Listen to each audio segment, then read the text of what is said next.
and welcome to the stretch run and the end of the road for the NHC for 2025.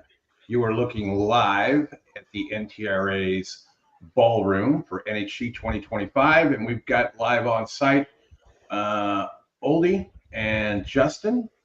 Welcome. You guys are having some fun. You've been out in Vegas for a day. You played the first chance yesterday, came up a bit short, but here to cover the 3 days of the tournament, Friday, Saturday, and Sunday. They just got the first race off of the day at Colonial, 4 to 5 shot one. Guessing a lot of people didn't play that race, but we do have a race coming up here in 5 minutes at Tampa. Before we get into the race, Oldie, thoughts? Last year you were in a closet. Yes, I'm in a much better spot than a closet in Grand Rapids, Michigan. Awesome. Justin, I'm no longer trapped in the closet. Nice. Oldie is out of the closet. And into your hearts. And into your hearts. Justin, how are we doing? We can't hear you. No, I know. I used the headset to unmute, Chris. I'm really good, man. It was kind of a bummer not to qualify. Once you qualify, you always want to play. So it's a very competitive event, which is really cool. The system did pretty good yesterday. You know, Oldie was right there. I was right there. You know, sometimes you don't play the right horse. But good group. They had it was the biggest ever last chance yesterday. Yes. It was over 1,000 entries, 825,000 up top for this. That's what everybody's shooting for. Just over 800 grand for first place. Saw Dave Portnoy. He's sitting across from us. Need to somehow figure out. Maybe he'll stop by. But David Harrison, Scotty sitting down the way. It's going to be fun. I'm rooting for EE. There's a lot of EE users, Chris, playing in this. So it's going to be fun to cheer for them. Yeah, Matt Miller will be with us as well a little bit later. And maybe a few other EE users as well. We're going to run a contest today at Santa Anita Full Card. Starts at 4 p.m. Eastern. I will put the link in the chat. It's right there. $12 entries. You can get 2 each.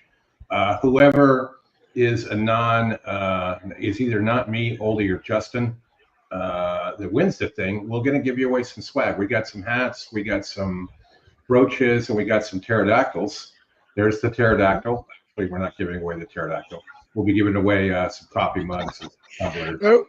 We also have Emily from Optics. She'll be joining us soon. She's right here as well, just right on the other side of the desk. This camera's on if you want to wave. There we go. Hello, Emily. Yeah. Awesome. All right, Oldie, let's get you up on the screen. We got 2 minutes to go. Tampa first race. Hold on one sec. Justin, what time? I'm gonna mute myself for a second here, Chris. Chris, right. Is Oldie sharing here? I mean, we've got about 4 minutes to post, 2 minutes to post, it looks like. It's pretty quiet in here. Everybody's really kind of relaxed. It was like this yesterday because you got Colonial on here, right? And a lot of people don't know how to play. You got this kind of 16,000 claimer at Tampa. I'm going to still play, even though I'm not in. I'm going to play my optionals, going to play some win bets, you know, and try to narrow races. This wasn't a race I had huge interest in. I mean, early at Tampa, Chris, chalk's common. You know, you have some speed here. I thought the 7 would be tough. You know, the 2 and 6 had a little bit of a look, but, you know, I didn't have a huge preference in this race. Yeah, all right, so I'm pulling it back up. Justin, I'm gonna have Justin talk to Emily and get her situated, and then I'll pull up the screen here as well. Okay, sounds good. Our first mandatory race today is going to be at Oaklawn Park. It'll be race 2, which will be, looks like, 2 o'clock Eastern time. There are 6 mandatory races today. Oaklawn 2nd, Tampa 5th, Aqueduct 6th, Gulfstream 9th, Santa Anita 5th, and the third at Turfway Park. Long enough to kill a race from Turfway Park. All right, so I'm pulling up the race sim for everybody. But I think that the 7's a solid favorite here. I don't expect a lot of play here. As you see on the race sim as well. And, you know, I may at some point rearrange the room camera so that we can, so you can see the machines and see how many people are coming up, because you can see how heavily something's being played just by, if I turn this, turn that to the side here. I'm just going to show you what I'm talking about here. Yeah. So very, very lightly played right now. We're going to work out our first guest here. And you can also play there, Oldie, on your computer, on your phone. You just have to be on. Yes. Yeah, with your hat, with your brooch, with your pterodactyl. Yeah. We're getting out to the gate here at Tampa, and then we will get over to Gulfstream Park opener.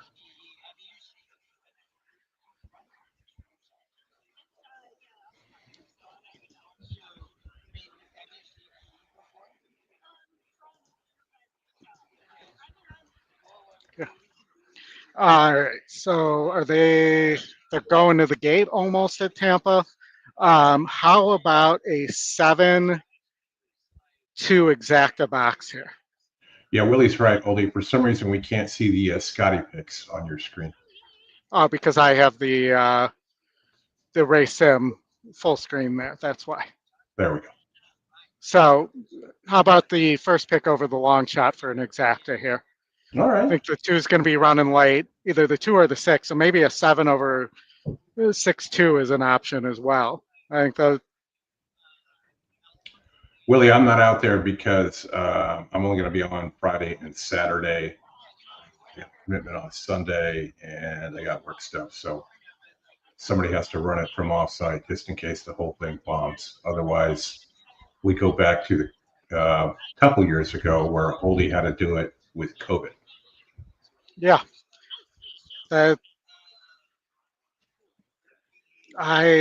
was an interesting week. Experience. Hello, Kent G. Emily's coming around here, so I'm going to switch the camera as well.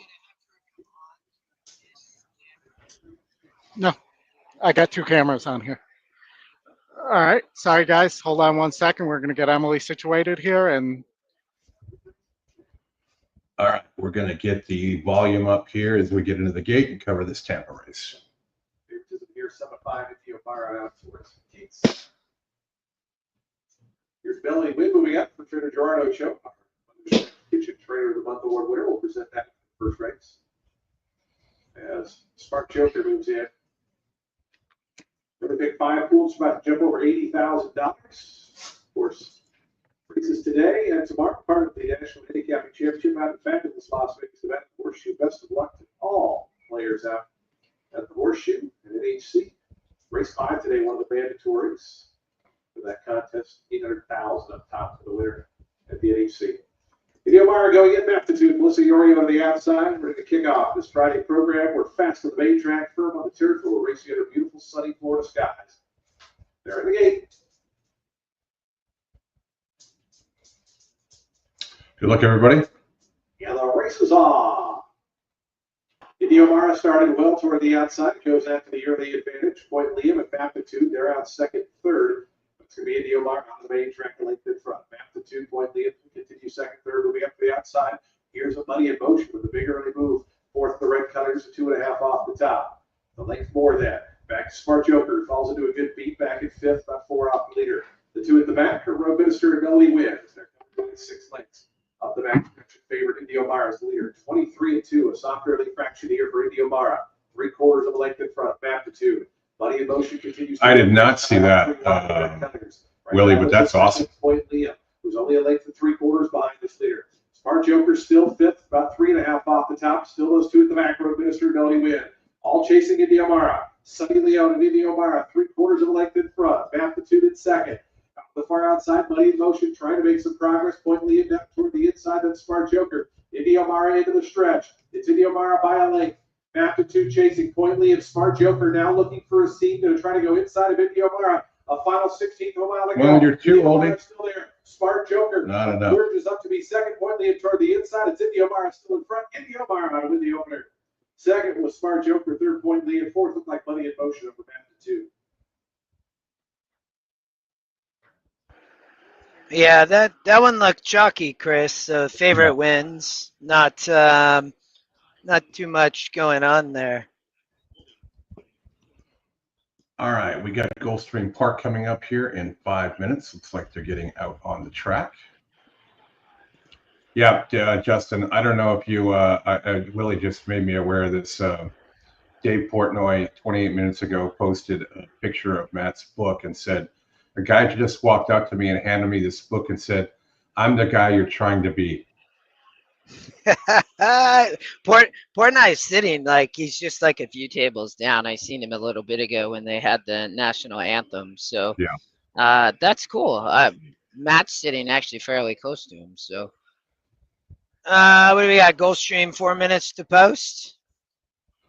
Yeah, probably a little bit more than that, but Gulfstream Park Oldie is getting Emily set up right now. Let's see if I can fill in for him here. Share screen, dashboard. There we go. We'll get out to Gulfstream. Gulfstream Park race number 1. All right, take a quick look at the race simulator. Justin, you guys looked at a bunch of races last night. Did you see anything here in the first that interested you? No, I didn't. And Chris, I was trying to share your screen. It won't let me. It's I think that we have to. No, it now it might be up.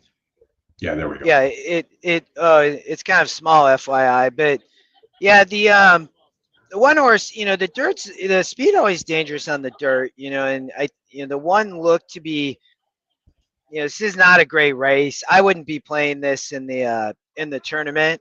The 8 I thought obviously had some value maybe, but I thought the 1 would be would be tough here. I mean, getting 5-2 off a 6-1 morning line. Yeah, Patrick, good luck to everybody here. So, Chris, this looked pretty chalky to me. It was not a race that I thought I would play. So little uptick here with the GSR going from a 46 to a 63. Third off for Sano and Tyler. So interesting there. But let's get out to Gulfstream. All right, Oldie, are you back? You're on mute. You're on mute, Goldie. You need to unmute. See that little slash on the microphone? There we go. No, I still can't hear you.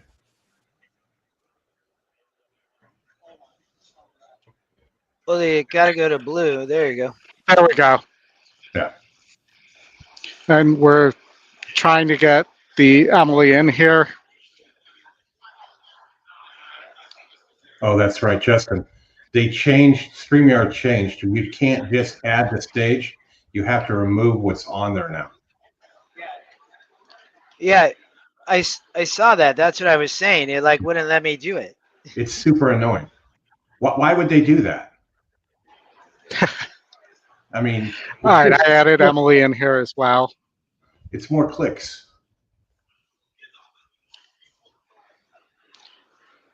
And then the internet just went out on her. Yeah, she's frozen. Yeah, the internet just went out on her. I might have to put her on. We might have to put her on a hotspot here. Oh, no. It wasn't the internet. It just the site. Now I'm good. Okay. So here. yeah. There we go. I can hear. You're live. All right, we Welcome, are live Emily. with. Hi. Hi. Welcome. Thank you for having me. Absolutely. We're getting ready for this first race out at Gulfstream. Looking kind of chalky, probably the one or the two here. I don't know. Oldie, is there a big line over there to go bet this race? There is not. As I show here, it does not look like there's a lot of people betting.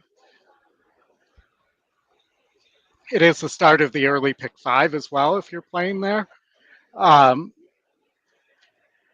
Emily, do you have any thoughts from your grid and chart here? Well, you know what? I mean, my process, especially in this tournament, and I mean, playing horses just in general, is starting the process by assessing the favorite. And in this case, you've got 2 horses that are both 2-1, and it does appear that the one is extremely live, taking a lot of. We lost your audio. What's that? Oh, she's back. All right, your audio went out for a second. Okay. Appears that I think it's the internet in the room, because when I was trying to watch replays yesterday, it was like the same deal. But yeah, this one seems extremely live, bet down from the 6-1 morning line. Coming off obviously 2 wins, but N2 to N3 is a step up in class. And then the 2 is logical as well. So especially playing this tournament, those are the races that I look for is when I have like vulnerable favorites, if I had like big major red flag knocks on 1 or 2, this is a race I would just absolutely attack. And in this case, it's like I don't love those horses, but I'm not trying to like beat them at the same time. If that, you know what I mean? And then your alternative would be the 4. So it's kind of just one of those where you're like, I'm going to root for those. And if people try to stab against, root for the chalk, right? Yeah, absolutely. And this is the kind of race where Matt Miller might have the 1 and 2 dutched into the next in a like $1,000 double here. If it was live money. Well, he plays live money. Well, right, but not in the tournament. In the tournament. Yes. No, he's not playing in the tournament, but he might be something cash. You do have 100%. a fan. You got a fan in the chat here. Welcome, Emily. Thank you for all your videos. Emily. Oh, thank you. Good product, pairs well with EquinEdge as well. So, Emily, do you want to talk a little bit about optics and what you guys do? And also, Chris, I think we should introduce Emily as the principal and founder of Optics EQ, which is a handicapping tool and a pace evaluation tool, I would call it as well. And they have a great notes product. Yeah, so with so I'm one of the partners at Optics EQ. I was on early, right when starting out the company, and most of my what I'm contributing is doing a lot of notes. You froze. I know, I've been watching it on there. All right, so hold on. We'll see if you can find. Hold on, I'm going to mute this for a sec. I'm going to get her.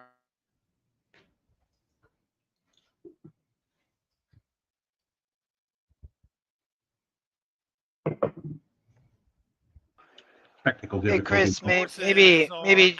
Oh, there we go. I was going to say we got Pete here in a second. There he is. Over the main track at a 1-mile journey. Mr. Scatter Yesterday, it was crazy in the last chance. 45-1 blew up the board, right? And a lot of people were just hunting for long shots, so it really disrupted the end of the tournament because so many people had it. He had 1,000 entries, and a lot of people ended up making the tournament today because they played that horse just hunting for a bomb. Yeah, it looked like a lot. You needed to have that one really to get in. Yeah. Racing at Gulfstream. Come dream with me. Away quickly from the rail draw. Sent forward is Mr. Scatter the Gray. Out in the center goes 16 Cigarettes, who's not far away. In between horses, and things are getting hairy as they run out of the chute.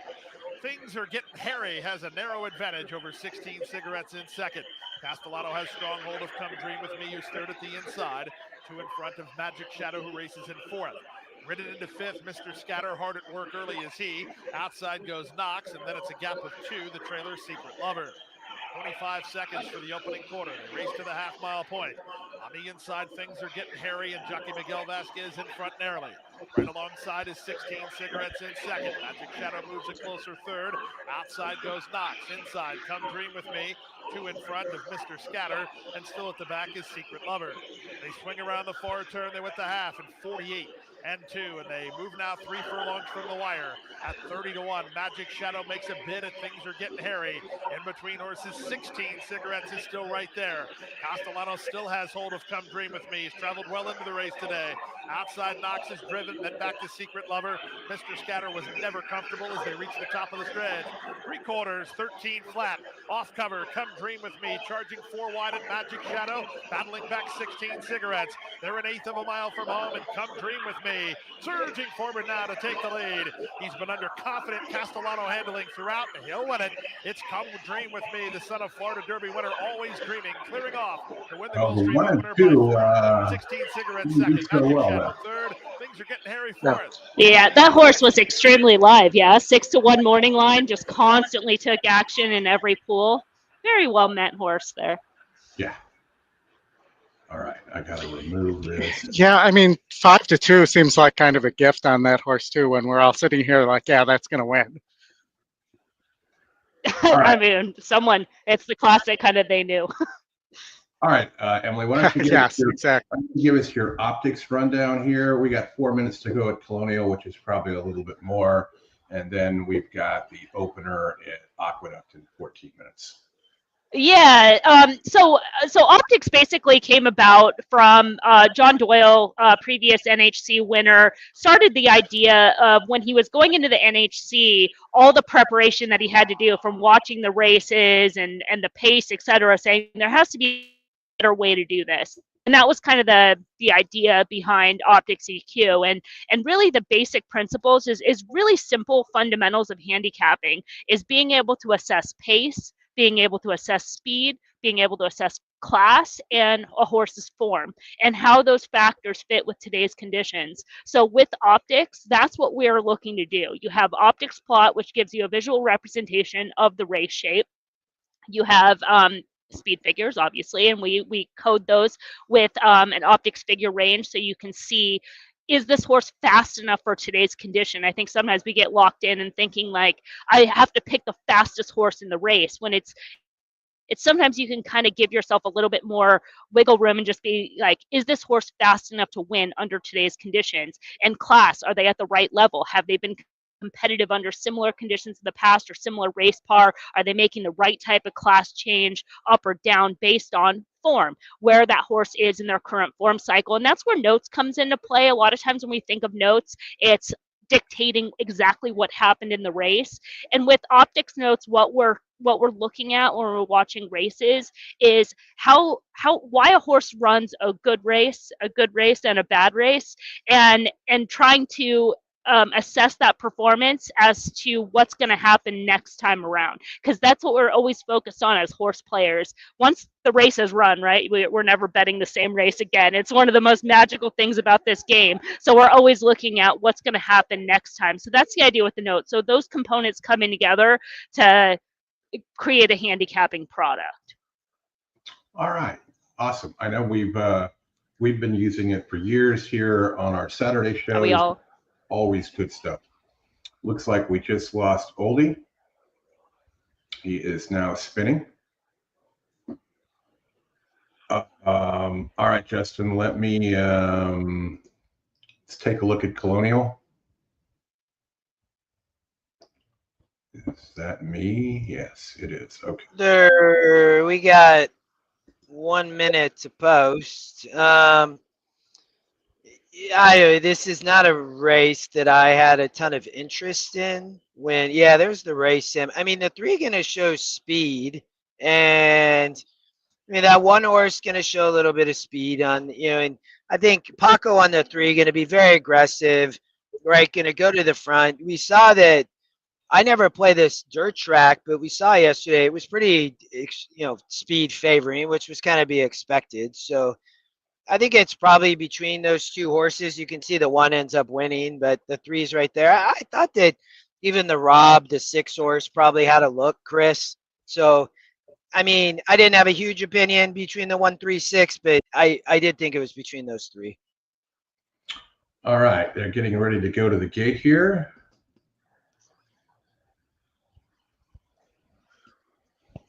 And the horses have reached the start gate. Oldie's back. Yeah, even with all the hotspots we have here, we're still having issues with the internet, but hopefully the way I have it organized now will help Emily get back on here.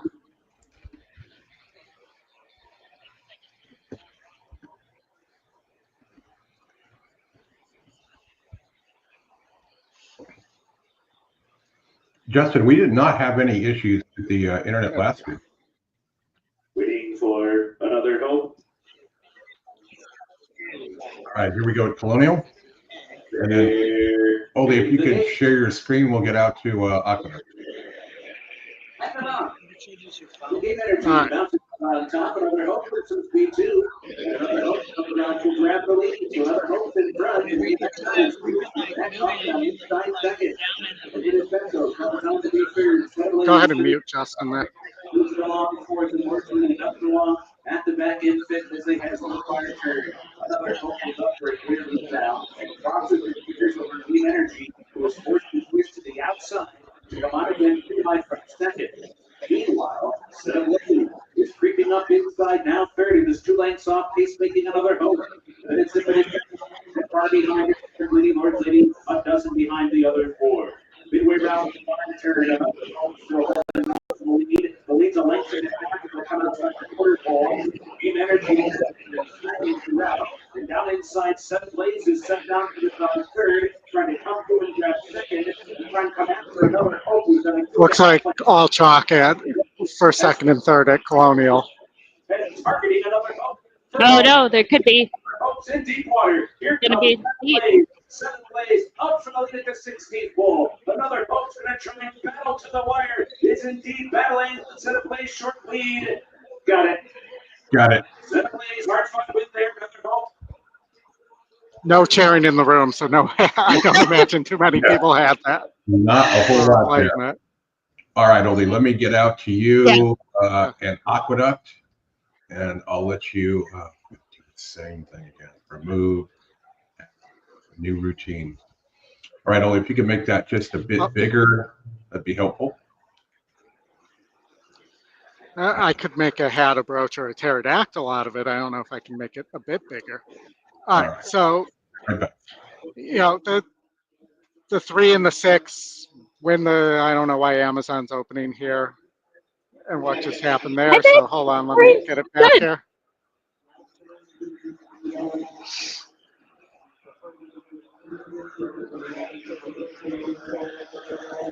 But let me see if I can get Aqueduct back up here.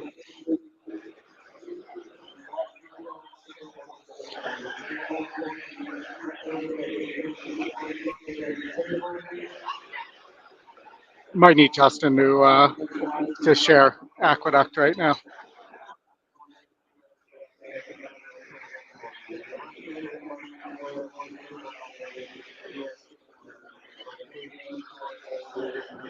Chris, you pull up. I have your screen. Oh, Chris.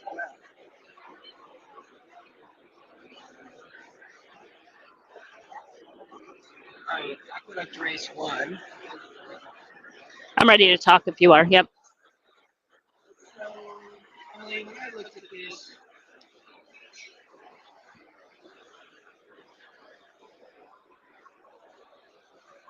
all right, we should be able to see. So on our race, I have it. It looks like the 2 likely go to the front.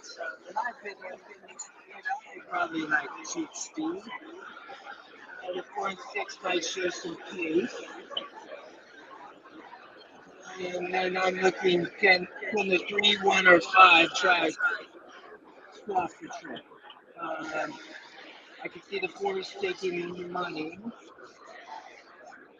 You know, for me, Emily, when I look, I'm looking at our picks. Mm-hmm. You know, probably the 3, 6, or 5 is where I'd be starting, and then the 4 taking some money.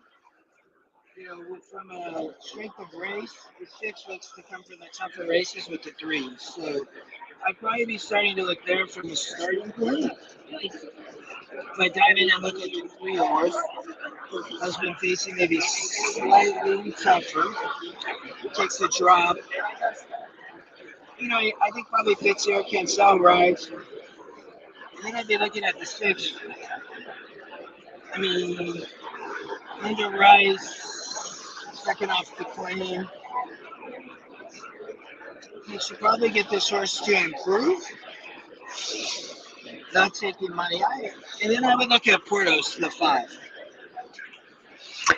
Yeah, of those horses that you were talking about, you know, and also just looking at the board, the 3 being the favorite right now, it's a horse that it definitely makes sense, right? They ran a winning race at this level going back to that February 1st race, and off that race stepped up in class. And then stepped up in class again. The horse just not quite on the level, but speed figure wise, he's holding his form. So the connection's just being maybe a little bit too ambitious, maybe wanted to protect that investment. Now they're like, let's go back to the level that we fit. So makes a lot of sense as you're talking about the pace. Totally agree. The 2 is probably cheap speed. Probably the same thing with the 1A. And then the 3 and the 6, the horse that you were talking about, Bold Victory and OP Firecracker, the 3 being the favorite, and then the 6, the Linda Rice horse. Those horses are just going to show natural early speed because they're coming out of those better races. They have that class advantage. And looking at the plot, they're squares, so they have finishing ability over those others. But then the horse that you mentioned is the 5. So if there is that scenario where they do kind of duke it out, it's 9 furlongs, maybe that's a little bit tricky. We haven't seen, obviously, any races today, this being the opener, to see how the track plays. But from a value standpoint, you can get to that horse completely. People playing this race. I mean, it to me is pretty competitive, and our win percents kind of show that. Yep. The 5 shows up, Emily, as our long shot. It hits at about 14%, and our morning line's 3-1 on that horse. And we're currently, so you're an overlay. We're currently getting 6-1, so we have our own morning line, and it can really help identify value. I mean, it has run, outline for legs, has 2 wins. It's a very competitive group. That's where I'd land. I like the price. I like the value. I don't love the 3 or 6, and I think that horse might be able to stand a little bit of the trip here. We'll see. Yeah, if you're looking just from a pure play standpoint, you can make cases for all those horses. So in fundamentals, you're like 2-1, 5-2, 3-1, or 6-1. It's a complete no-brainer. You play the 6-1, especially if your value line is saying this horse should be 3-1. I mean, that's just such a massive overlay. Yeah, in a tournament like this, I'm not playing today, but Justin, having trouble with your audio. I can get you.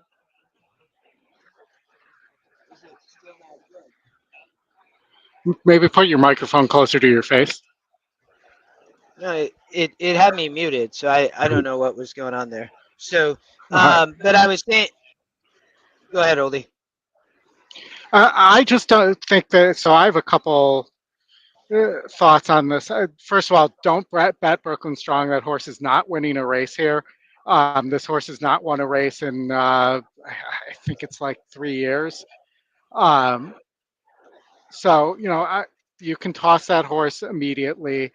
I do think that there's a little bit of a chance that the oldie long shot play here would be the 2 Steady Progress, on the thought that it could get the lead and maybe take this a long way. But it also looks a little class compromised, and it doesn't break well. And for a speed horse not to break well, that's going to let a horse like the 6 in there. And the 4, the race sim was showing, would show speed too, but I don't really think that's going to happen. But if the 4 doesn't, there could be a pretty big pace advantage on the 2, and that would be a capper in the contest here. I think that if people play this race, the 2 would be the horse that they're playing.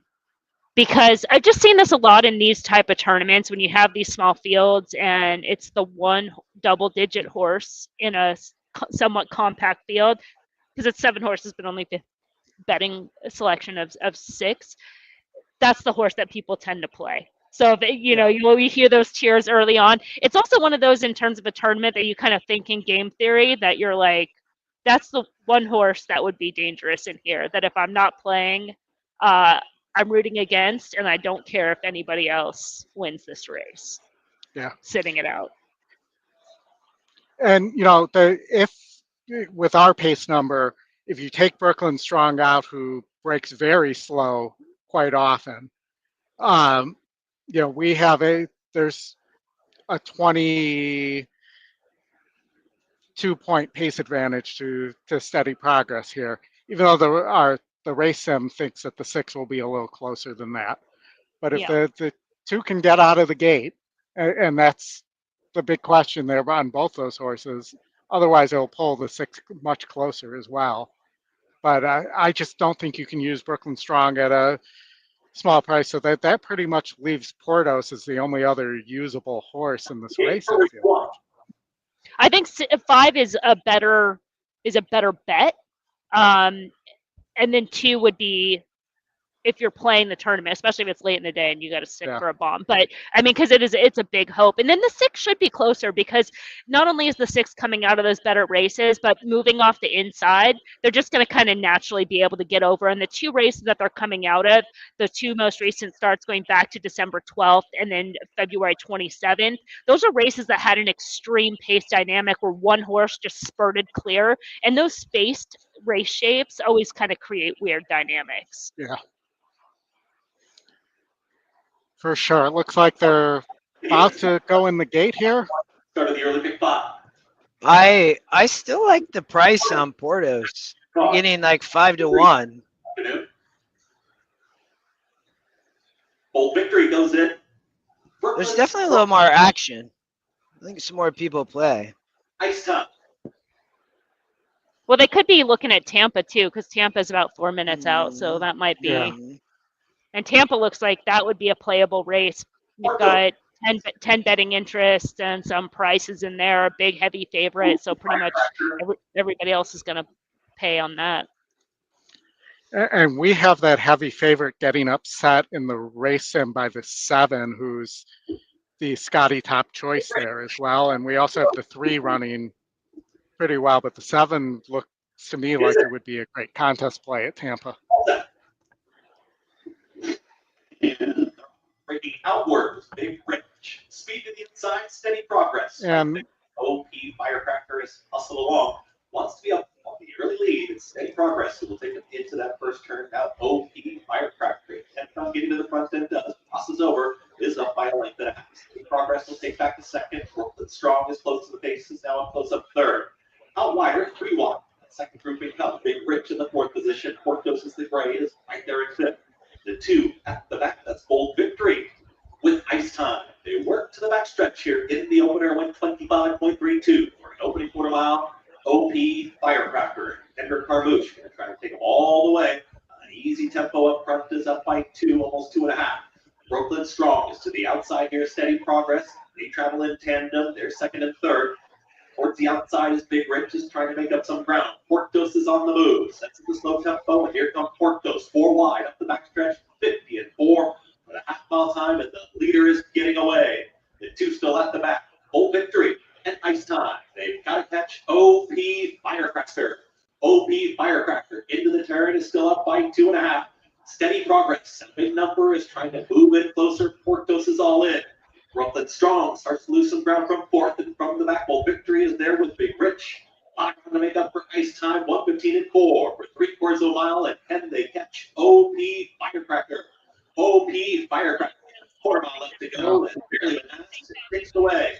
OP Firecracker with a nice cushion. Portos continues. I think Porthos has a shot here. No, 6 taken away. OP Firecracker is still up by, call it 2.5. Second racetrack is rallying on. Is playing third. Well, 5's coming. There's a little bit of a commotion in here. OP Firecracker. Portos kind of nailed his lead. OP Firecracker holds on. Portos second. Brooklyn Strong. Bold Victory. 57.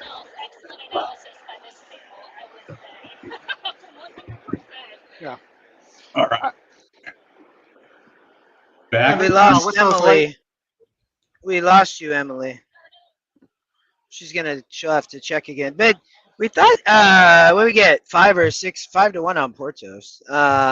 Yeah. I played my own little tournament here, so we got a place bet. That was kind of like yesterday, Chris. All I did was get second places mostly yesterday. Yeah, I noticed that. All right, Oldie, let's get out to Tampa, race number 2. And I did fat finger the tournament entry. It is not Santa Anita, even though it says that. It's Aqueduct races 5-7, Gulfstream 5, 7, 8, 9, and Tampa 6, 8, and 9. So a little bit of a fat finger there, but you can still join that. We got Rodney here as well. He just waved by and said we look like little specks on the screen here. But, let me just cap off Aqueduct with, late closers like Portos tends to be, that they don't win very often. And that's exactly, they run races like that where they just come up a little short. But, for me at Tampa, the 7 horse, who's the Scotty top pick, wins the race sim over the 1-to-1 favorite. 4-5. There, and it Uneven money. Uneven money. Okay. And it's currently at 9-1. That would seem like a tournament play to me. You know what's interesting about this race is the 10. For that type of horse getting action, it's a type of horse that the public is probably doesn't have as much information on. So you're paying attention to that money, saying, someone probably outside of the public might know. So just kind of notable. You have a 10-1 morning line, and it's currently 10-1, but has been shorter during the wagering. So we had that horse at 7-1 on our morning line, and it's currently sitting at 8-1. So I think it's about where it should be. But if it were me, I'm not playing a horse in the 9. That will be in the 9 post at Tampa, because outside of the 7 post, they're very low percentage winners there. And it does put the meets leading jockey aboard, though, on a horse that you wouldn't expect to find that jockey on. So with Marin, Yeah. so that might be a signal there that horse is live. Could have a pace advantage.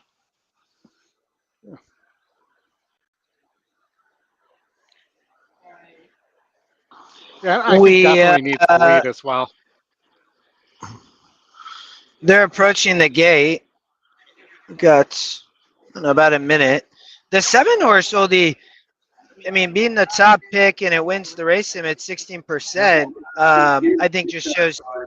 This race, you have an 0-for-22 and 0-for-9 and 0-for-5 and 0-for-4. This is a wide open maiden. I would not be surprised if we get a price. If I were at home right now, I'd be punching a pick 4 and throwing the 1 out completely. And the 3 as well. Most likely. The 3 runs much better than the 1 on our race sim. So I probably would be playing the 7, 3, and 6. Yeah, the 6 is a first-time starter. It is only 2 lengths back. It's Carrasco Jr.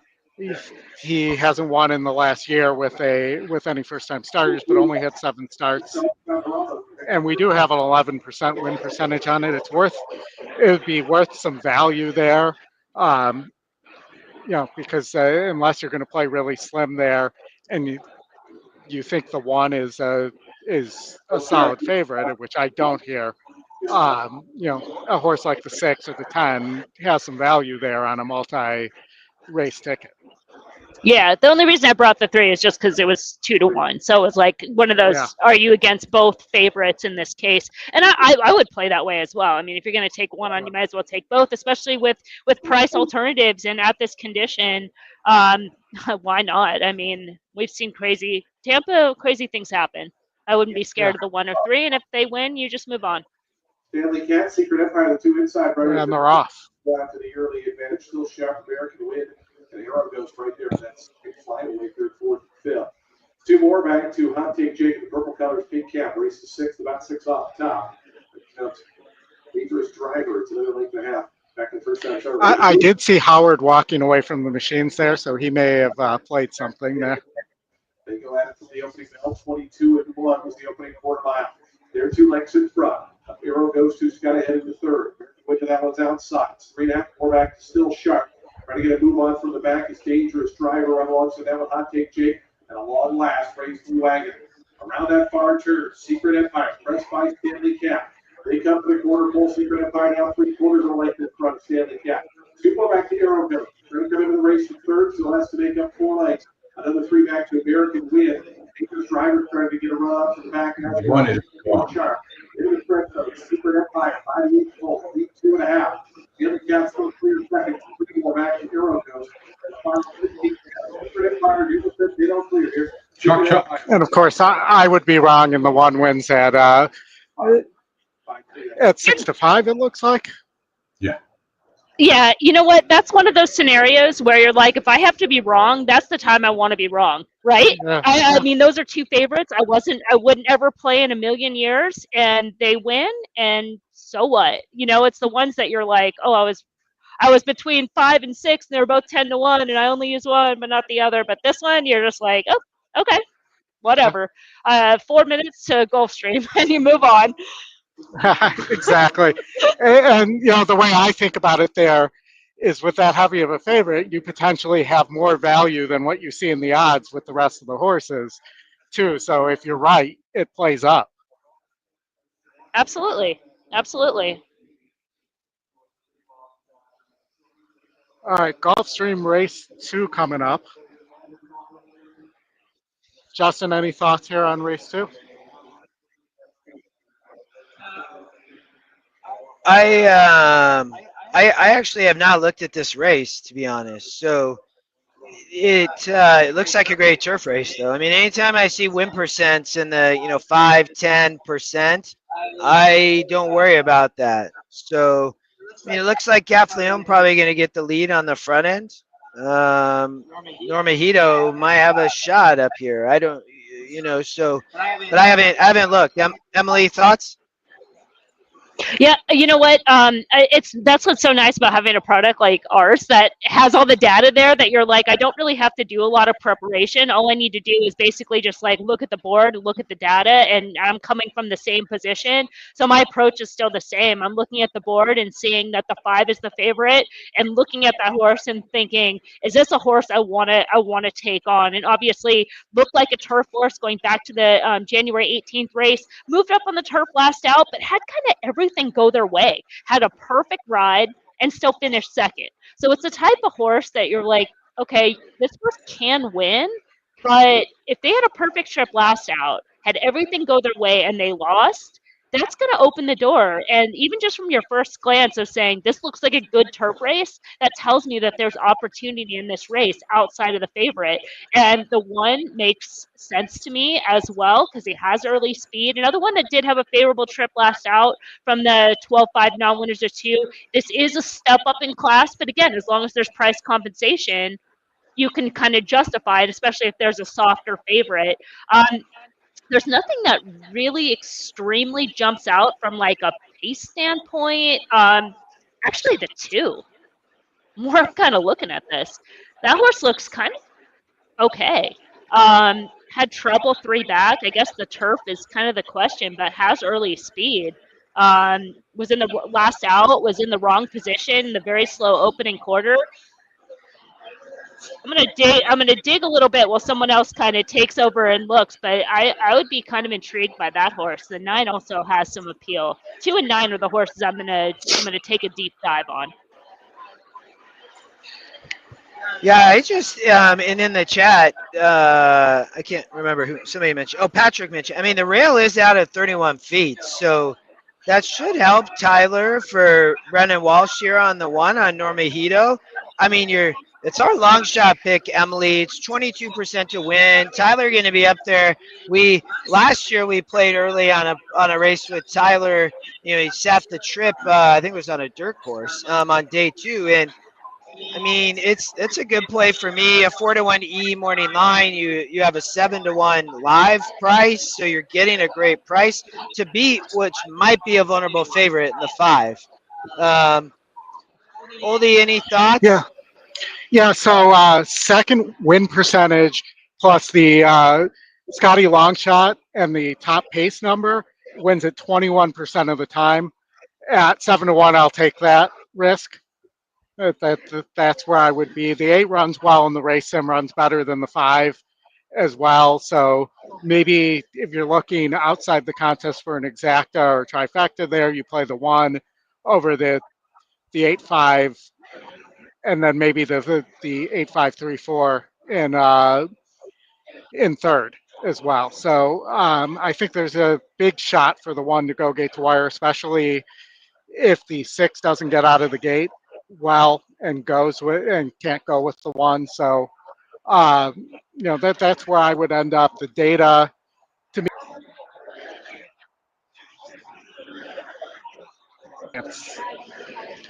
Yeah, the more I'm doing a deep dive, I'm be looking at the 2 and the 9 more and more and more. It's that stabby type. They're both 25-1, so that's why I'm not trying to separate the 2, because they're both just massive stabs. The 2 again has that trouble 2 back, has turf numbers going back to those races at Del Mar, extremely competitive under similar conditions that would fit in here. And then as far as the 9, this is another one that has extremely dirty form, but now is in the second start of the form cycle. The race back on February 7th, that race they raced against the flow. It was under a similar flow. Again, the turf numbers fit. The race shape is tricky. And then as far as the rails being out at 31 feet, that's the same position the rails were out at yesterday. And I thought the turf course yesterday played fair. And actually, if anything, it allowed horses to close. I heard you talking about the 9 horse yesterday. That horse came from mid-pack, made that big sweeping move, and then closed late. So I wouldn't necessarily say if that was the rail position yesterday that's going to favor speed if that trend continues, because it did seem kind of fair to me watching the races yesterday. Still time for your wager. Lost me? No, we still got you. there you go. Don't worry. No, we're good. All right. After Gulfstream here, we got 3 minutes to Colonial. Do they have any kind of a field today? Or is it still 5 horses? It is 5 horses. 6 horses, sorry. 6. Now It's a full field of 6.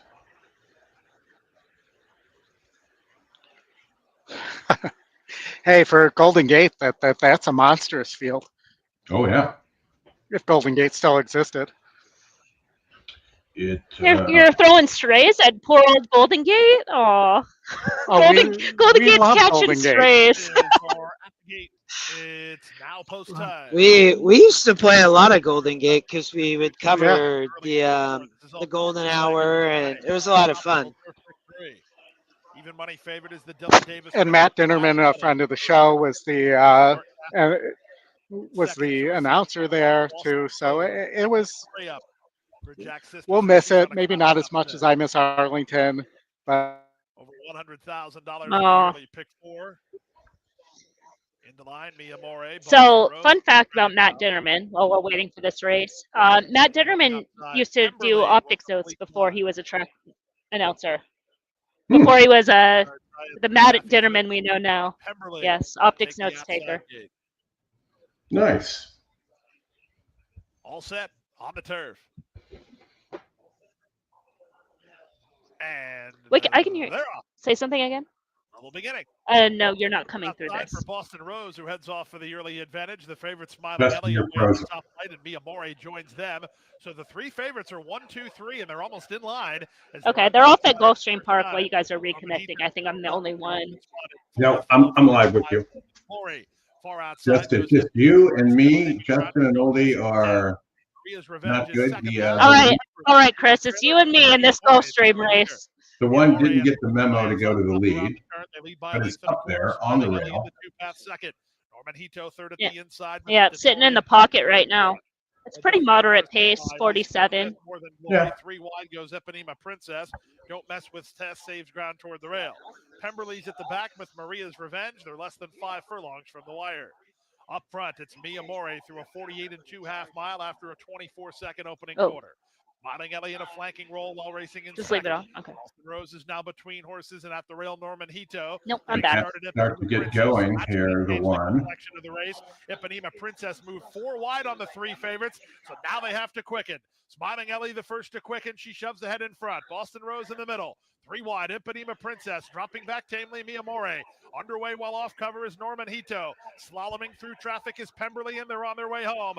3/4, 112. As they're turning for home, anyone's in with the shot. We're getting a lot of people in the room starting to stand up and cheer. I'm seeing some people lean in. You've got 5 on the lead, who's the favorite. I can't imagine, but you've got some horses that are closing in. You've got this 9 on the outside. You got 6 in between. Of the first leg It's of the the favorite. Olympic 4. Pemberley's up for second, closer third, either More Than Glory or Ipanema Princess. 141 and 1. All right, looks like all my friends have left me. Likely due to connection issues. Let me remove this. Get back up here. Take a look at what's next. We've got Colonial coming up here in under a minute. They are in the gate, so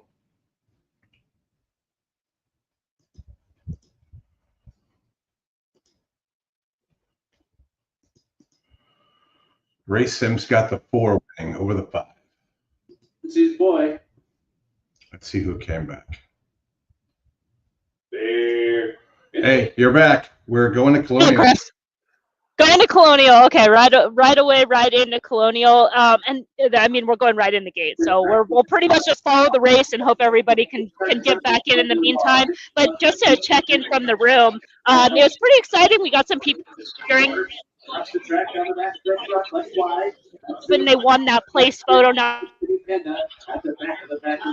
off at Colonial. Now it's a free fly battle. Second hour long. Coming inside. Fly Pelican in between Nancy's boy. 3 wide. Trying to keep pace with them. Left flies now. Fortress. Tyson's delivery is Oaklawn Park coming up, Oldie. in the back of the pack. Just went past Tyson's delivery, draws within 3 lengths of the lead as they round the far turn. The opening quarter is contested. The start 22 and 4. They come to the top of the stretch. Power law down inside with a short lead as they come to the top of the lane. Pelican is right alongside and these 2 are still head to head. Nancy's boys second out to drive the third. Left 16 points. Inside. 20 to go. Fly Pelican.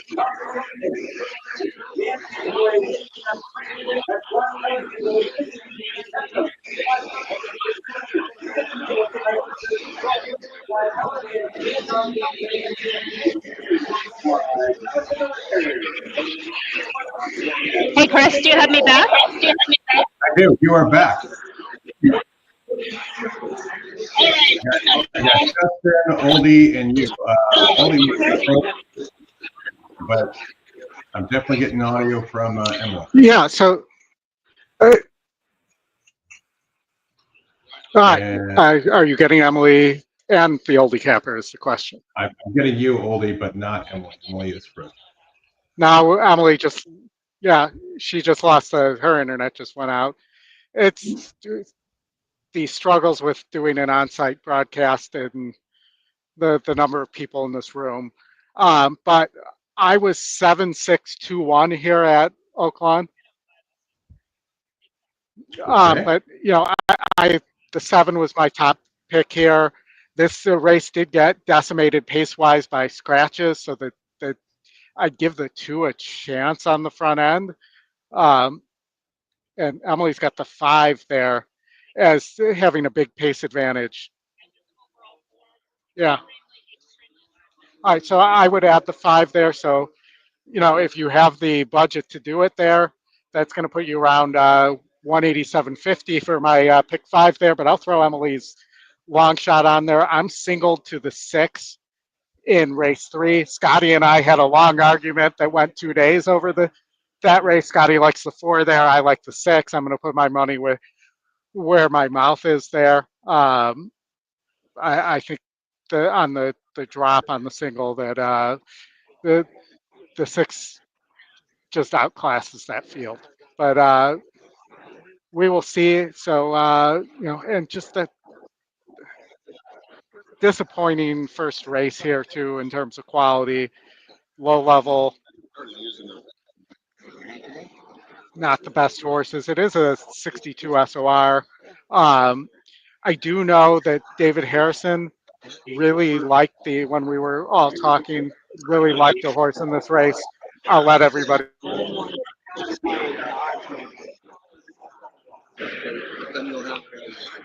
All right, going into the gate here at Oaklawn. It, but I'll let everybody know. But Chris, are they going in the gate here? I don't see Oaklawn up on the screen here. Oh, there It's it is. like binoculars. I guess it's on that TV. This was like 2 years ago when Hawthorne did it's fine if I'm saying this right over life, but 2 years ago when Hawthorne did like the live coverage here, we were in that corner, like towards the buffet, and all the TVs were behind us, and it was like you just had no clue where any. It's like basically we were facing this wall, just no clue what's going on. All right, they are off. Drops to the back as they wrap the clubhouse turn. Contentious battle on the lead, but the pace is not fast at all. Sunny Isle Beach, neck in front. Rose Palace right there to the outside. Tiffany Twist wants to go, is moving forward to the 4-pack, and Templar Red is slowing back rival. Third, fourth onto the back stretch. They're now linked off the top 2, going down the backside. Success down on the inside. Fifth, just a length and a half off. Scotty might have played something there because he's up here watching really closely. The favorite goes off at 2-1. She will attempt to do her best trying later as they're halfway home. Remember, this race will end at the 16th pole. Rose Palace neck in front now. Somebody on the beach moving inside, sticking to her. And Red third, creeping in a length off the lead, going into the turn for success in an all-out drive. For more So Scotty played the 2 there, so let's root for the 2. Street pass to her on the rail. I think David liked the 7 there, if I remember correctly. Let's wait the 7. Come under pressure. Rose Palace cruising at the top of the lane under air gas. Is it Rose Palace going to be tough to beat? Rose Palace opening up the lead. It's 2.5 lengths for them, blink of an eye. Rose Palace going down the lane, 3 ahead for the furlong. And the Penn Street getting holding up the inside, but she's too far behind to catch Rose Palace, who's run away from her.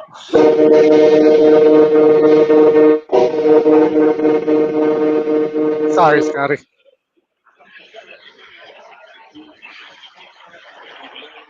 All right, I'll take the So 6.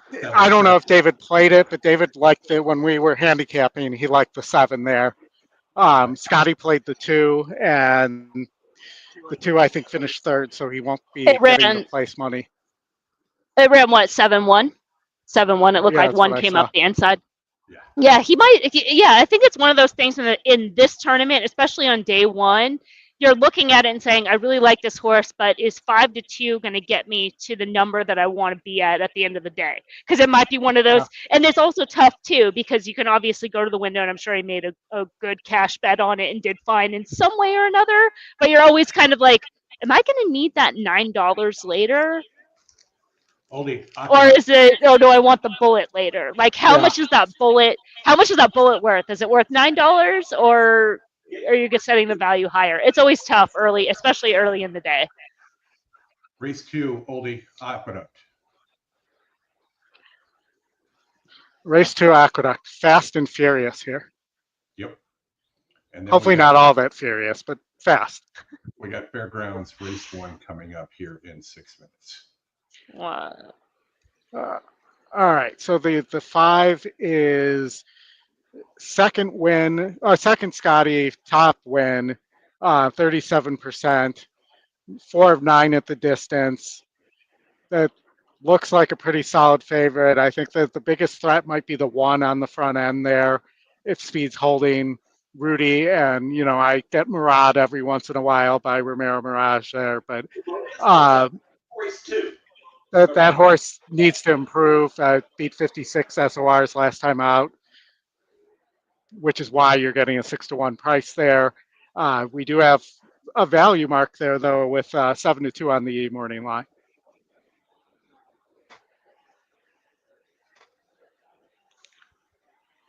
And are we going? We're going in the gate. Actually correct, it was an acoustic. I have a hard time getting anything in this race. I was just looking at the board and saying I would probably play the 4. I can make the case for the 3, but just seems kind of short off the layoff. Sort of the same thing with the 6 in terms of price. 4 seems like the value, but this is a pass race for me. Yeah. I think we're, with the looks of it, we're going to get a pace duel here, though, between the 1 and the 4. Yeah. Jamie Rodriguez, these 2 hooked up early. A pace duel on the front end as they are like the front of Brayway. He's now switched to the 3-pack. 5:30 for 10 set of towns. They're in 4th. They got less than 4 furlongs to go. The NHC leader right now is at $20.40, so not a lot of action. 155. No. Opening the mile, and it's pressured up top. Burn 2 options. To the outside. Heavyweight chances at the rail. Brayway is in full pursuit, 3 wide. And here comes Brayway and Manny Franco ranging up. Let's see if they open up the rail for the 5 here. You know how much I hate when jockeys come off the rail and just let the horses go right straight past them there. Towards the inside. 5 doesn't happen. Correct. For Gray Wing is trying to turn it into victory at 10 cent town down the center of the racetrack. Here's Gray Wing. Gray Wing is down the winner. Gray Wing is in front, 10 cent town. Alicia Meadows. Don't jump off, Manny. Gray Wing inside the final 16th is almost there. Gray Wing gets it. Alicia Meadows flew on there. Any cheering in the room there? There was one person cheering. We heard one clap off in the distance. All right. It was literally one person. Get out to Fairgrounds. Race Fairgrounds. So I'm going to turn that one over to Justin, since that's Justin. since he recorded a video and you know he is the king of Fairgrounds. All right, Justin. So, yeah, I actually like a price later. So if you're tuning in, tune in later too, because in race, I think it's like race 8. But Chris or Oldie, can you flip over to Fairgrounds? Yeah, I'm trying to get it to do it right now. So the Garfish scratched, the 4-horse scratched, and so Maximum Grace is probably going to be tough here, I would say. J-Love on the lead, nice for Justin Genzone. Justin Genzone run really well in the State-Bred circuit. He's been hitting winners off the State-Bred circuit, but great young trainer, does a great job, I think. It's tough. I like the 3, Emily, over the 125 and the try. So 3 cold over 125 over 125. It's three bucks, I think, for 50 cents. Six bucks for a buck. That's how I looked at this from a betting standpoint. Yeah, I think the value in this race is trying to get the 2 and the 6 somewhere in that combination. It does look like, looking at the plot real quick, that the pace is probably going to be contentious early on. You have a lot of horses that want to be on or near the lead. That fire rating with 34. The 6 being an E, but that's kind of a downgrade. They're almost like off the pace in this race, but still a big enough number to throw in the mix. But the 2 should be able to, if there is that pace, should be able to pick up horses. And they kind of have a sneaky form cycle pattern. The race 2 back, that January 17th race, they raced this horse above condition, and then they ran it the non-2 last month, that February 21st race, and had trouble in that race. Kind of a sneaky trip, a pretty good figure. So I would try to just get that horse in the mix, which, as you mentioned, King around the 3 and the 2's in there, and I see you have it right there as well. You're actually the 2-horse Emily is. We have a 4-1 E morning line off the 8-1 morning line. The horse is currently 9-1. So yeah, big value. If the pace does stop, to your point, the 2 is going to pick up the pieces. So I wouldn't surprise me. We see a lot of people actually playing this race. Maybe there's a lot of people late at the machines. People, if they're going to try to beat the 3 here. So I'll be curious what we see. Yeah, especially to what Chris mentioned with the scoreboard being so low. It's probably people that haven't been playing much, so they're around this point of the day where they're starting to get itchy and starting to make moves to the machine and trying to get involved. So I bet you're right, because this race looks extremely playable.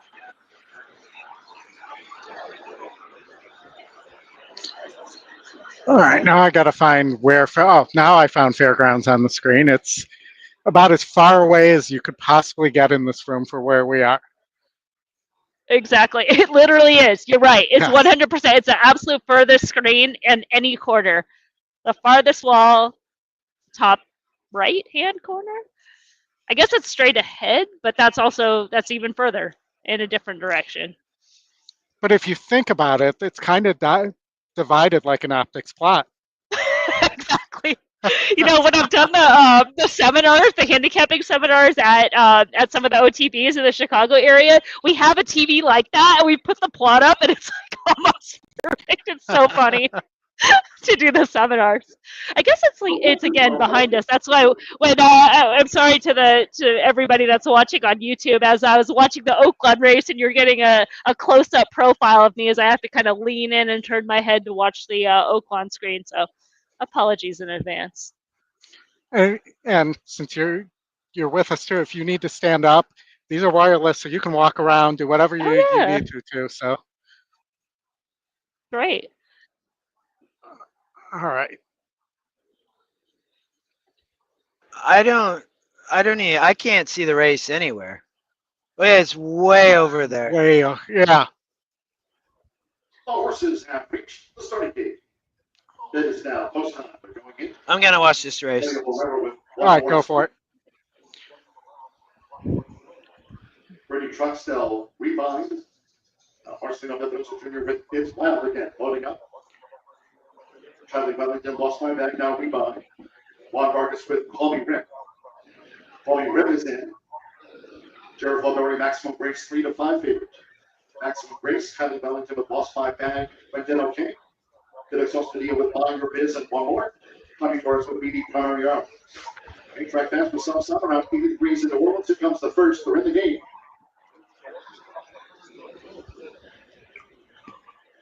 Ready.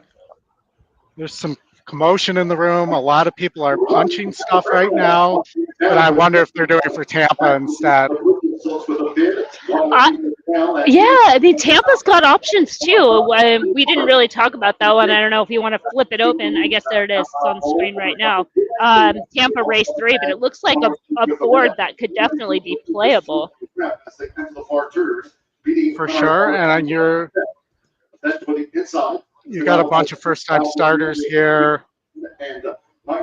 Chad Brown's horse, as you would expect, is getting hammered with Camacho aboard.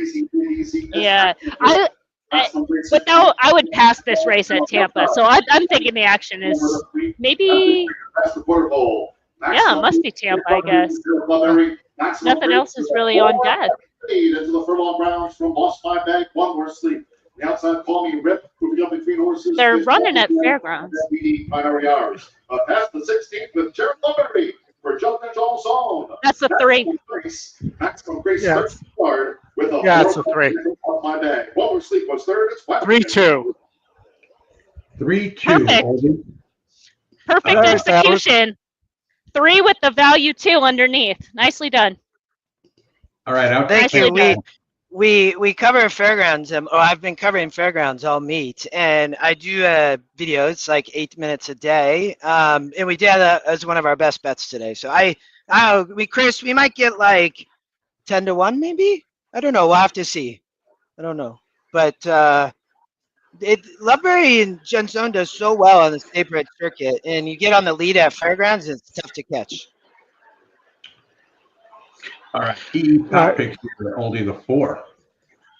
The 4, Mitt Monkey, which I almost said Mitt Money. You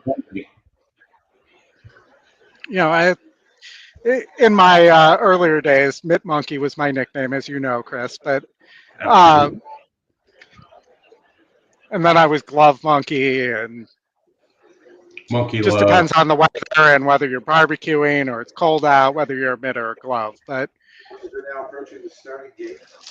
and everybody's probably like, "What the heck is he talking about?" Oldie, we regularly think that, so it's okay. Okay. I'm just Hey, kidding. you know, when you have a face for radio and a voice for silent movies, you got to make fun of yourself. I think that's the one thing about horse racing. If you don't have some level of humility and just humor in general, this isn't the game for you, because you have to have both. It's so humbling at every step. You're high, you're low, and then you got to get back up to the high again. It's a good characteristic to have in this game for sure. All right. I like to, if I had to play something in a contest here, which I'm not, but if I had to, I would take a shot on the 2 at 6-1, second pick, second win, top pace, first time starter for Eric Reed. But you know, I think the Chad Brown horse probably is going to be pretty solid here, as is the Kathleen O'Connell horse, who's getting bet as well. I think that's another good characteristic to have in this game, is knowing when you have an edge and knowing when you don't. And for me, I look at this race at Tampa and I go, I have no edge in this race. I'm sitting on my hands, and being a small field and not being forced to play. You're right. When you're forced to play, like when it's one of the ones that's in a tournament that you're set up for and you have no other choice, you got to put a pick in. You're not playing even money. But as us sitting here right now, it's a race that I can easily say I have no opinion in, and look towards Gulfstream, which maybe has a few more options. You just made Chris very happy, though, because you said even money, and it's an ongoing argument on our show, because I say 1-1 and he says even money. No, And It's always even money, Emily. it's not. There's no argument. There's no argument. It's not called 1-1. It's even money. That is. Because when you get dealt a blackjack, when you get dealt a blackjack at casino in blackjack, and the dealer has an ace up, they never ask you if you want 1-1. They ask you if you want even money. as I said, it's 1-1. Right? Emily, you're from Chicago? Not from, but that's where I currently live. Yeah, well, you know, all these people living in Illinois are these Same thing, yeah. people. Well, you know, Matt put in his book both ways, so but I still say it's 1-1 because you don't say 3-5 is uneven money, even though we've started doing that. It is. So it wouldn't be even money. It's 1-1. I just feel like even money is so, like, it rolls off the tongue. 1-1 is like the syllables. It's even Emily. money. 1-1 is just lame. That's what it is. It's lame. It's yeah. Well, I think also too, people might like mishear and think 1 versus 1, like 1 against 1. What are you talking about? And you're like, oh, even money. Okay, no confusion. No confusion. Now I got to find like a casino executive to come on and say it's 1-1. Bribe a casino executive for that. You definitely need more numbers, because right now you're outnumbered. It's 3-1, Yes. so you definitely need to bring on some more people in your category. The 2 is going to get scratched here. Well, there goes the contest play I gave out. Maybe somebody will try and take a shot on the 7 here, the long shot at 12-1, or the 1 at 32-1, 31-1 now. Tappet Smiles, but 0% trainer. Second first-time starter he's had in the last year. No thanks for me. 2 is scratched. Number 2 is scratched. Scratch number 2. I'll take perfect here. Well, they're gonna, with that scratch, they're gonna post drag probably into Colonial and Gulfstream here.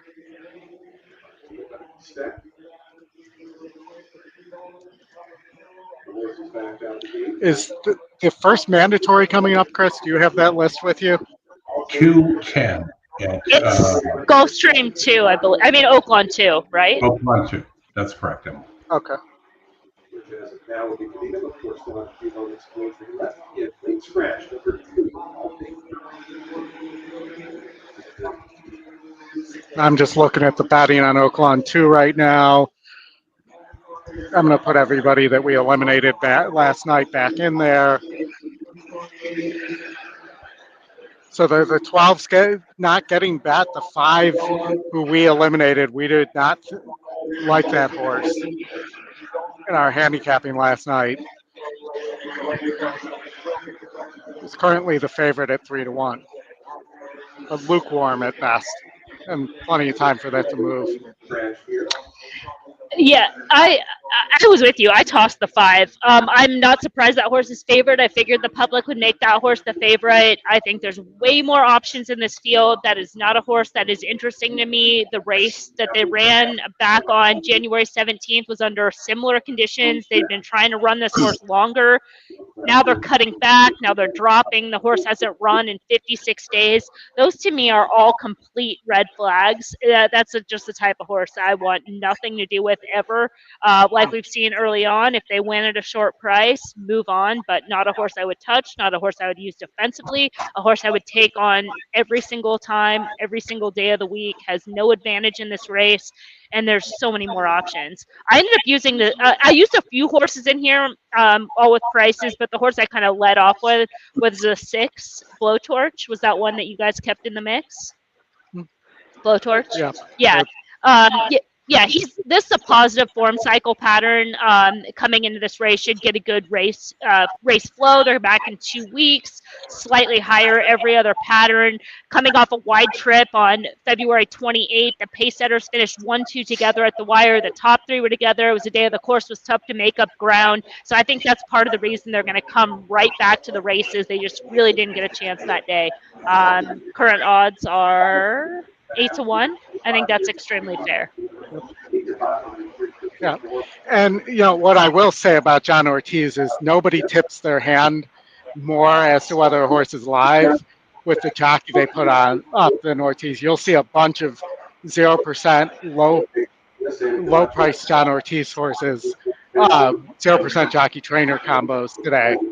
But Eric Asmussen, he's only run once with. Eric's up to about 10% at the meet.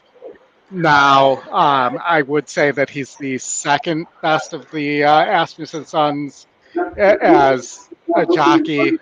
I would prefer to see somebody else aboard that horse, but I think definitely has a shot there. As I would say that we also like the 3 who's not getting bet there as well, worth looking.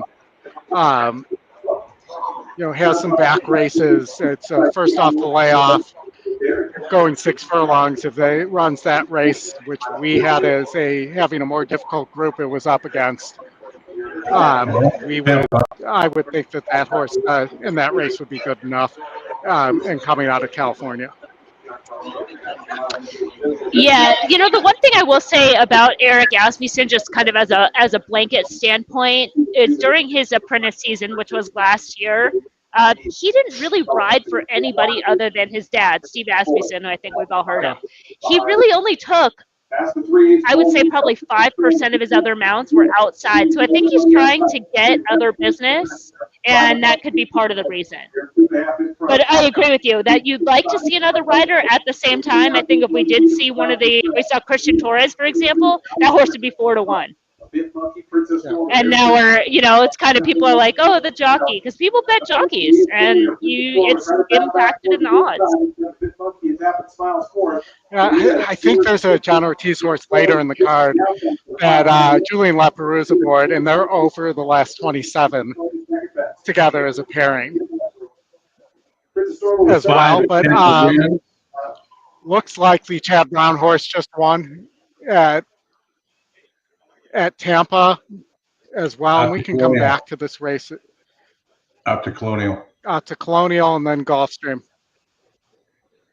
And then we've got Colonial real fast. I'm going to go from a tournament standpoint, I'd either be on the 2 or the 8 here. Paco is aboard, a first-time starter that's getting hammered right now. Winning for Irish Be Good and winning on Lost. This race is this Colonial race is open to a first-time starter. I mean, the horses that have run really haven't shown much, so it would not take much for a new horse that's a fresh horse, first-time starter, new face to jump up in this spot. There's a lot of these horses are taking steps up in class, even horses that are coming out of the maiden special weight races like the 3. So yeah, another pass race for me. No edge. There in the gate. And the run. And a good start for Claire Court. Claire Court quickly out to the lead. Lost River comes on drifting from the far outside post, is racing up to get a And the other first-time starter broke way behind the field. Claire Court did tight down toward the inside. Claire Court really awkward there, heading into the far turn, was shuffled back a few, and that leaves drifting. Betancourt with some aggressive jockeying there to get his horse to the lead. Second, Lost River racing third. Come on, 3. Vicious Gossip is fit by 5.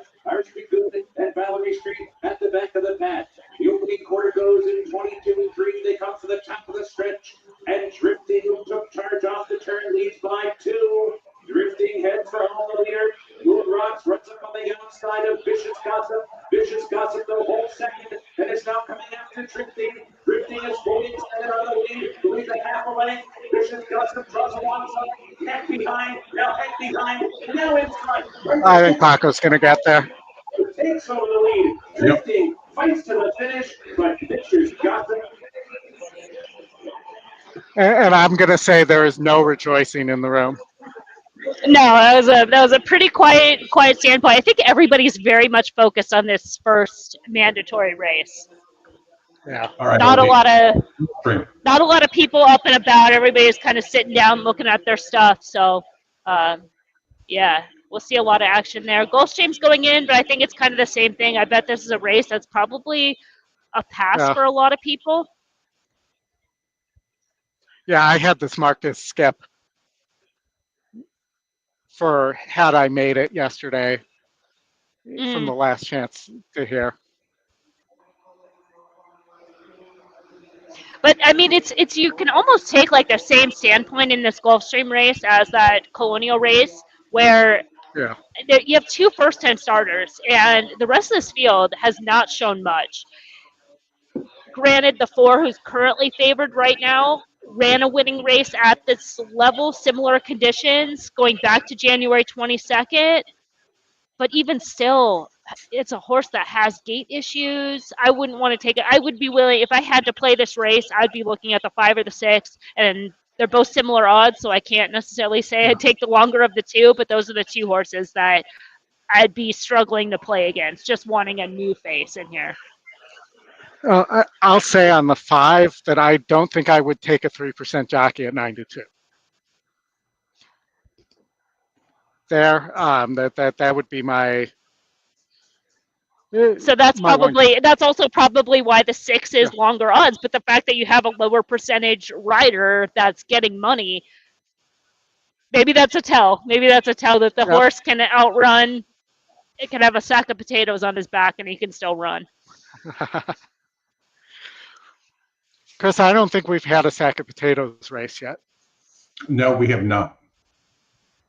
The horses are at the gate. Is that a thing? It's now posted. I don't know, but we've had like what was the race that they were doing at Fairgrounds? Oh, I can't remember what they were riding, and then there was a there've been some amateur jockey races at Laurel. Oh, geez. And then allegedly there's somewhere monkeys riding dogs.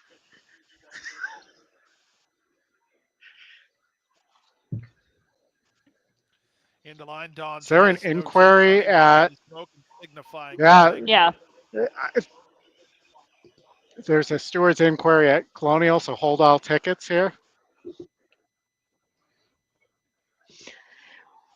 Well, if we're just going to kind of watch Gulfstream as they go and follow up what's going on with this, should we? Aqueduct's about to go, and then Yeah. also we can maybe spend a few more minutes on Oaklawn as well, because Oaklawn's in post parade and they don't drag at all; they go right in.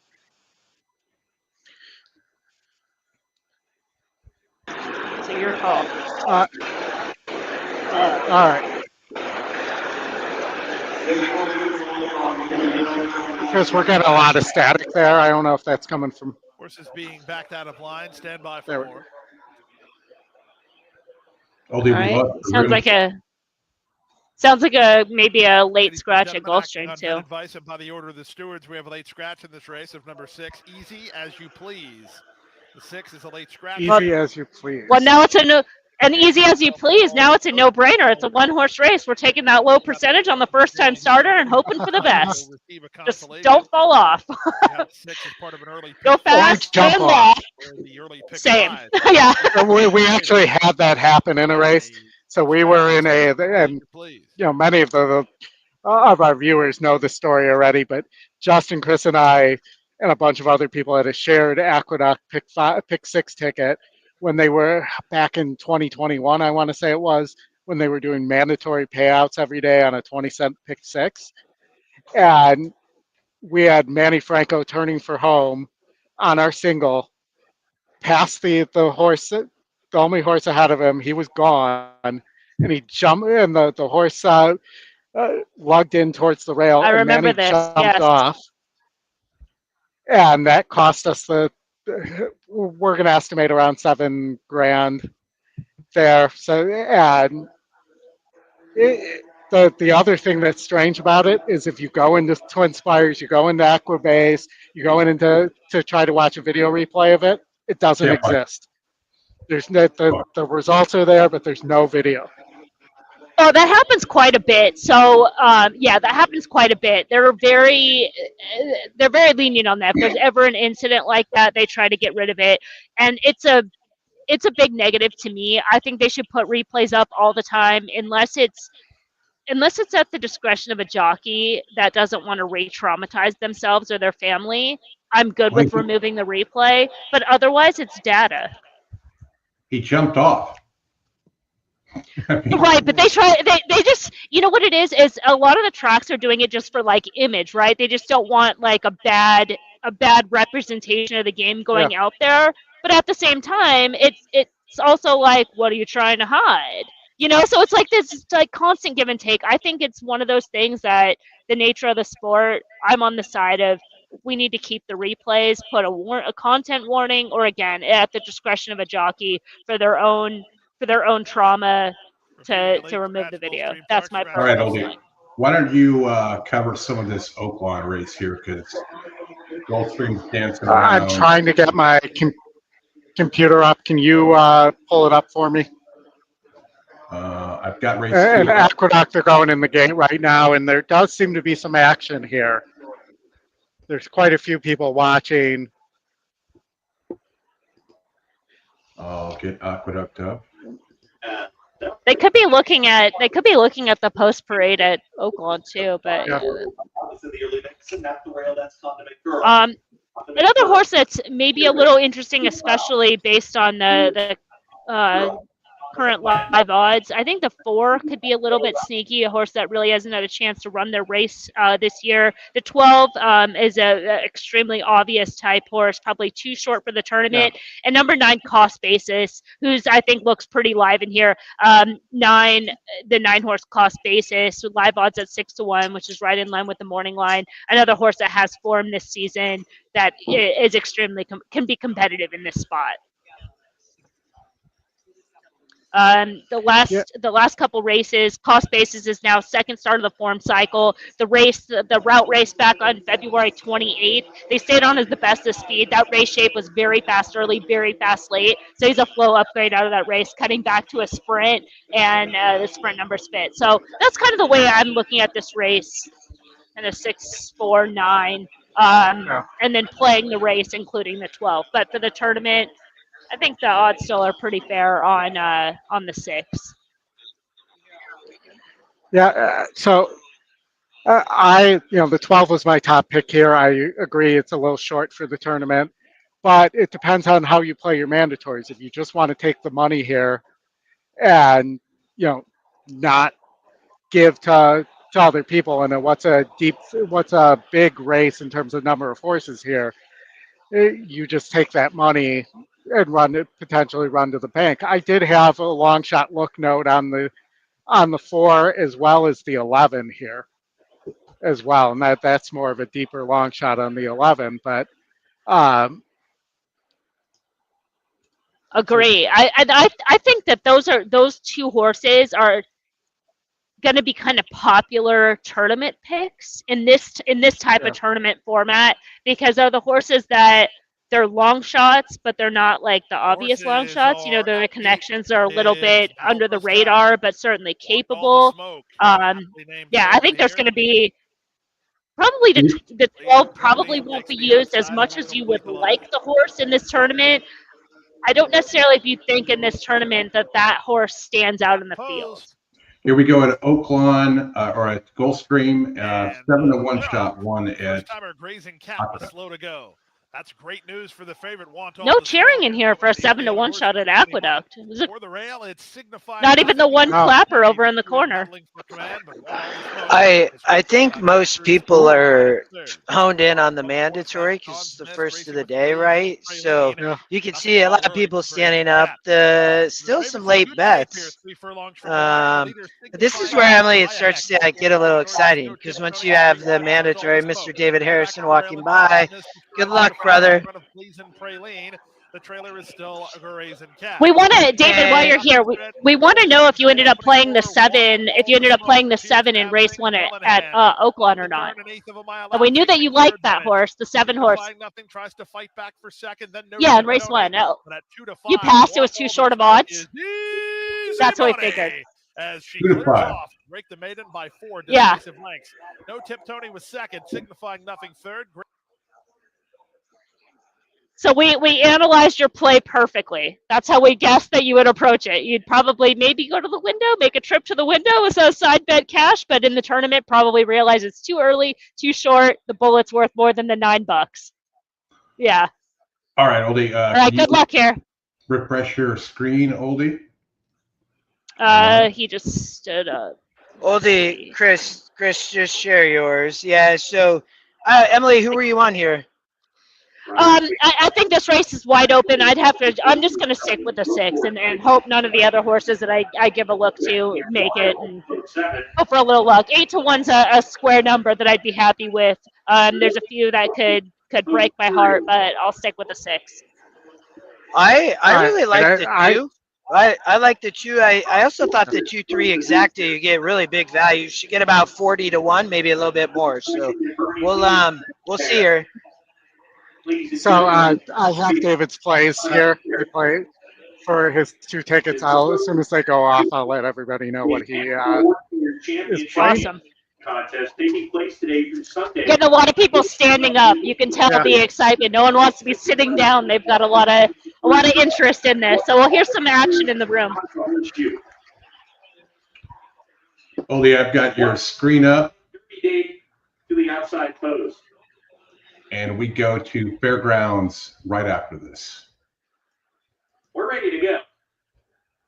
And even dispatch after the start, Burning Leaves had to slam on the brakes when it tight, and he's well out of it early. Wet and Wild up today with cost basis. Larry's Lincoln parked 3 wide. These 3 across the track. Warp Ride setting up shop right behind them in 4th. He's alongside of Worth looking at the Talisman. He's down on the rail. Blowtorch joining that trio. Dr. Soulfire eases off the pack. He's now 5 lengths off the lead of the Flurry Racing colors. Derby Date outside of Van Gap. 3 is Super Brady, who has runner beat, and that's Burning Leaves as they go into the hard turn. Hot basis leads the way, putting away Wet and Wild. He's back in 3rd while under pressure. Larry's Legend in the 2nd position, attempting to make up some ground. These 2 together and Larry's Legend, Wet and Wild, 2 lengths behind all in. Worth looking next for 1, taking a little bit of room here. Here comes Dr. Soulfire as they come down. Come on, get out 2. Get out 2. Come on. Come on, 2. So David played the 2 and the 4. So let's get the 2 home.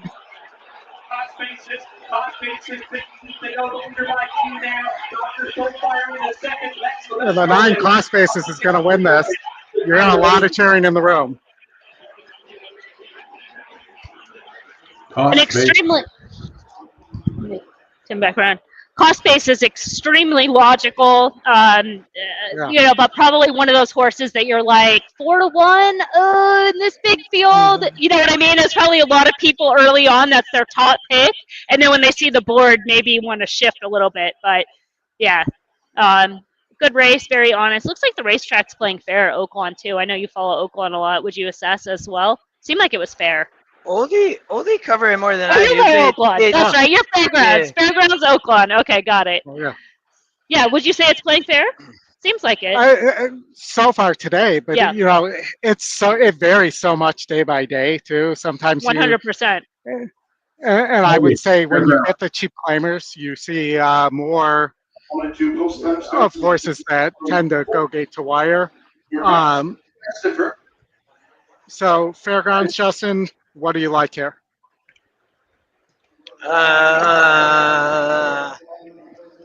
We just knocked Justin's. I thought that this was actually a tough race. I didn't have a huge opinion here. My opinion come a little bit later. I had the 4 on top, but not a huge confidence pick. I was. All right.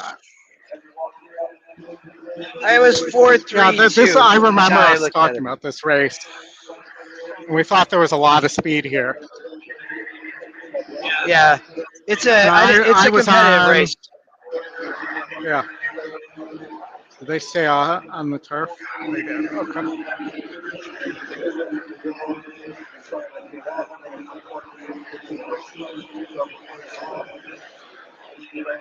They're still mulling around. You got a couple minutes here.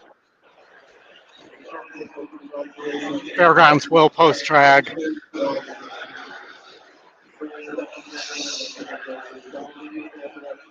But we can take a quick look at, see if I can get Tampa up here.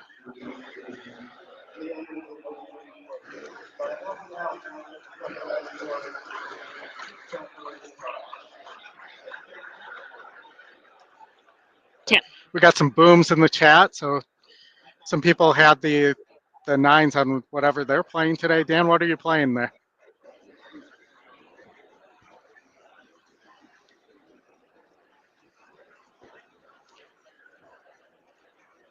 Can you see yourself? Oh no, you can't. Oh.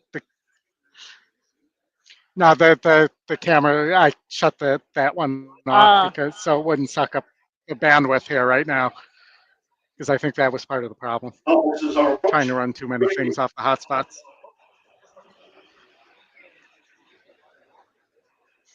We have Matt Miller over by the table here. We'll see his thoughts maybe. Justin's talking to him right now. But we got Tampa coming up here.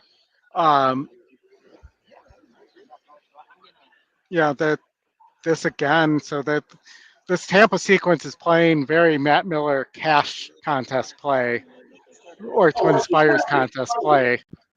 It is now post time. Looking for the starter Chester Here with all the favorites. Jared Flubbery won the first of the day. Radio Rebel went it well. Well, look who it is. Matt, how you doing? You weren't kidding about the Rebel. Good. Yeah, you have to like hear me in your ear and then go, okay, now it's my turn. I wouldn't know where else to hear you. Justin, right. We're not hearing Matt. Is he muted up here? No, I can hear. I heard Matt. Yeah. Even money favorite. One more. Travis Bellington, Madonna consent. No blink. Oh, it froze. Now it froze. Okay, good. Hi, everybody. All right, so what are we talking about? Well, we're actually saying this could, or Oldie was just saying this could be kind of a Matt Miller day because there's been a lot of kind of logical short price horses in terms of not necessarily NHC type play, but as you're nodding your head, you've been probably making your way to the windows and doing it okay. I'm 4 for 4 on cash bets, so indeed, exactly correct. NHC, yeah, totally different game, but there's been a couple of even money shots that look really, really obvious, and I'll take it. Well, I mean, as you mentioned, the NHC and playing cash are two completely different games, just on fundamentals. So how has it been in terms of the NHC so far? I mean, it's still early days. We've had one mandatory race. I just want to get your thoughts actually on that mandatory race. What was your process? What did you end up playing in there? All right, so this is going to be a somewhat dissatisfying answer to people. I've brought in a couple of aces to be handicappers for me, and my process is to listen to their arguments and make my picks based off of what their opinions on the race are. This is a grueling event that requires large preparation or none, but I don't believe in half-assing it, and that's what I would have ended up doing. And so I've got a bit of a different process. I do shoot for, well, I should take that back. I'm going to try to be respectful of these guys' opinions and listen to what they have to say. When it's up to me, 4-1 to 8-1, I'll try to stick to that range, which seem to be more realistic winners. But this, you know, as I'm very open about, this isn't really my event. This isn't where I'm particularly successful. I do think, and one of the points I really want to make of the weekend, without trying to sound negative or anything like that, and it's certainly not an NHC comment, we are seeing as horse players, by far in the last 24 hours as a group, the worst post start of the race odds changes I've ever seen. And maybe that's because I'm paying so much attention. But even in this last mandatory, the 5-2 shot favorite in the gate, when the gate opens, goes to 7-2. Someone else drops to favoritism. The winner drops to 4-1. I'm alleging nothing nefarious, but this is frustrating. And if you're sitting here trying to, with laser precision, calculate the number of points you need, this has got to be maddening for people that are trying to be, especially those that are concerned with, and I don't think tournaments are the place for this in general, but those that focus on EV and value, this is a brutal environment at the moment, in my opinion, in terms of these odds changes. But again, in the context of a tournament, you need winners. And so even though the horse should have been 5-1 and you got 4-1, I would be delighted at 4-1 if it actually won. So tournaments and cash, it's different incentives. But you're right in terms of the odds drop and kind of understanding what you need in the tournament, because every play does matter. So one scenario from yesterday, just kind of talking in general, with a player that had a couple plays left and was looking ahead at the doubles and saying, I don't know my exact odds, but I know I'm probably going to be around third, fourth choice. So I'll probably be in the 6 to 7-1 range, and that's not going to be enough. So it is something that you do have to be aware of, especially when it's getting down to the end or getting close to that cut line and you're starting to make money and making moves, that those odds drops do matter even in this particular tournament. Yeah, and I'll be fair about it and say odds drops are accompanied by odds jumps. And I've had a couple where, okay, I bet at 3-1 and I got 4-1. Like, wow, thank you. In general, I don't take that as a very positive sign, and it's certainly pretty confidence reducing when it happens. But when they cross the finish line and you got that extra point, it does happen. I think we'd all agree it feels like it goes the other way more often than not. But especially at the final table coming up, this would be this is going to be awfully challenging. I said this to someone the other day, maybe it was you, so I apologize for wasting your time with the comment again. I have gotten so tired of having to watch two things during a horse race. It used to be that the race would go off and you would just look at the screen, or you'd look at the actual horses for a change, and you would watch the race. And now, if you just think about how you at home are watching races, you have a device or a computer with a split screen, and your attention is completely split between seeing what odds you got and watching the horse. That's crazy, and that's not that fun. You should just know what your number is and then watch the race. And instead, you have to be panicked that some CAW or some large bettor at a small track just took your even money shot, sorry, oldie, to 2-5, and you'd be canceling tickets if you knew that was going to happen. And it's frustrating. And even when you win, you feel like you lose. It's frustrating. So this is it. again, I'm not trying to be negative, but these odds changes, I think there's going to be enough noise in the industry as this continues. I think the NYRA solution about cutting off certain access at a certain time is good. Even if they just said we're going to stop taking bets when the first horse loads, at least when the race starts, you know what the odds are. There's always going to be last minute changes no matter what. Always someone's going to get the last bet in somewhere, but at least it would be nice to know as you're watching the race, this is what I got, instead of being shocked at the end or in the middle and you got it. And a lot of it is it has to do with the technology, right? Because I just want to make this clear for people that are listening, because I think there's so much confusion on this, because they think, oh, people are betting once those horses leave the gate, and they're not. So what happens? I've been in the money room at Hawthorne, and you've seen this. The pools are closed, so it's just a matter of those pools are closed. It's just a matter of communication to the graphics, of speeding up that process. Hey, Rachel. Speeding up that process. So it's like the odds have already been finalized, but what we're seeing is an old graphic, and that's where the error. Yes, that's where the error is. And look, especially when people are bad sports or whatever, your brain goes to cheating, and no, that's not at all what I'm saying. And it's not. No, but if you. Maybe that happens. I have no idea, but I don't really think that's what's going on. I think this is pools merging. I think there's a whole bunch at play here. And I also think there's some really smart money that just waits to the last second and doesn't want to give price discovery to the market. I don't blame them. It's not inherently nefarious. It's just the result is frustrating.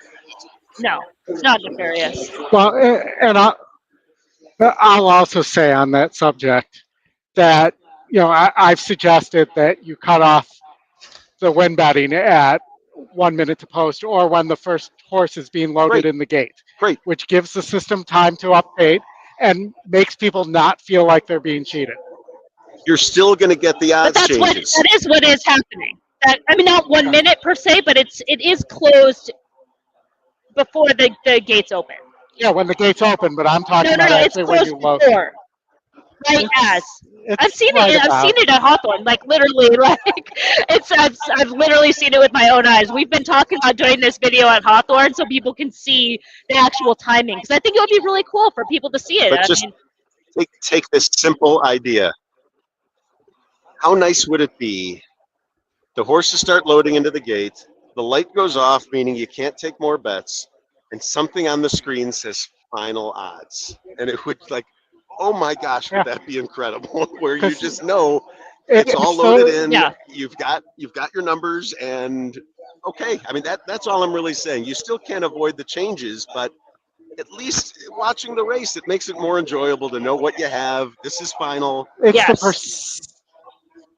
It's the perception of being cheated that's the problem, and in many cases, perception is reality in terms of driving people away from the game. And, you see it all the time with the less honest accounts on Twitter who are perpetrating and building that. There's one person cheering for this one horse right now at Tampa. The one clapper. So the TLDR will get kind of cycled back around to the tournament. So who did you end up playing in the first mandatory race at Oaklawn? Did you play the 9? I had the 2 on both entries. Oh, the 2 on both. Okay. Each of my pickers came to me and said, here's my thoughts. I'm not going to argue with them or say, well, one of you picked that, so you pick. First of all, and again, to be very clear, these are both my entries. There's no collusion. It's like asking Emily for an opinion. It's like asking Oldie or EquinEdge for an opinion. I've got 2 people I'm asking for opinions. They both had the same opinion. I'll be honest, I wasn't thrilled. I would have loved to see a little more spreading there, but I'm not going to be the one to get in the way of one of them having a successful day, because if I've mentally committed to saying I'm going to trust the handicapping of these people, then I'm just going to do that. That said, when we get to the final table, God willing, I don't want to hear from them anymore. This is now game theory and gladiator time. Exactly. And I'm ready to enter the Thunderdome. And somebody that's been covering Final Table, let me tell you, I've been covering Final Table for the last few years. I'm like, my mouth is watering that I just love to see people show up and like do game theory just from a coverage standpoint, instead of being like, oh, I guess they still like that horse, even though it's not going to really go one way or the other. But some people have also just been in a position where maybe the lack of game theory, when everybody's using a lack of game theory, has worked in their favor, but that's a different type of conversation. But also going back to the mandatory race, using the same horse on both, I think the horse was like 7-1 or something like that. So it's like a decent enough horse to have on both tickets at the same time from that standpoint. Yeah, I think this is all about handicapping. This is all about picking until the end. And at that point, it's almost disrespectful to say it this way, but the horses almost don't matter. It's really about climbing on top of each other and scaling to the top with such a top-heavy prize structure. It just turns into what numbers you need. And as I think about friends like Justin Mastari and Scott Coles, they would be the first to tell you the market and the tote board gave them their winning horses. Those weren't their all week long picks. That's what they needed to win, and they were smart enough to identify that and take it and change their lives. So good for them. I think if I was playing, maybe a little contrarian in this idea, but I would be trying to put up $400 on day one. I'm like, I'm not saying I would, but I'm saying that's what it's going to take to win. I want to try to like be that jockey that's just going to go to the front and just not look And back. knock them off their feet. And not try to even get in my own, and not even try to get in my own way, just saying, this is what I know it's going to take to win, and I'm going to just try to get there as fast as I can. Like, not do anything else, but like, what is going to get me to that point? And if I end up coming up short in any ways, then you go to, then here's my next plan. Then here's my next plan. But it's like, I know what it's going to take to win this thing. Those scores are pretty much, that's what it is. And I want to get there as fast as I can. I love the idea. That's hard to pull off here. And it's funny, you're talking to a cash live bankroll tournament player, and that's exactly one of my primary strategies on TwinSpires. Is it takes, especially when it's live money and the numbers get out of control quickly, it instantly puts people on tilt. It throws them off their game. I don't know here if someone put up a massive number like you're saying. I think everyone would, shock and awe, be thrilled, and like, oh my gosh, that's crazy. I don't think it would change. They would just say that person's gone. Like, I got to play my game. I got to get to the cut. The number is going to be 182 or whatever it is. Yeah. I can't catch her all at once. And by the way, as someone who I think was in second a couple of years ago at the end of day one, who didn't make the cut. Correct. Well, look, if you do get to 400, you've made the cut. Congratulations. Because that's what it takes to win. Because Exactly. so you're pretty much that's what I'm saying, is I'm not trying to play to the cut, right? And it's also because it's sort of like talking about a strategy yesterday of saying, here's what it's probably going to take to win this, what the score is going to be on this day, and here are my multiple paths in order to get to that. And if something goes along the way, then you start saying, okay, now I need to adjust. But generally coming in with a plan of, this is what it's going to take to win. And this tournament it's hard, but not in the hard way that we generally think, like, oh, it's really hard. It's hard to just win. That even if you come in with everything going right, it's hard to win. And a winning type player and a winning type handicapper could come up with the right pieces and still not win, if that makes sense. Oh, yeah. I sat next to Dave Duncan yesterday. He's known on Twitter as Racing Downwind. He sat in second in this first chance last chance most of the day. And in a 20-minute span after 3 races, he found himself in 70th place. And I'm saying to him, dude, you had a great day. Look at all your cashes. That's the nature of this tournament. And there really is no one path. I know you know Tony Zhou very well, who talks about variance and going for long shots. And right, there's other people that say, if I can just hit my 2-to-1s, I'm totally good. And it depends on the year. It's different. It's a different, you just don't know which solution is the right one for this particular year. But okay, there it is. Well, And as you're mentioning that, Kevin Costello just walked by, and he's the one that told me earlier, who ended up, he was right on the bubble, so he just missed. But he said, the horse that put me on the bubble, I would have never played had things have gone the way that I wanted to early on. So it's that matter of making adjustments, and that's why somebody who's played good all day all of a sudden gets leapfrogged because everybody else starts playing. I was standing across the room. Someone hit yesterday late in the day when we had Turfway and Fairgrounds going off at the same time, had both the 8-1 and the 16-1. So he hits a 24-1 shot. Oh, all of a sudden, it's like they've been winning all day. It's crazy, and that's where the game theory in this comes in a little bit, because that was a one-day tournament, and as you're nearing the end, it makes no sense to just stick with your low-priced opinions if that gives you no chance. You're forced to take different horses at that point, and if the horses on the track cooperate, that can make the first 80% of the day completely irrelevant, because in the last 20%, a bunch of bombs or big long shots came in. That's the game, and so no one should get. If you get to 400 on day one, you should have all the confidence in the world going to bed that night. Otherwise, I don't care where you are on this board, until we're getting right there up until the end, anything can happen. As people are stabbing at bigger and bigger prices, if one of those happens, you've got some people that had really, really successful two-day times that come to a crashing end. It's heartbreaking and thrilling for the people. I mean, it's a wonderful time. All right, that's it. I got to go, if that's okay. Well, okay, well, let me real quick. Sure. The mentality with the 400 on day one is looking at it from, this tournament is only one day. That's the mentality. Does that make sense? Okay. Absolutely. Right. It's okay. So it's not I'm trying to get to 400 on one day. It's saying this is a one-day tournament, and I'm approaching it as such. Not I need to get to this step, and then tomorrow I'll do this. I'm looking at it it's just one very, very, very, very, very long day. If I thought this year the Breeders' Cup Betting Challenge was going to be won with $160,000, and if in the first race of a two-day tournament I saw a chance that felt reliable to make that, right there, I'm trying 100%. To put up my winning number, and that's that. That's not the way I play. I usually don't find long shots like that with a balance of 7,500, but I'm completely with you. Love the idea, and honestly, it's something people don't focus on very much. It sure makes this stuff fun. When you're up ahead, you're kind of sitting in a good seat, and if they catch you, they catch you, but it's really, it's fun to be up ahead and feel good and see your name up there and all that stuff. So that's also a big part of my sales pitch, for what it's worth, for this event. I've always said this is a great time.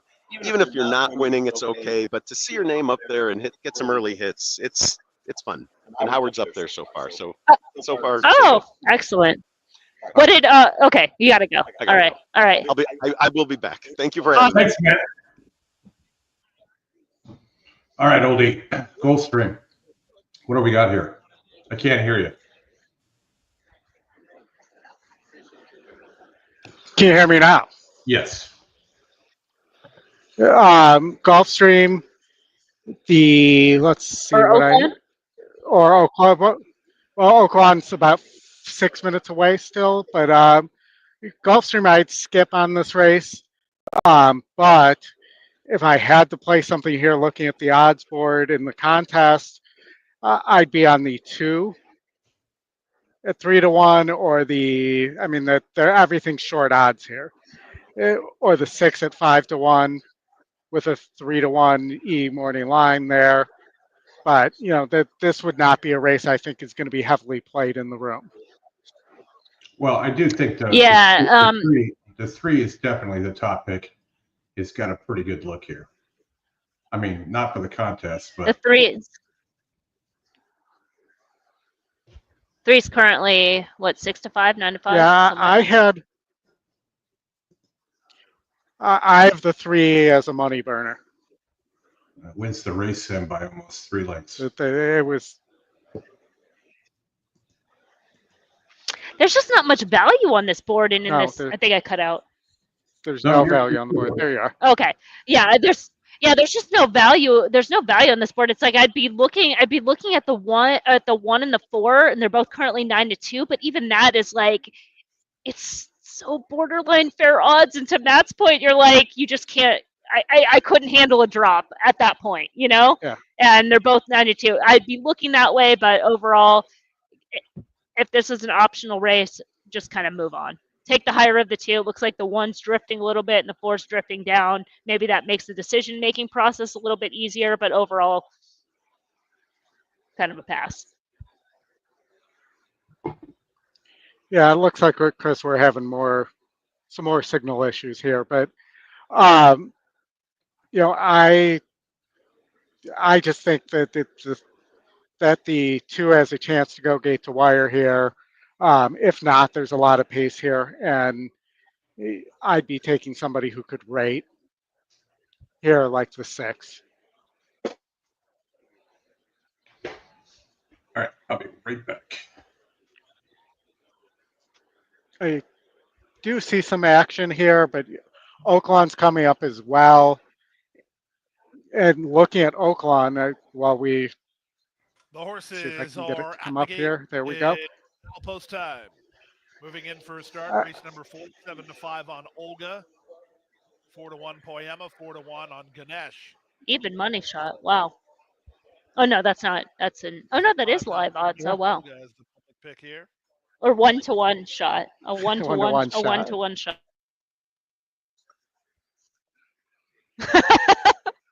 Olga gets ready. But you're getting 9-2 on my best bet there, Itzel, who is making a huge And drop for crazy Peter away, Miller. and Eufema to the outside. Eufema.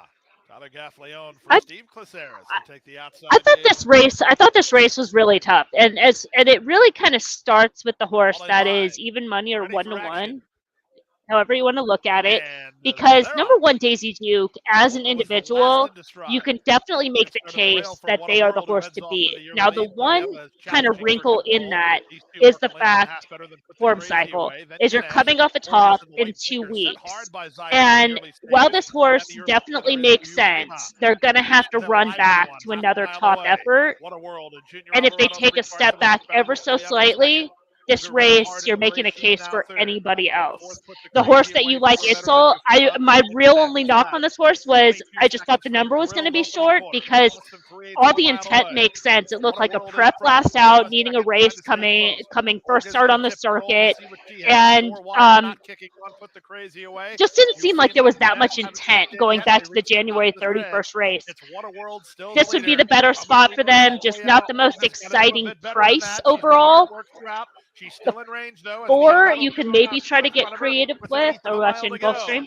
The 1. Trying to hold off Olga. Yeah. Coming up empty. Here's Olga, hard at work, charging hard. There's some noise in the room here, but I think the 3 is going to get there. Olga in front. Ooh. And didn't burn money there. Concluding strides from What a World, who was second. So that would have been one of those, like, if I was like, okay, the 1's higher than the 4, I'd be like, oh no, I'm so sick, I didn't play, but smart decision to pass. Such a smart decision. Yes. All right, back to Oaklawn, this tricky race.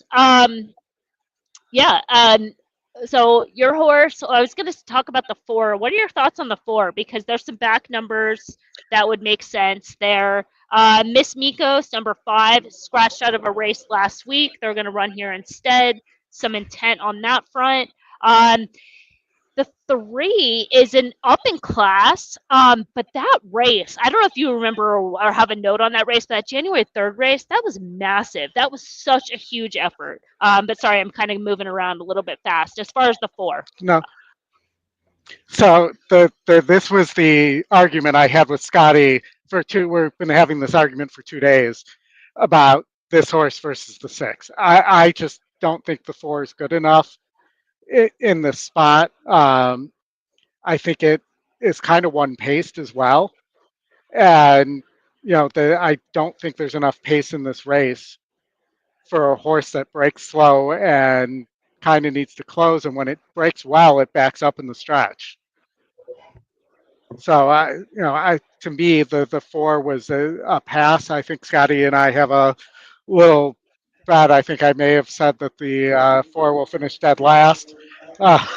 So, Well, no, I would kind of lean with Scotty on this because there are some things to like. I mean, you bring up very extremely valid points as far as the gait issues, a horse that overall is one pace, a horse that's not a consistent type. But in terms of coming into this race, the form cycle going back to the late October start was like the type of race coming back around where she had run better at Oaklawn Park and following a similar pattern to last year, getting her a few races, then running those higher numbers at Oaklawn Park, so you could start to see the intent and the pattern. And as far as the races this season, she has improved. She took another step forward in November 24th, and then the race on December 27th, that was a big effort. She had trouble at the start. She was extra wide, excessive ground loss in there and made a move. They were scratched under similar numbers of one allowance condition last out. So this is a lower par than what she's faced, making that 4-year-old debut. But you're giving up recency and all the factors in there. So it really just come down to what are the live odds right now for the 4? 9-2. That's too short. Yeah. So no thanks. That's the no-brainer. 10-1. That's what was intriguing. Because you're like 10-1, I can take the negatives that you put in there and say, okay, it's compensated in 10-1. At 9-2, I would look outside. I think the 2 horses at prices in here, based on what I'm seeing right now, are the 3 and the 5.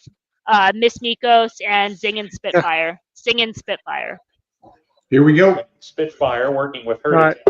She's just about in. Now she's in. I'm going to stand up and watch this race. I'll be back in a second. Yeah, I just need to stand up, to be the honest. screen is behind us. To the outside post. Here's Scrupulous, Martine Schwann to the outside. We're ready to go. There does seem to be a lot of action for this race, too.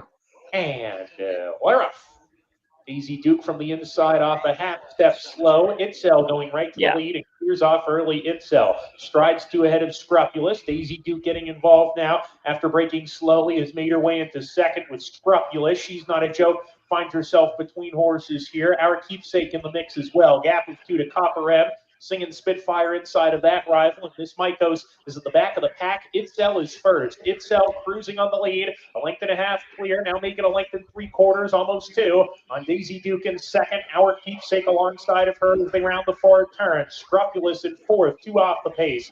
1.5 back to She's Not a Joke. Copper M is sent along outside of her. Miss Mikos is out of last, passing Singing Spitfire as they come to the top of the lane. Itzel at the top of the stretch, still leading the way here. Our Keepsake is asked to pounce from the outside in an all-out drive. Daisy Duke third as they come down the lane. Come on, 6 finish. Finish. I want to lose to Scotty here. Come on.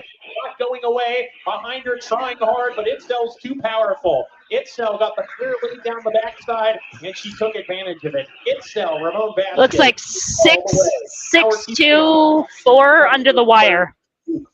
6-2-4 under the wire. She's Not a Joke, close for third. So, I was going to rub that in to Scotty, but I don't see him at the table. But I have David Harrison here. No, on on the table. You went the wrong way. Yeah, you're right. You got to come back to the table because Scotty's here. So wherever you went, Oldie, come back to the table. Wait, don't move. Yeah, sorry, I was getting congratulations on that call on the 6 from David. My 6. Yeah, definitely didn't finish dead last like I predicted. Nice. So excellent. Good call on that, on the 6. And a little heads up action too, which is always a good, friendly conversation. Fairgrounds, Oldie. Fairgrounds. All right. And Fairgrounds Justin too. Here, I did not have any notes on Fairgrounds Race 3. I think this was the race we were. Oh no, I did. We threw out the 1, 3, and 5 here, Justin, if I remember correctly. Yeah, I'm trying to get to the screen. You pulled it up. Yeah, this one was wide open. I did have the 2 on top, but only I can't get my screen up, so I'll have to let you or Emily start. Yeah, I mean the 2 you're getting a price there at 8-1. That's probably a pretty good tournament play there for mid-price. It looks like it, as I look at Emily's screen here, it charts out pretty well too. Yeah, the visuals last out weren't great. As an individual, looks good, but was kind of like drifting in the lane, was sideways on the left lead throughout. But in terms of having the right speed, ran a better race at the level going back to January. That would be kind of the one knock, but otherwise looks in there. The 6 looks kind of interesting coming in, but coming in from Delta is always tricky for these horses. It's just such a different class level, circuit switch, and the intent all around. But a lot of those horses are coming out of maiden special weight. It's probably closer to a lateral move. I think the 2 makes a lot of sense in here. You guys, the horse that you guys are leaning on, mostly. What about the 8? Is that the other one that you guys use? That's probably a shorter priced horse. Yeah, 7-5 or 7-1 currently. I had the 2-4. The 4 is a 3-1 E morning line, and it's 9-1, which is crazy. I mean, and I'm not playing this race, Emily, but if I was, that was where my second pick went. I just thought this race was wide open. To your point, I mean, it's not bottom level. It's 20,000 state bred. But many of these have been running at Fairgrounds. You do have some Delta Downs shippers come in, like you talked about the 6, right? Like the 8, I think Calhoun and Morales. I mean, the more I'm looking at this, I really like this 8 horse. I really like this horse. This is a class. This horse has been running here this season. Earlier on in the meet, those back in November and in December, Brett Calhoun was extremely cold. None of those horses were running, even at shorter prices. So I can give a little bit of a pass on that. The January 16th race, that was 2 turns. It was in the mud. The horse was again rushed up into a fast early pace, took pace pressure, is a massive flow upgrade. Now they've given the horse a freshening, 57 days. They're in maiden claiming. This is the spot that this horse is supposed to run well. And that's currently 7-1. I'm digging that as a play. So Calhoun has the 4 too. We'll see what happens here. Who got the lead? The 3? No. Number on the far outside. And we come back to Williams Legacy with Becky's Gotta Have It. Yeah, the 3's on the lead. Philly Sprint. Wow. And cheap. That horse is cheap though. Leads coming toward the quarter pole from last getting caught now by the 5. It looks like 95-1 spins them in. No, not a 5. I'm trying to see. These maiden fillies for home past the quarter pole at 40. It's another one that the TV is extremely far away. With 1 furlong to go, leads Lassie. Let me just see if I can see. Upset-minded, Wicked Seller is still there. The rain is gone. She's abandoned. 3's going to take it. He's got to have it, and then Thundering Desire. 90-1. Wait, there is no 3 on the board. Or did we throw it out? We threw it out. At 95 there's... That's a hard horse to come up with. That's a legitimate. That's probably an underlay at 90-1. Wow, that's crazy. Never been on the lead. I told you that race was brutal. Like I had 100%. no opinion. But I wasn't going to get to the 3 unless I used all the horses. I mean, but that was a rough race. Wow, was 90-1? Is that what I'm almost positive? 95. 90-1. Wow. That's crazy. 95-1. That's wild. All right, oldie Tampa. And the room was pretty quiet. I don't think that was a horse that many people had. I feel like I heard one person yell. We're gonna see. We'll see the leaderboard, Chris, here shortly, right? And you're right. We'll see if anybody had it. That's wild. Wow. It's extremely early for people to be throwing cappers, though, and being that desperate to try a horse like that. Tampa Turf, race 5, the 1 who was the speed here scratched out, and it is a mandatory. That's correct. So, Justin, remember the 1 was the speed here?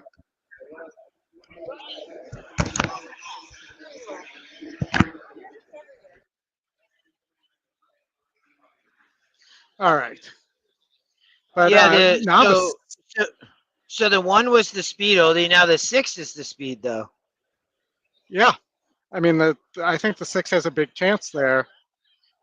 Because remember, the reason we didn't like the 1 yesterday was because the the inside post on the turf for Mhm. speed was playing really poorly at 8.5. So, you know, I don't know if the 6 is going to be good enough to hang on, but it's a 25-point pace advantage. That should be lone speed. It's got a good GSR. The SOR fits here. And, you know, it's kind of a blanket finish. So you're getting 5-1 there. This is a mandatory. It just missed last time out in second. It is a 0% trainer, but it's not moving barns. So hopefully that they get the message and know that they're the speed here. Yeah, I was looking back at my notes. I still like the 8 and 10 here. The 8's taking a lot of money, I can see, and then the 10 horse is not, though. A 2-1 E morning line, and you're currently getting 5-1, which is, you know, for the top pick. But I thought both of those horses had a big look off the pace. Yeah, I remember us talking about this race as well. I actually like the 9 from off the pace if I was going to take somebody from off the pace. And then Kathleen's horse, the 7, is getting bet. That horse is currently at 7-2, and we had it as 6-1 on the morning line. So, you know, pretty wide open race. But, you know, I'd be on the 9 at 6-1. I think there's value there. I didn't particularly like the 10. The 10 was a toss for me personally, but maybe a 6-8-9 exacta box outside the tournament here.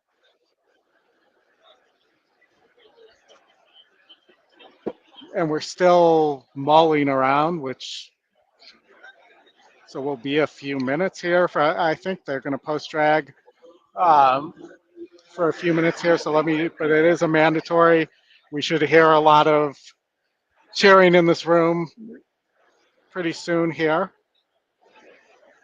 Colonial and Aqueduct are coming up after that. The leader right now is at $64. So, Nobody must have had that horse, Chris. Fairgrounds. Or did they have that? What are they at? 66? 64. No, that might be a capper then, right? 40. Yeah, that I think that they must. I bet that was a capper. Whoever hit that, I bet that's how they got to that money. They don't show the plays, but wow. Yeah, that's kind of disappointing. They show, like, even horse players shows the plays, but I guess there's no way to. I don't know if they could get it from the tote to the screen fast enough.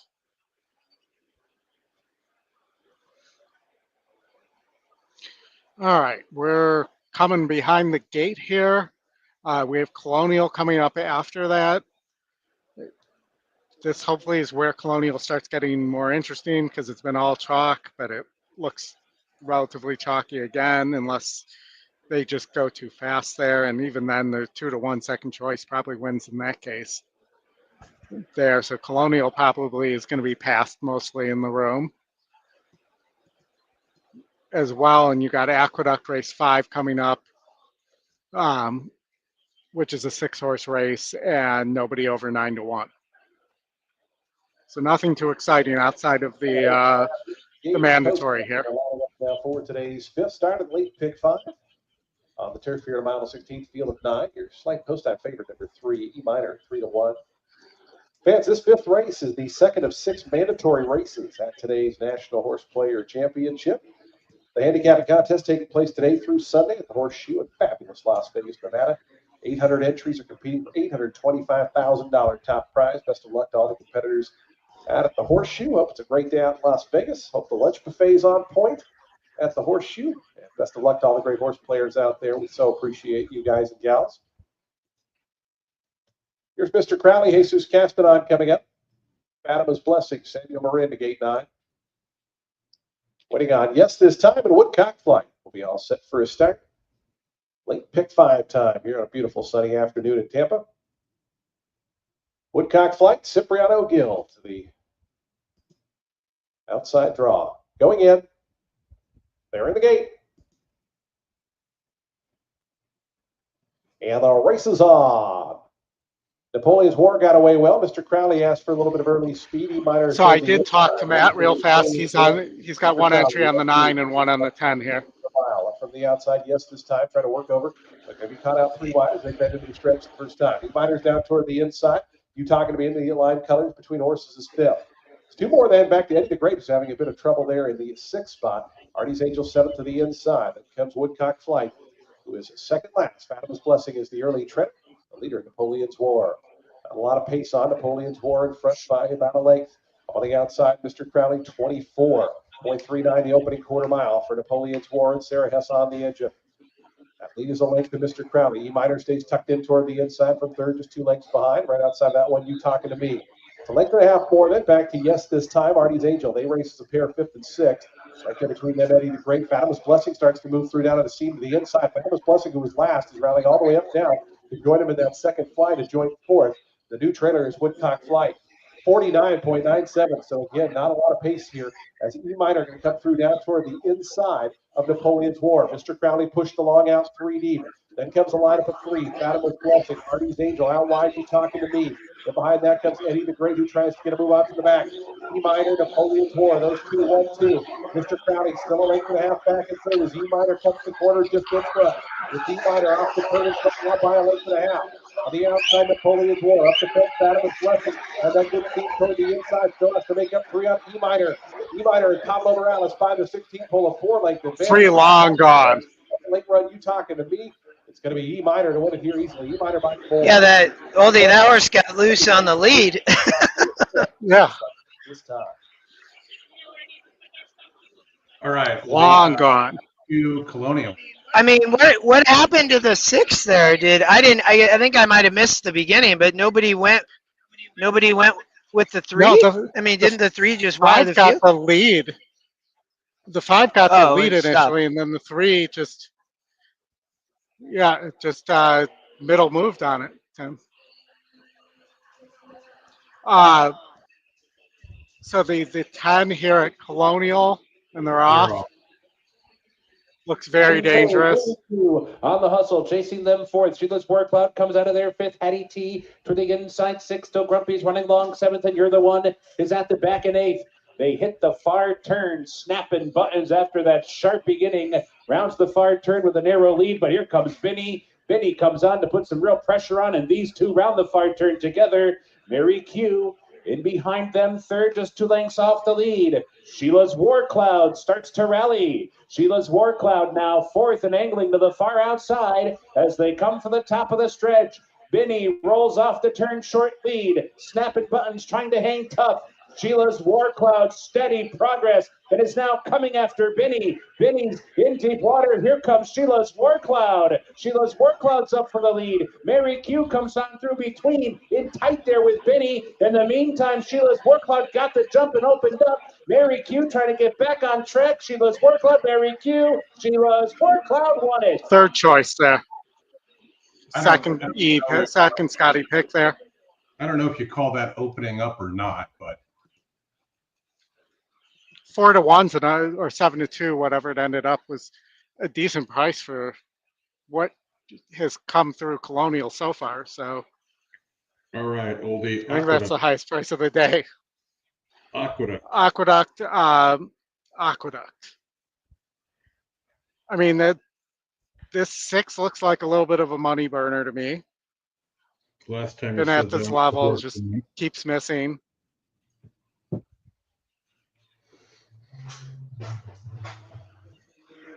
So let's watch the race sim, but I'd probably be looking at maybe the 4 Eastern Star to sit a trip between the 6 and the 7, who are going to be dueling most likely.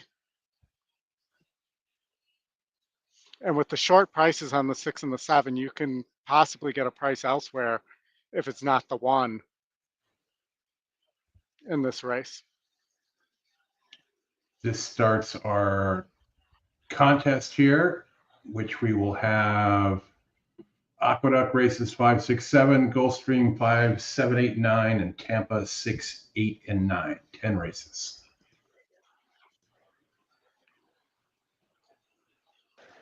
Where did you do your contest?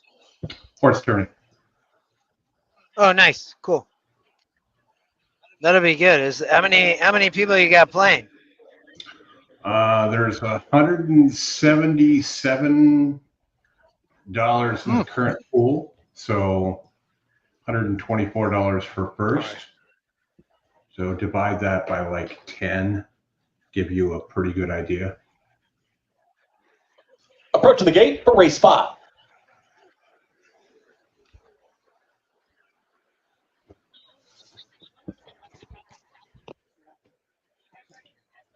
After this, we're out to Gulfstream. Just for you, if you want. Just for you, if you want. Do you want? Yeah, those are yours. Did we lose Emily?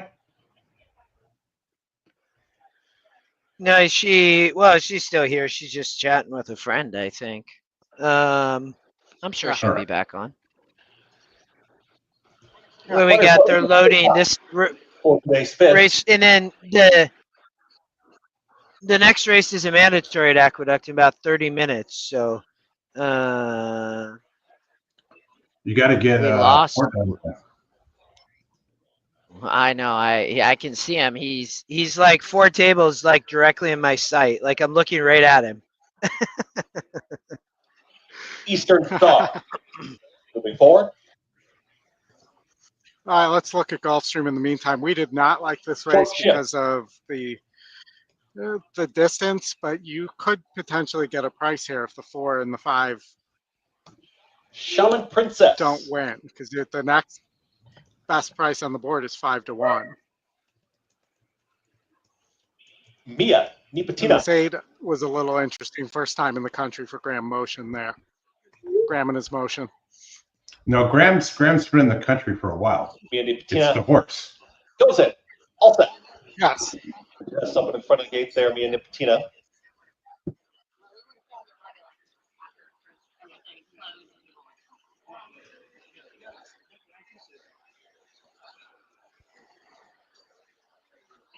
And no.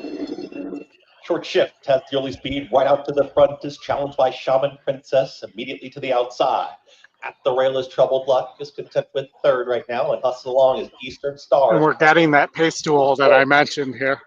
And the leader is Short Shift. It's Short Shift still with a half length in front of Shaman Princess, not going anywhere. It's going to stalk the pace setter now as they approach 4 furlongs left to go. Right behind them, Troubled Luck is still sitting in that 3rd position. Eastern Star is still shoved along, trying to make up the ground from 4th.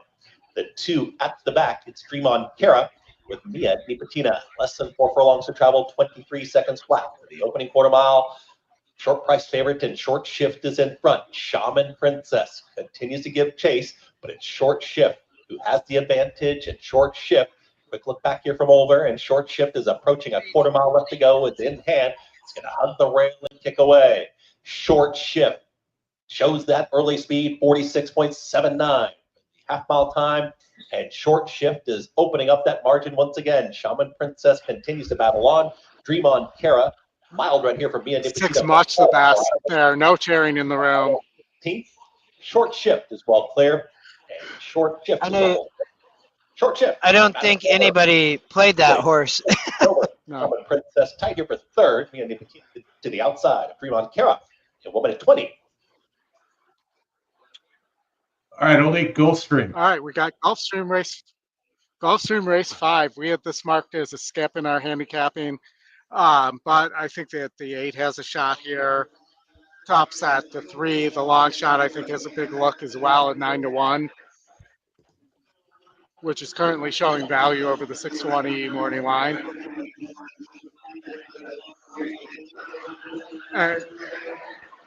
You got Castellano aboard there. GSR fits. So I'm going to go with the 9. I'm going to go with the long shot here. Justin, what do you think? Wait, the 9? Wait, where are you? Oh, yeah. Wait, you said the 3, not the 9. Yes, the 3. Okay. The long shot. I see you were saying 9-1. I was thinking you were saying the 9 horse, Yeah. the long shot. I was like, wait, no, the 9, not the long shot. There is no 9. But I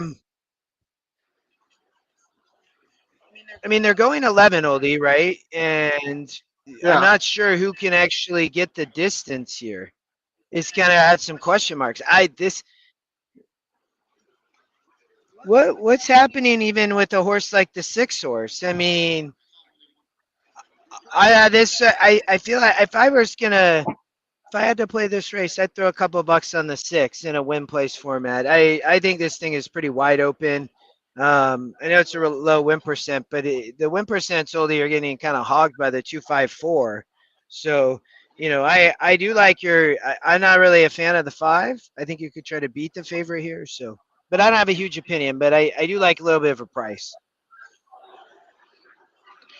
All right, and Saffing as Joseph, that wouldn't surprise me at all there either. And I just don't think the 4 is that great of a favorite for Ian Welks here, and I don't think the 5 has to win for Nacho Correas either. And you never know what you're going to get from Rosario in terms of a ride there.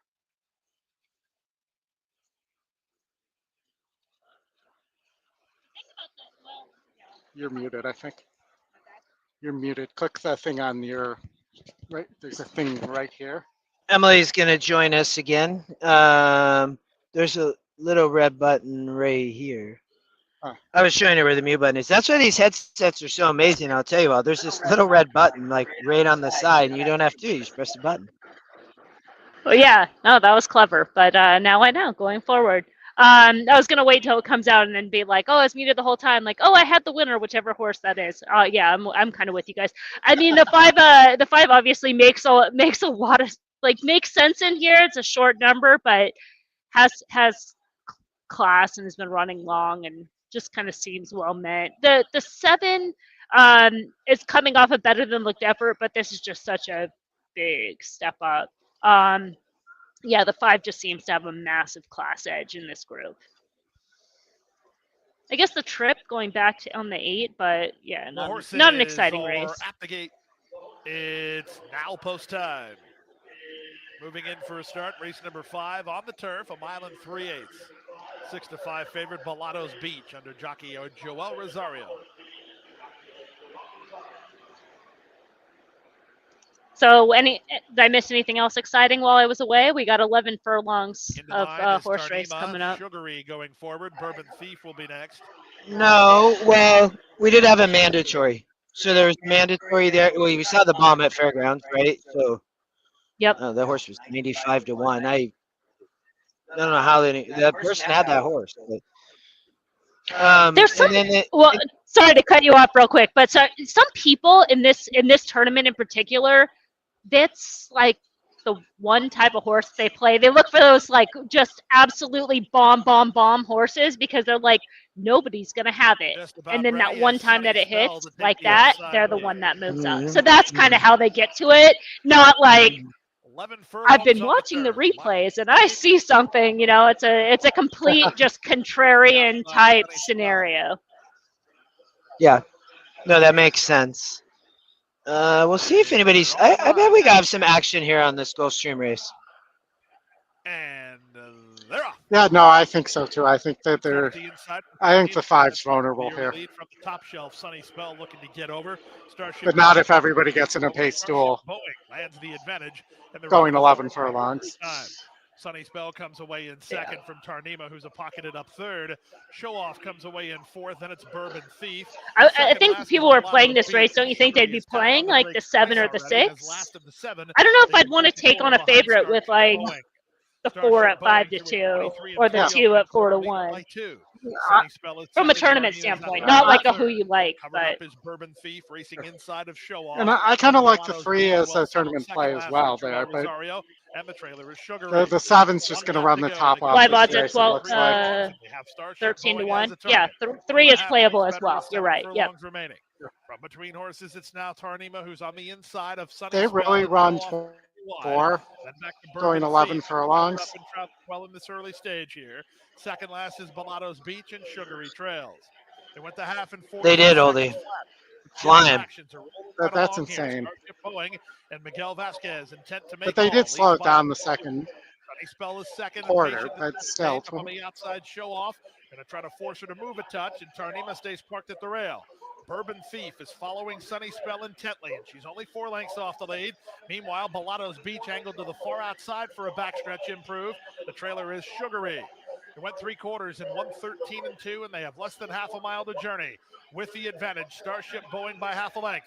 Sunny Spell is there second, 3 wide show off. Tarnima's at the rail. Bourbon Thief continues to follow Sunny Spell. Balato's Beach is hard at 5 work. looks done. There's a lot to do and not much time to do it. Sugary kickstarts a rally. Here on the comes far the 6, outside. Justin. They went the mile in 1:37. And the flat, 3. they're on their way home. The leader, Starship Boeing. It's your 3, man. Your long shot, the Scotty long shot might win the race. On the outside. Too wide. Now the 3's flying, man. We left the rail open for the Too 4. wide. On the outside, Tarnima. You can't go 7 wide there. Bourbon Thief in front. Tarnima second. Welcome Yeah. Sugary third. Ian is We left well. the rail open for the 4, Oldie. 12-2. Oaklawn race 4 is coming up. They're walking towards the gate. Fairgrounds. A big full field. I bet, Fairgrounds is coming up, and Oaklawn as well. Yeah, they like to run on top of each other. Yeah, they're going to go off So- on top of each other. So Cigarette Boat, I thought was vulnerable at Fairgrounds. I gave the 7-horse out on our daily video. It's currently 20-1. I think it's if you get around Cigarette Boat, a few horses can win. Yeah, Big morning line angle. There's a big morning line angle only on the 1, but I'm not sure the horse wants the turf. looks like the 3 scratch too, Justin. The speed of the race, which makes this. Ooh, really? Yep. If my eyes are serving me properly, I see a red. With It no looks like numbers a. there. The first time today, crossing over the Stonewall Turf Court.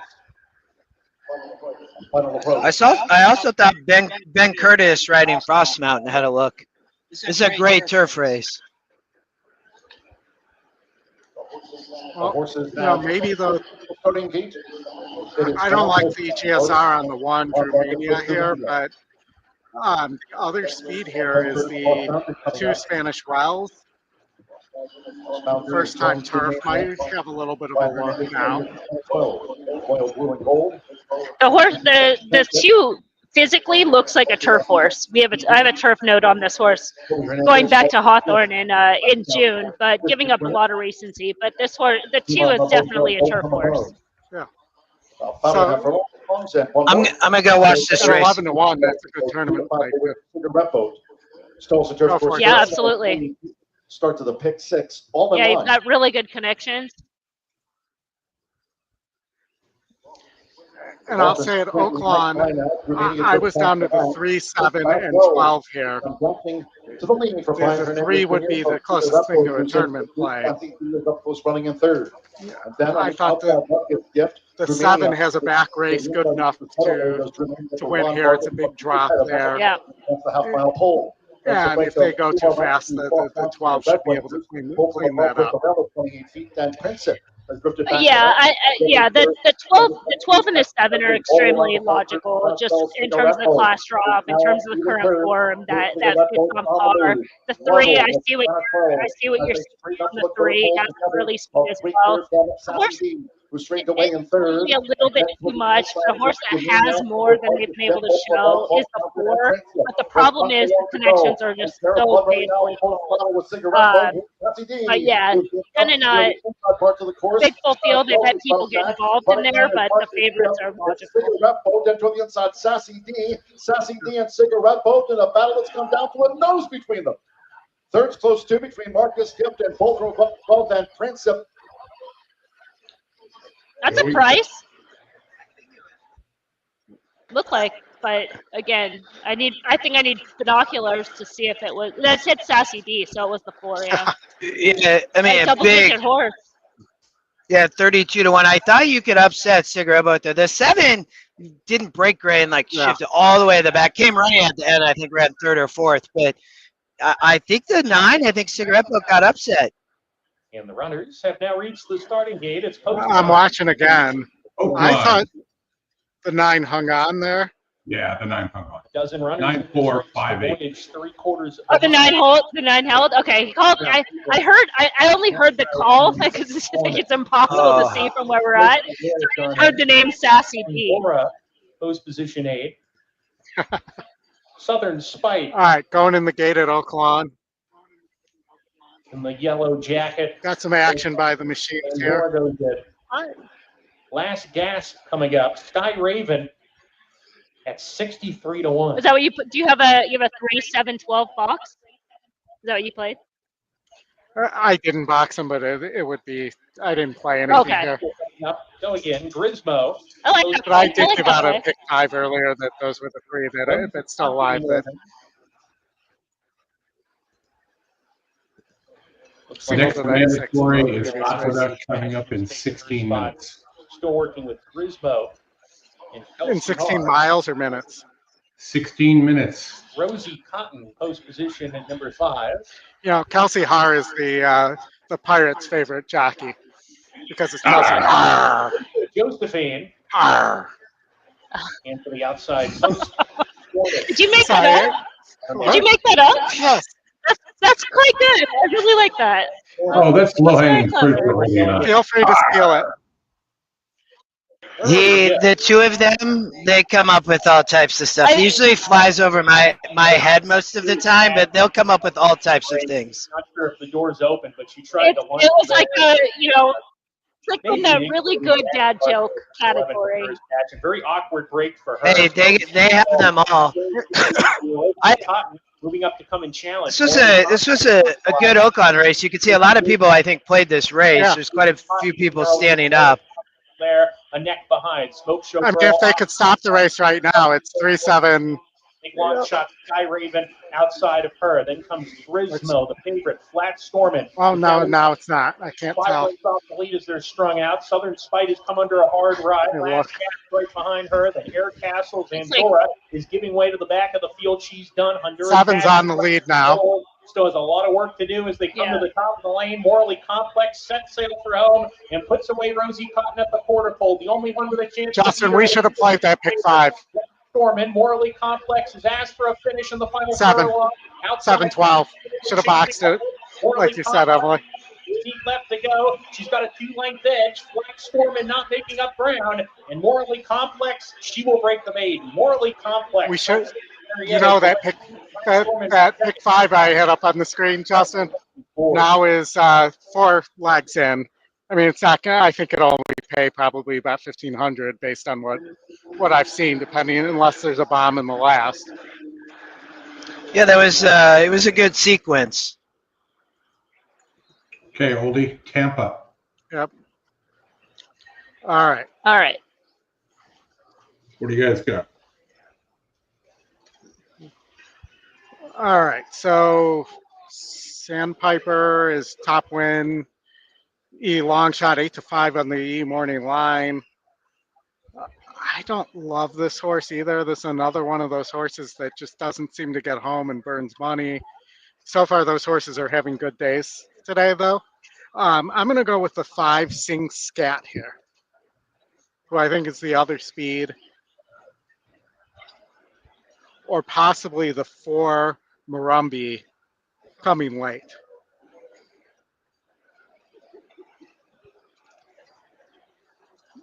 Justin, Emily, what do you guys think here? This is a very strange race, really, because based on the race shape, because you don't really have any front running types, right? You have horses that are obviously someone's going to get on the lead, but they're not horses that are natural front runners. So it becomes like a rider's race. The horse that you just talked about, number 5, Sing Scat, is probably going to take up that role, but because there's no real confirmed front runners, and even Sing Scat, I guess, took pace pressure last out, so kind of took that role on the front. But it could be one of those scenarios where other riders are like, hey, there's no speed in this race, let's all go. and then it's just chaos, right? And it's like we've seen that in this race. Just like there's something about it that has that feel to it.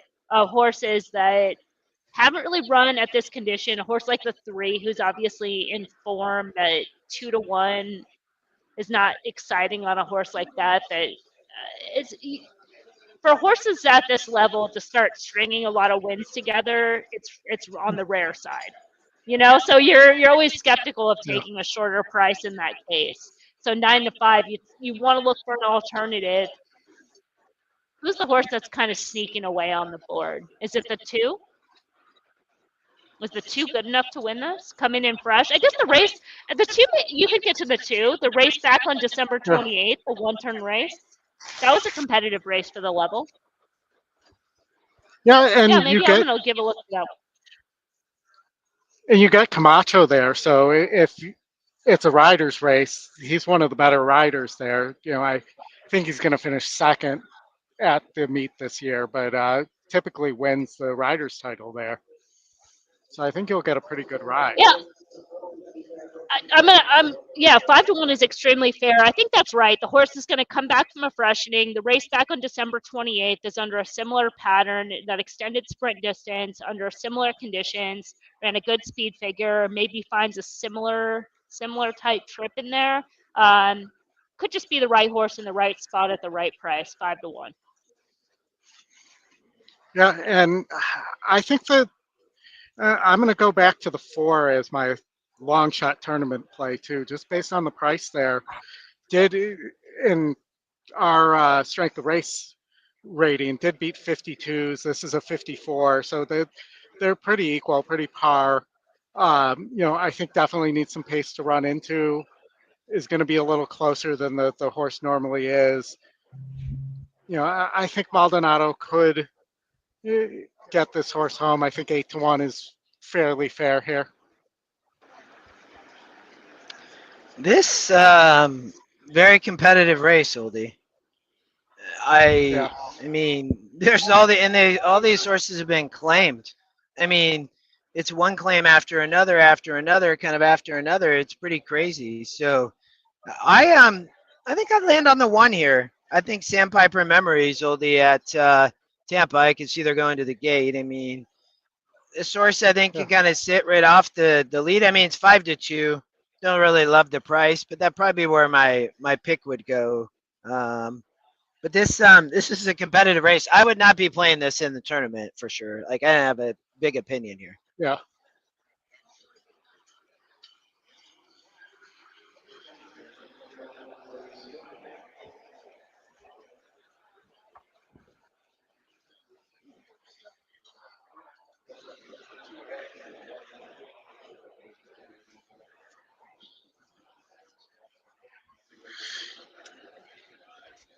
All right, we're probably a couple minutes from post here. Colonial Race 7 also about to go off. So we can take a quick look at that while we wait for Tampa to go in the gate, because they're literally standing there staring at the gate. Staring at it. There we go. The 3's going in at Tampa. At Tampa, it was just long enough because I had to make ran to the window to make a bet. What are you playing? I bet the 2. I bet the 2 to win. At Tampa? Yeah, why not? Yeah. We talked it through. There was enough people that were against the favorites and shorter prices, and it just seemed like this horse doesn't win here. Why not? I thought this was a tough race. I mean, I would, for me, I was on the 1, but this was just so competitive race. That's why I wouldn't bet. I was like, I don't know if this horse is the best horse in the race, but this is a bet at that number, so I made the bet.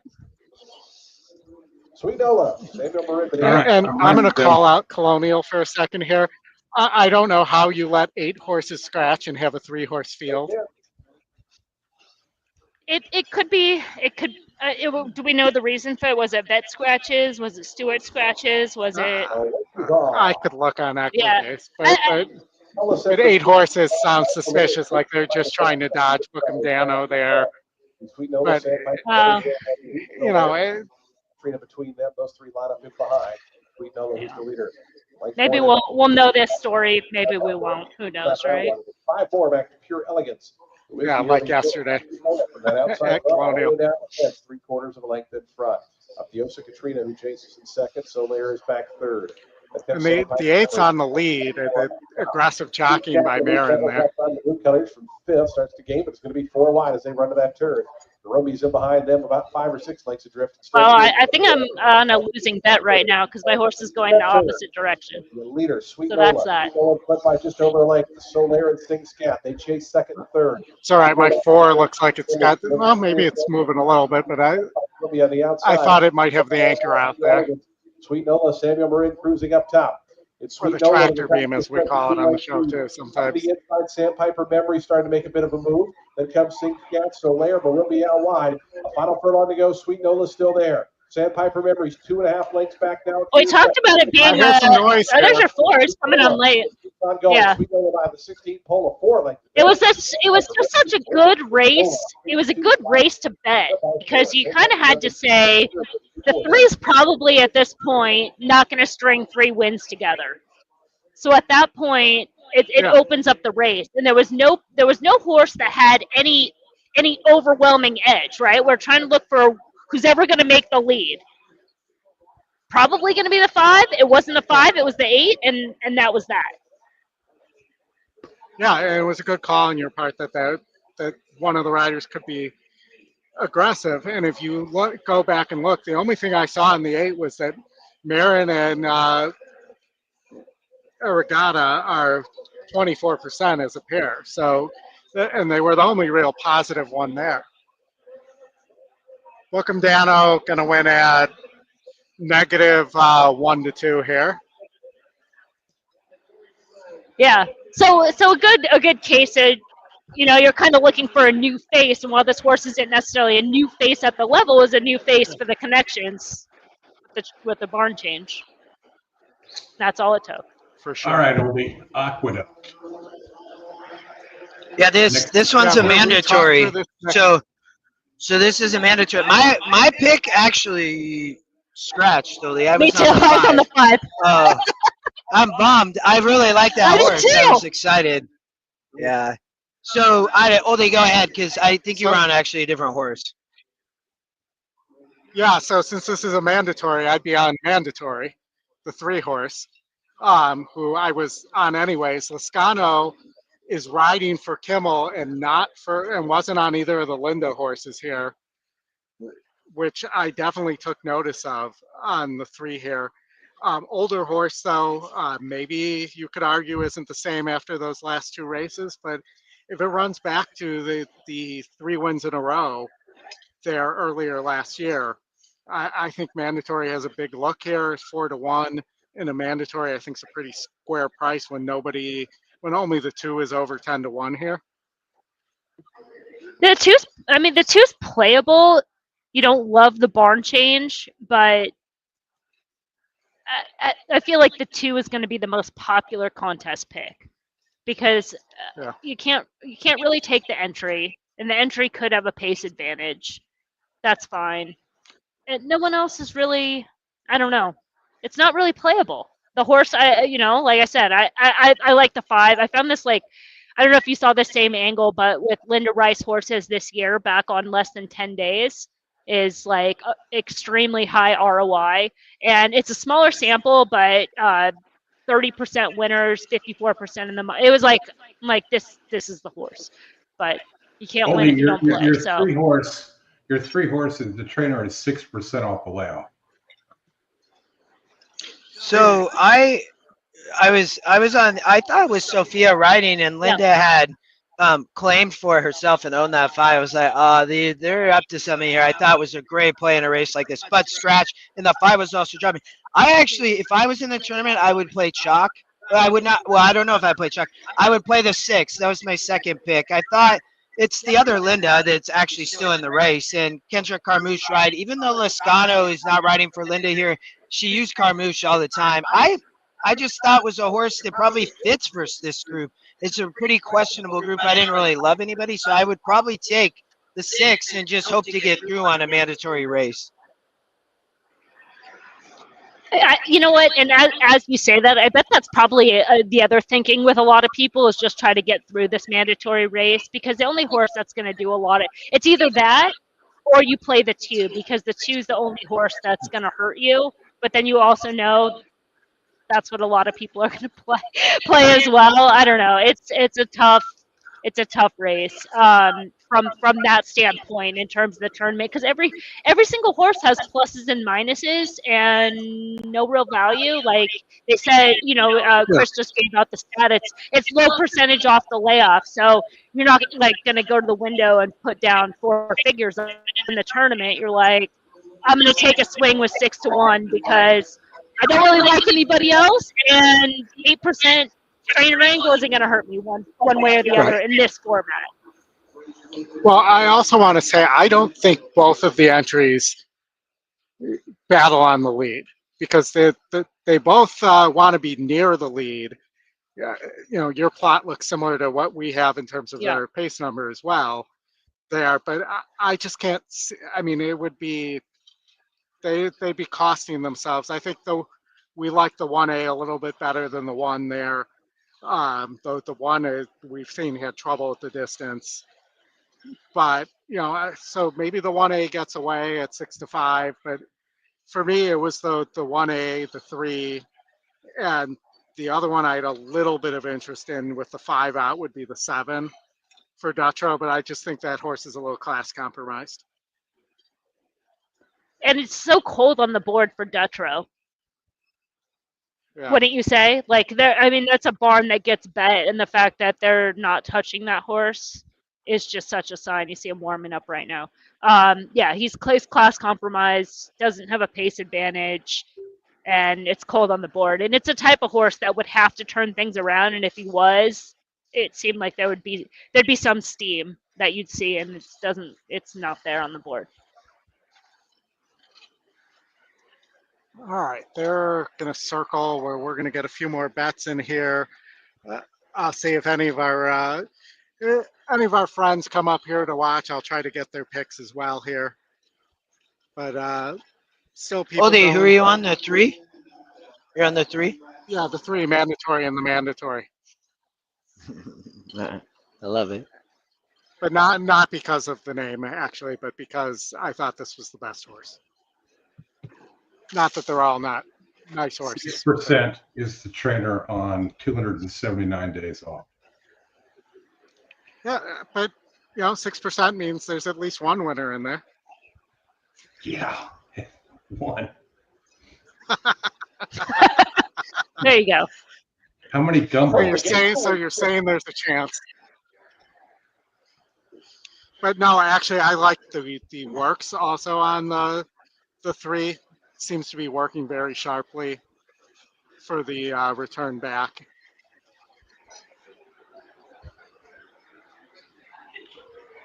Okay, after this, we will be going to Gulfstream Park Race 6. I'm going to guess that Fairgrounds race 5 goes off before Gulfstream Race 6, even though there's 4 minutes difference in their post times right now. Could be. Gulfstream, Fairgrounds likes to post drag as well. There's a price horse over there at Fairgrounds, the 1 horse that might completely surprise this whole room. The horse only has 2 wins, but that's a rough race, and it would not surprise me if the Scotty Longshot wins that race. Here's Unlimited Potential.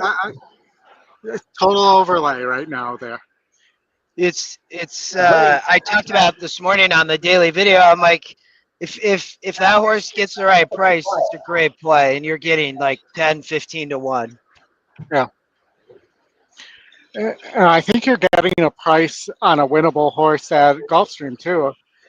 And if the 2 incoming wins that race, do I get to scream incoming into the room? Sure. Yes. I like the price of the 6 here at Aqueduct. He's still getting 5 to 2. All set. Yeah, I just don't think there's enough pace. We'll see if I'm wrong.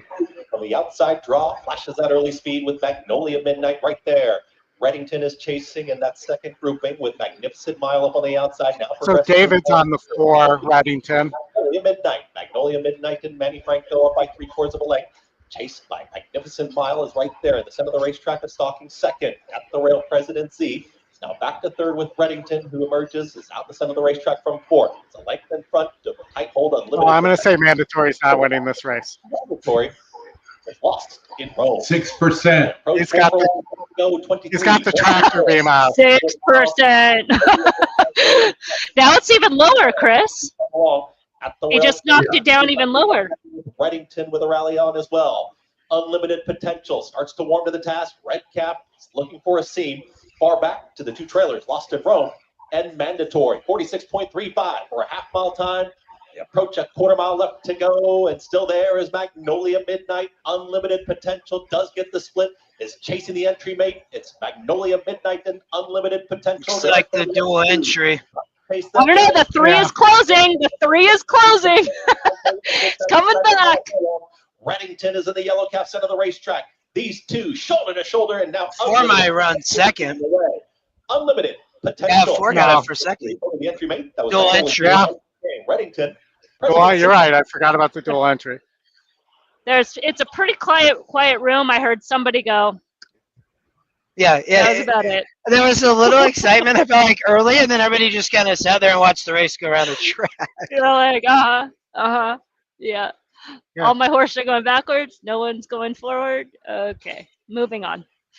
So I guess when you have a 1-to-1, I think this is a fair scenario where you can say 1-to-1 because the even money ran first and second. So that's the straight up 1-to-1. 1-to-1 over 9-to-2. It's almost the same thing that you just survived this leg because there's just no damage. You're like $4.50, $2.30. Okay. Yeah, I mean, I that's where the mandatories, you definitely want to cash there, because even if, I mean, there's probably people that play the dual entry even because they just wanted the money, they move on if they really liked it. David probably happy with this running of 9-to-2, you know what I mean? So yeah, you get a little bit of points and you move on. I think also too the thought process in there playing against the entry is they're going to be a short price, but you can get a horse that can run second, and it's not the win, but you're like, I'm only $2 away. You know, like so running second is also as good. Trying to pick up some points there if you don't fully love the entry. Gulfstream. We're at 0 minutes to post here. 3 first-time starters. I like the 2 incoming here. I think probably needs the lead, picks up Johnny V for I'm gonna say Galen or Cox here. 10% second time starters, and I see Johnny V aboard there, and that got my attention. The 6 wins the race him pretty strongly, but it's a low percentage trainer. He's 1 for 10 for Galen or Cox, and that horse is beaten by the race sim 4 1/3 lengths. I will take my chance there. I know one person probably doesn't like the price, but one of the people here liked the Trombetta horse, the 3 Billionaires Row.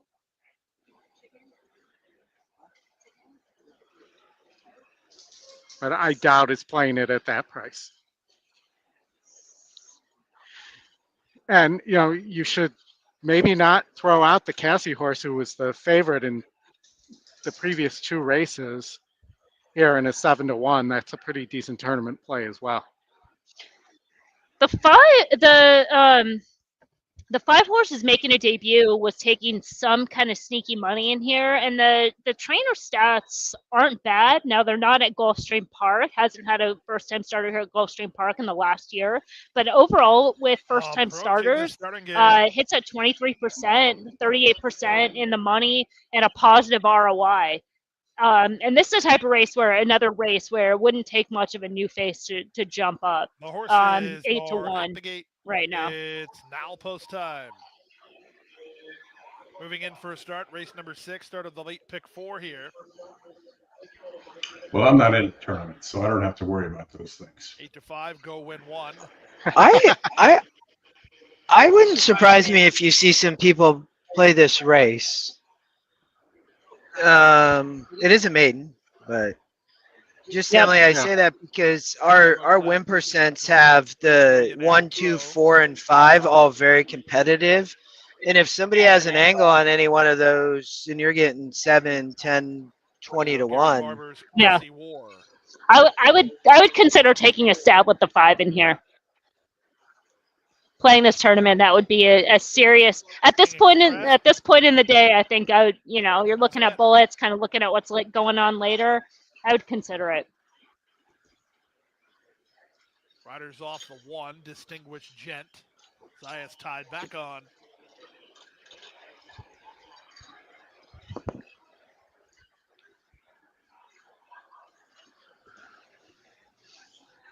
Off and running to start the late pick 4. Slow break, King Express. Quick break, Distinguished Jet from the rail, reaching out for the early lead, taken on by Billionaires Row, who's charging to challenge. Up on the outside, go win 1, gets away in the top 3. He's now racing a length off the leader. That's a gap of 2 to Wampanoag Chief, who's racing outside of Simply Disregarded. Moving out the rail, it's incoming, and out the back early is Classy War. They swing around the far turn. The opening quarter goes to Billionaires Row, who's there by a length over Go Win 1 second.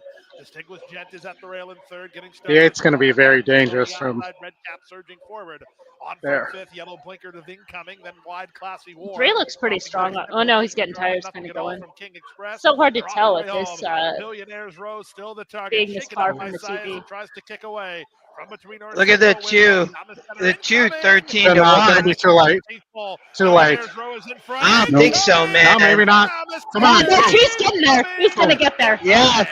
Got him. Mini. Portnoy had it.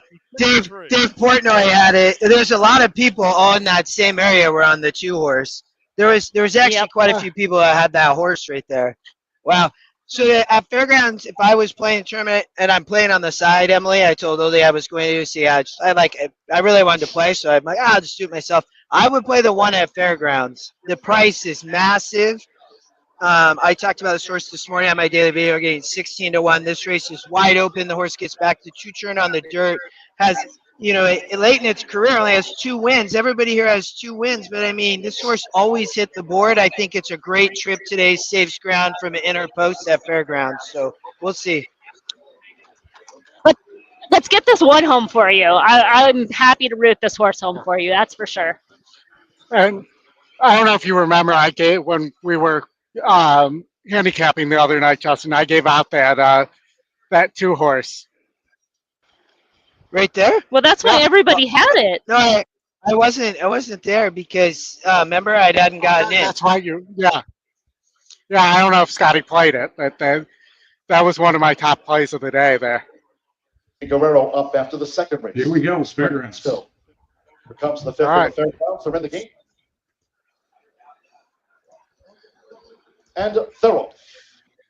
And Treaty I want to call that horse Pico de Gallo, not Pico de Oro. Of Run Button for Jose Guerrero tries to cross and clear as they enter the first turn, and Run Button does. It's Run Button who's taking the early lead with 7 furlongs to go from Treaty. He's 2nd with the rail. Red Row between horses, and on the outside is Great Runner, who's in the 3 to 4 path. That trio follows Run Button to the back. But it's a brink of 6 more to Confucius, who's racing 4 clear from Impeccability, and then Pico Doro and Rowdy Chest Trails. The opening quarter for Run Button. 23.41 seconds with J.A. It's Runnin' Munnin, who leads the way by 3. Jose Ortiz and Treaty tracks Runnin' Munnin, now getting closer to the half-mile pole. Red Road is saving ground with on the outside Great Runner and Confucius being driven to move up between that pair as they enter the far turn. And then Pico Dolo with Impeccability and Rowdy Chest remains last. It's still Runnin' Munnin. Half-mile, 46.28 seconds. Runnin' Munnin takes that to 3 furlongs to home, and Runnin' Munnin has widened on them. The horse got to stop. Nearly I don't know if it will. He may just keep going. Red Road Pursuit has dropped back. Pico Doro with a bit of a move. Then Confucius has dropped back. Yeah, he's probably just going to keep going. Yeah, it looks like it's going. Gone. Fight for the final furlong with a 7-length advantage. 3/4 at 111.42 seconds. Run looking to field the wheel from Great Runner, who's coming home second, then Gamely. Then Pico Doro the third. Greedy is back in fourth with Jose Guerrero running, pretty much. Wire to wire by 5. Second, Great Runner with Pico Doro. Treaty back and forth. Who ran? Pico Doro ran third. Yep. Oaklawn race 5. We did not like the favorites here. The 8-horse, and I believe it was, well, the 10 is getting bet. That was not, but I do. Let's see, did the other morning line favorite scratch out? It might have, but So I made one of the horses, a horse in this race, my long shot of the day. And it is a legitimate long shot because the Pirates' favorite jockey is aboard. All right. Kelsey Har. There we go. Har, the 3 horse. So you need all the price compensation in the world because horses are just not running for her. But this horse on its own should be extremely live in here. The race coming back off the layoff on March 2nd was a prep. They had trouble at the start. It was a cold rider. They're stretching out in distance. The other races in their career absolutely fit on par. That this horse, as a long shot type, gets back to those races, can pull off the upset. Most likely winner has the Pirates' favorite jockey, the bettor's least favorite jockey aboard. There's some hurdles to clear, but this horse definitely has a long shot look. I would 100% be playing this horse in the tournament without question. I can't see the live odds right now, but it's got to be in the 23 to 1. Yeah. Yeah. So Justin liked the 7 horse here, Sassy Lass. There was some. What'd you say? You got. Are they going in the gate? Yeah, they're walking the gate. They're walking in the gate. Seconds. So if you want to. I'm going to owe Oldie a drink for that reminder. I loved the 7 last night. Yeah. Right? Yeah, Yep. Sassy Lass.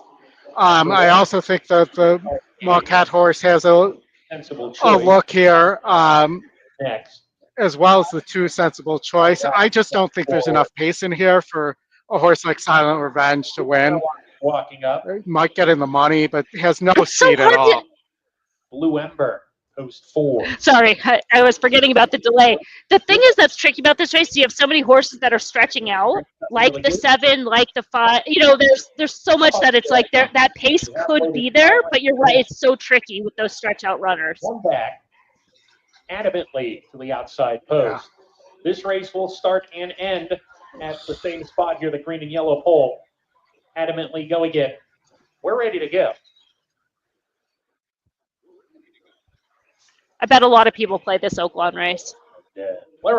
We'll find out shortly. Well, you can usually see because everybody see how they line up all the way back. I'm going to even stand up. I want to watch this race. Well gone. Sorry, crowd. I'll come out with you, too. Sassy Lass in second. Evocation parked 3 wide, easing off the top pair, is now third. Placed well today. 6 is a pick 5 carryover, by the way. Scraping Pain in fourth, and misanalyzed. Chiquita Reina, after the undesirable beginning, is making up some ground to be within 5 lengths of the lead, along with misanalyzed. The gap of 2 to the gray. Blue Ember usually towards the front. Today she's well off the pace with Ready for Wine swinging up the back stretch. Adamantly, Grace given their side by side. And Silent Revenge will attempt to do her best running later as they head down the back stretch. Up on the edge, the pacemaker at a good gallop. Nice and easy here, not very fast pace. Being set by Up on the Edge, who has a half-length lead on Sassy Lass, who's pressing. Evocation going well, 3D.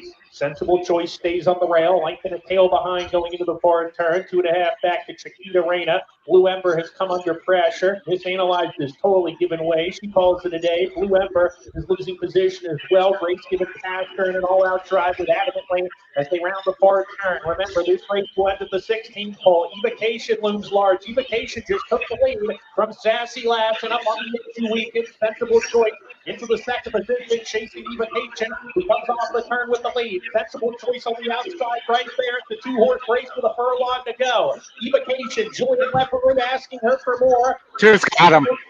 Two's got him.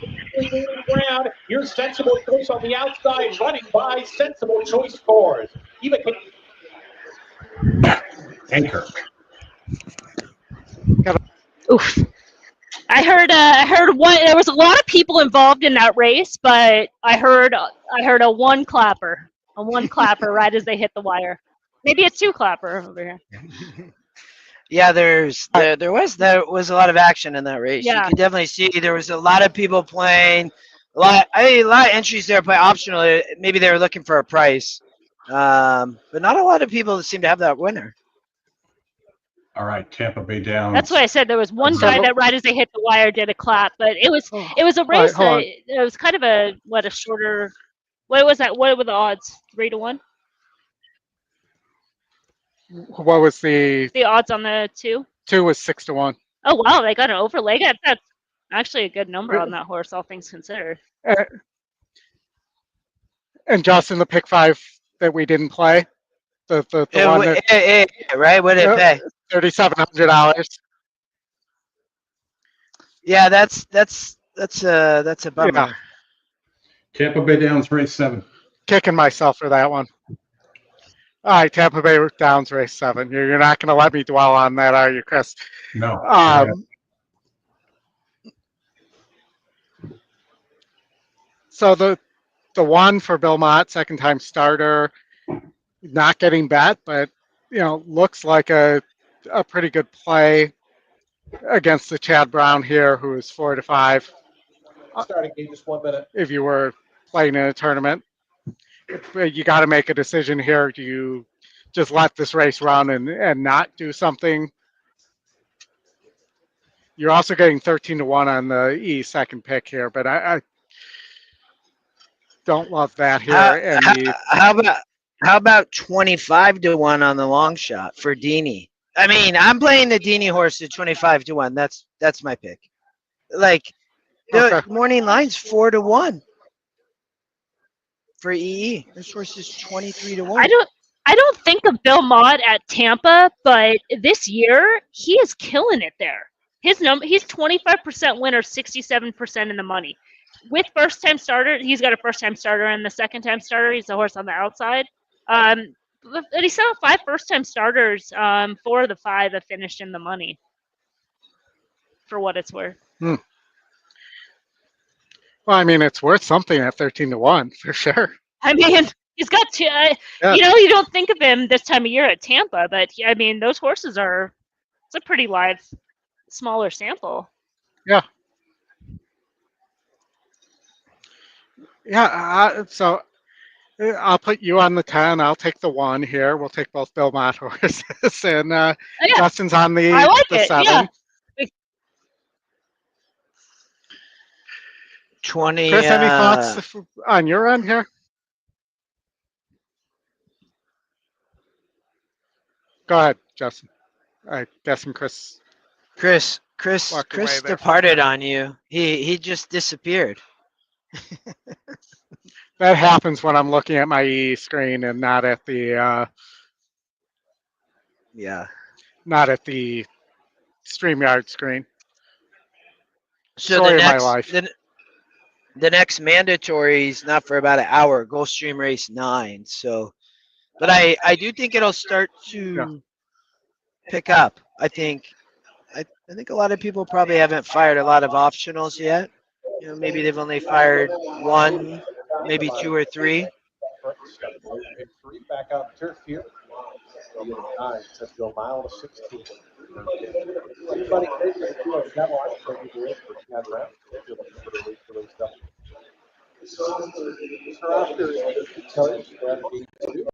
First time.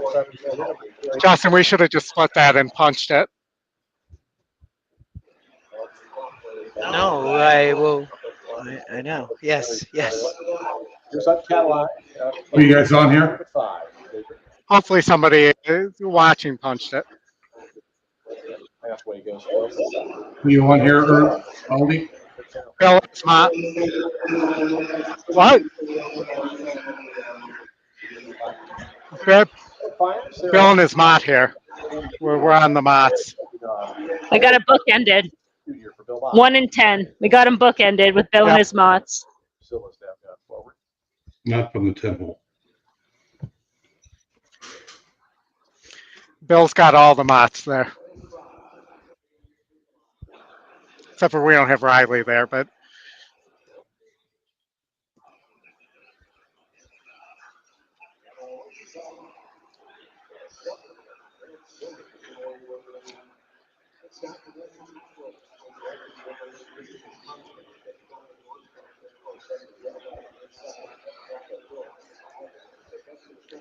Justin's on the 7, who's sitting in great passing position right now.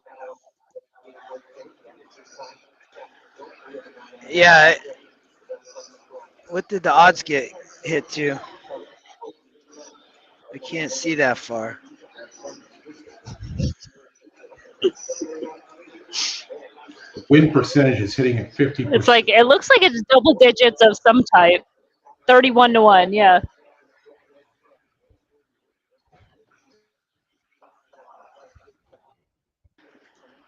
Right up on the lead now, too.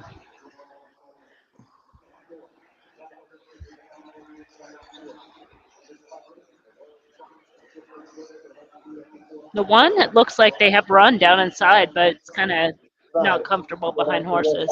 Programs in the lap. 9 seconds flat for the opening half. I think your 10's right outside the 6 10 there. has been Uncatalyzed now. The 10 has been so wide throughout that if the 10 wins this race, this horse is really good because this horse has run so much further than every other horse in the field. It's ridiculous. Horses that are that wide on this course for that long should not win. Magic Pathway tries to kick back toward the inside. 2 more to Capitol Hill. Sir Oscar trying to rally up the fence. Come on, Juan. Get up. Get up. Get up. Yep. There's the Belmont Hot out of Tampa. That was, I mean, that was it. That was the easiest plays. That's the 2 Belmont horses. One of them is going to win. That barn is insane. What happened at, something happened at Colonial, definitely some too. cheering in the room. Well, then the Colonial was going at the same time. Okay. But there was some delayed clapping, so you're right. It was like a clap and then a clap. So, yeah. For sure. The 10 horse. Kind of Colonial looks like. Let me see if I can see what the live odds were on that. 10 horse was 14 to 1. Yeah. Starting to get exciting in the room. Starting to get warmed up with some prices here. Finally. 6 to 1 at Oaklawn, 8 to 1 here at Tampa, and now the 14 to 1 at Colonial. We got Aqueduct coming up. Santa Anita, we heard it was going to be a little wet there today, but it's still showing fast as the condition. Did they stay on the turf or? They're off. Come off. Okay. They're off. So we did handicap and had a pick for race 5, which is a mandatory if it came off as well. And that horse stayed in, so that it's a good sign too. All right. Here we got Aqueduct race 7 coming up. They did us a favor by putting all the races up, putting multiple races on top of each other, and now we have a 6-minute break here.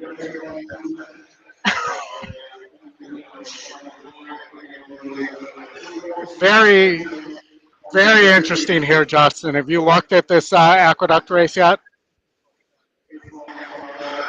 Well, I just was, so no.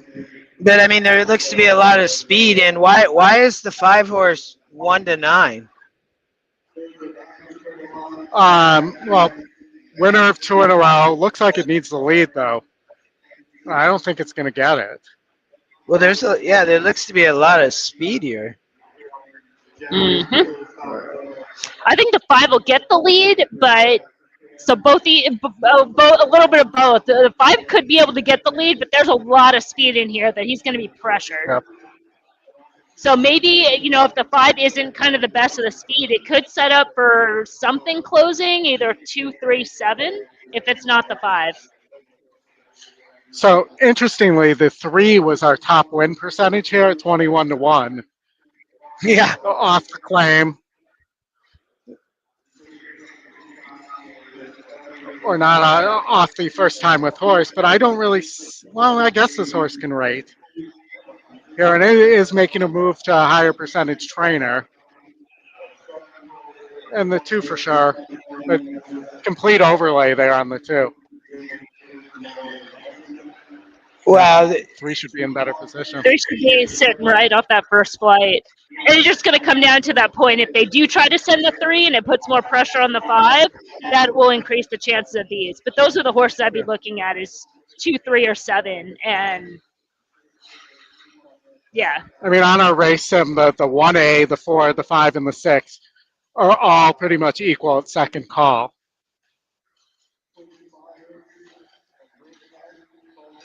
And so Justin, the race sim, the 7 True Express wins as well. So, either way, there are some prices here, and I expect that you could see this race played pretty heavily in the room. Yeah. Yeah, because, and I mean, you're looking at it from a handicapping standpoint where you don't want to use horses. If the 5 is going to be the dominant speed, you're not trying to beat the horse with a horse that has a similar run style. So that kind of eliminates horses like the 1, like the 4, like the 6, even though they're all prices. And then you're just kind of process of elimination. For sure. And, I don't think the 1A can win this race. I don't think the 4 might be able to. The 4 actually can rate a little bit. But, I would, so the 1A for sure would be a toss for me. And looking here, the 6 would be a toss as well. I mean, I think the rest of these horses. Go ahead, sorry. No. I was going to say, the thing is, if the 4 or the 6 or the 1A decide to rate, then the 5 probably wins. Yeah. Because that's you need those horses to decide they're going to try to take the race to the 5. If they all try to sit back and they let the 5 go, that might be it. That might be the game. Well, and I think with the 1A having an entry there, that the 1 needs the 1A to go to have a shot.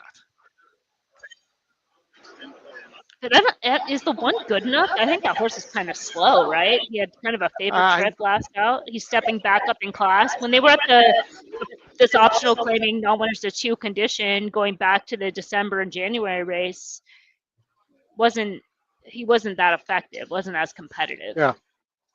I mean, I totally agree with you, but I think also that for the 1 to have a chance, the 1A has to go because it needs to pass tired horses. Even if it's not the best closer, it's still its only chance.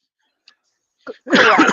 But I guess where the other piece I wasn't really mentioning in this is you're looking at the board and saying the entry is the second choice in the wagering, and that is just a no value, right? Yeah, that's insane. Right? Insane. Even though it's 7-1, it's still the second choice. Just like I think, 1-9 is insane on the 5. I mean, maybe the 5's that good. Well, I guess we'll find out. But, whether it's inside a contest or outside a contest, I would want no part of this horse. I would spread in this race against that horse. Yeah. So I think people will play because I think they all kind of see the same thing, that this horse is no value at 3 to 5. The type of horse that you Yeah. want to take on. You can respect the fact that this horse can win, but there's so many more opportunities in this race for this horse to lose, and ways for this horse to lose. Well, and if I take somebody other than the 1 and 1A in the contest and that horse finishes second, I'm going to get more money than the 5 anyways. Because you're all. I don't know because they're the second choice, because there's probably the 5 is paying what, 210, 220, I mean 220 to place and show, so that's going to decrease your second price. So you're probably going to what's it going to be, like 340 to place on the 1, on any part of the 1. But I would toss the 1 is what I'm saying. And any other horse on the board. But you're saying if it finishes, oh, I see what you're saying. So if any other, I know, but that would suck too, because then if any other horse beats the 5 and you're playing the 1 just to get place points.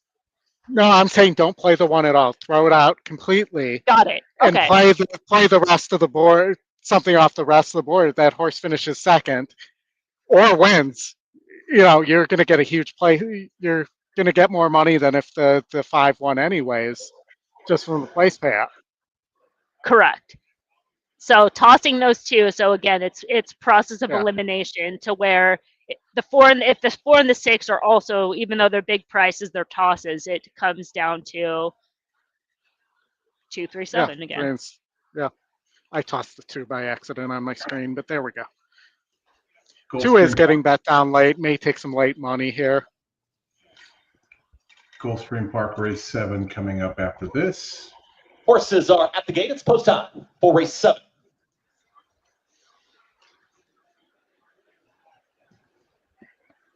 All right. Mike, Jennifer, good to see you. Thanks for joining.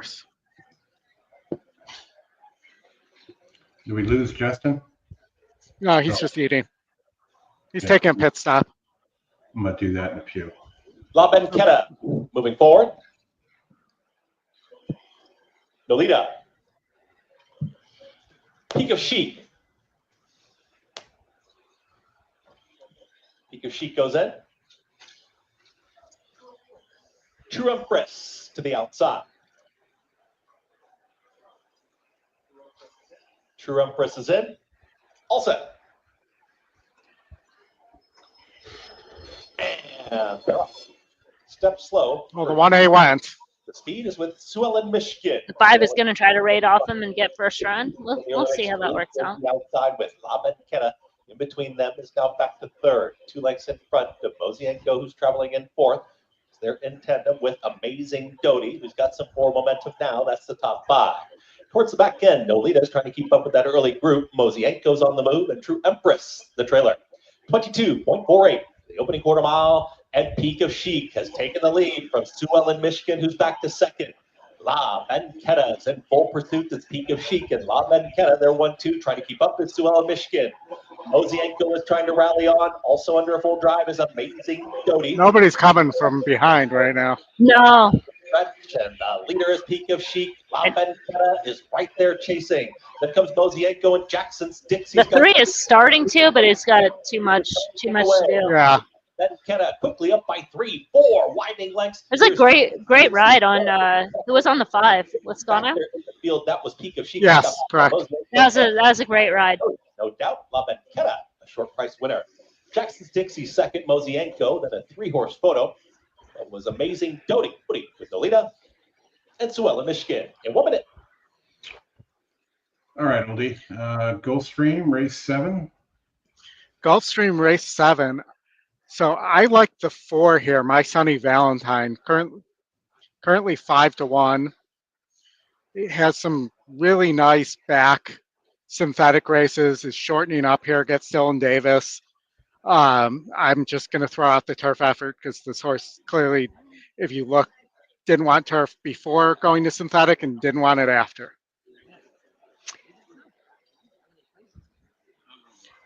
What about you, Emily? What do you like here? I don't have any problem with that logic at all. I guess if any question coming off the 2-month break and it being Woodbine Connections, a Woodbine opening next month, is it a it a prep? But everything that you said is fine. The fact that this is a 5 furlong race, though, 5 furlongs is such a specialty. A horse like Pace looks hot.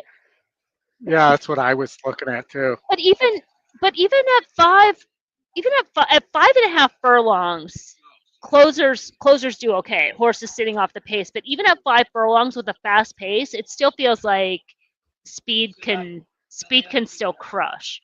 The one's probably, yeah, I mean, the one's more of a 5.5 type. Is the 5, sorry, yeah, the 5 is more of a 5 furlong sprinter.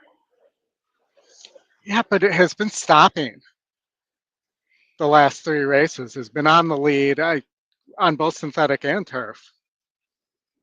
I Yeah, don't think I could trust that horse.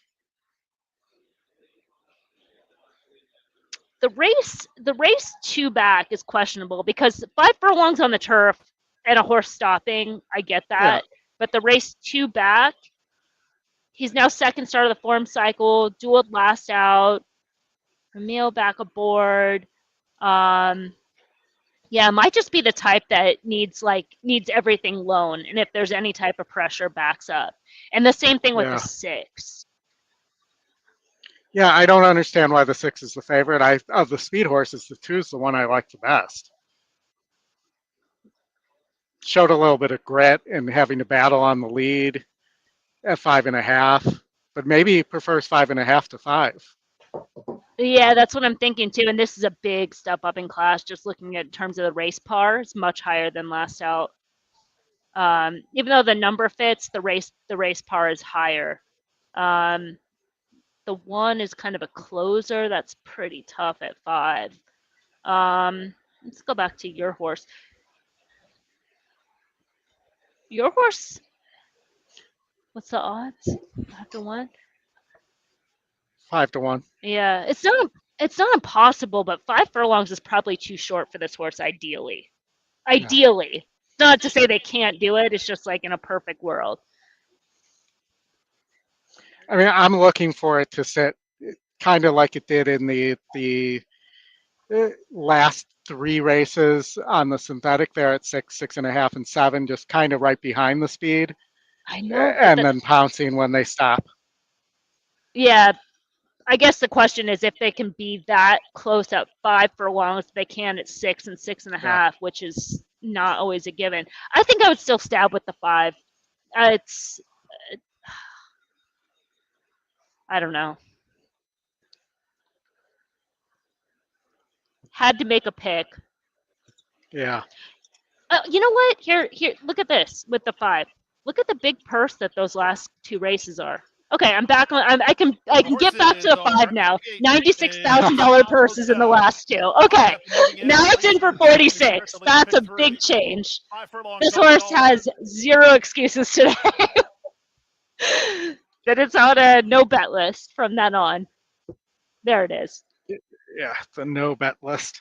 Do I have one of the? I do actually. Lemon Muffin is the leader of my no bet list currently. Bill, I see your comment that Christy Moore is yet to play any optionals on either of her entries. I know Christy Moore pretty well. I've interviewed Christy Moore many times, and that is absolutely common for her. That's how she plays these tournaments all the time. She saves all of her bullets and then plays late. So that doesn't surprise me at all to see her comment that she hasn't played any of her optionals because she's playing true to her form. And also she plays a lot of California, so that might have been it as well. On the outside, Obstreperous and Luis Saez to complete the line. And Scotty did miss a mandatory. He had left to go, I think, to the room, and he came back. I'm like, "What'd you play?" And he's like, "Oh my God!" I'm like, he was actually freaked out. He was gonna get disqualified. Like, no, you just get 0 points, man. Like, is what it is. It's like you didn't win. He's up on the outside now. Yeah. Yep. Well, then it's not really mandatory if that's the case. It's Heaven Rules in front of Bodacious Bren, and no speed at all from My Sunny Valentine as they swing to the far turn. The fleet-footed Vindicate Cha-Cha, clear a length and a quarter. From the outside, Obstreperous is now You're looking second. good right now. Fortuna Bell on hold while fourth is Told you, no Mystery and excuses Ever for today. One is It's heading today or for never. Rules. Gap of another 2.5 to Bodacious Bren and My Sunny Valentine a long way last. They reach the top of the stretch. They're less than a quarter of a mile from home. Vindicate Cha-Cha does what she does best, but she has plenty My of horse work to didn't run do. a lick. Heaven Rules Bet that horse back at Woodbine. Put it in a note, and when that horse comes back, the Pride is still going to lose this race. starts to lift on the grandstand side. Heaven Rules has reached Vindicate Cha-Cha. Heaven Rules, Vindicate Cha-Cha, out of time, Bodacious Bren. Heaven Rules. Heaven Rules gets the job done and springs the upset. No bet list. 15 to 1 shot. I would put a note on that 4 when it shows up at Woodbine. That horse is going to be extremely live. I would guess. Needs a little bit more ground, although it might need 2 races at Woodbine because Woodbine doesn't start. See the big gallop out on your 4? Yeah. Woodbine does not have. Yeah, they need a little bit more ground. Woodbine does not have an agreement with the horsemen, so they do not have a start date. Oh, really? Oh, wow. Okay. They're Oh, they'll get. I would imagine that's yeah, they'll probably be what, April 15th or something. Isn't that their normal? All right, you got Fairgrounds. We do. Justin, you want to take this one? I'm going to take a quick pit stop, and I will be right back. The horses are approaching the starting gate. So they're coming to the gate, Emily. This was a great turf race. They're going to 8.5. It's behind us, I think, on the video. I had the 6 on top, Emily, Diamond Eye Jack, although I will tell you, I couldn't really distinguish between the 6, 5, 9. I boxed it for a couple bucks, and then I put the 6 over the 5, 9. I thought the 6 with Ben Curtis having a great meet, right, for Brennan Walsh. This is a very competitive main optional claim. So, I thought the 3 had a shot, but I landed on the 6. I think comes from some, a little bit tougher. Those races, the 6 comes out a little bit tougher than this group. So I think it's a really good spot, and I think it's a good trip. Ben Curtis, second wins at the meet. Great on the turf. I think it's going to be tough. Yeah, I can make a case for the 9 as well, the horse that you used in there, making their second start of this meet, and that race back on February 20th. Not only was it taken off the grass, but from the visuals, that horse should improve. Broke slow, had trouble at the start. The top 2 were together and clear at the wire. That horse is a big move forward. That horse should run well. So I think your approach is awesome in here. Ben Curtis with 3-time started Diamond Eyed Jack. I played a pick 3. I really like the 6 in race 8. So if anybody's listening, that's a win bet for me today. I will be using it. My little picks I'm just doing on the side. So I like the pick 3 there. If you're playing the pick 4, I singled the 6 in race 8. So I thought these races were tough around it. I think the sequence can pay pretty good. Yeah. And throw off. All right. Nice line out. Trey Door drifts back to last. Diamond Eye Jack starts well with Elmo Pete, who's among those frank rank were tested. And the purple cap for the inside problem solved. And Mr. Colossal, though, well grouped here and the early feet. Madeline Roller coming to the lead here with Tested out to the stretch. The close up Mr. Colossal with the white cap and Elmo Pete with the rail at 28 feet. And in between horses is Diamond Eye Jack goes up in 4th, with on the outside Rentico in 5th. Problem solved as ground saving 6th, and they have 6 furlongs to go. Now Victor has moved up a few spots. You see in front of that first time starter, nothing but blue sky, top customer taking back, grabbing the Prince Red.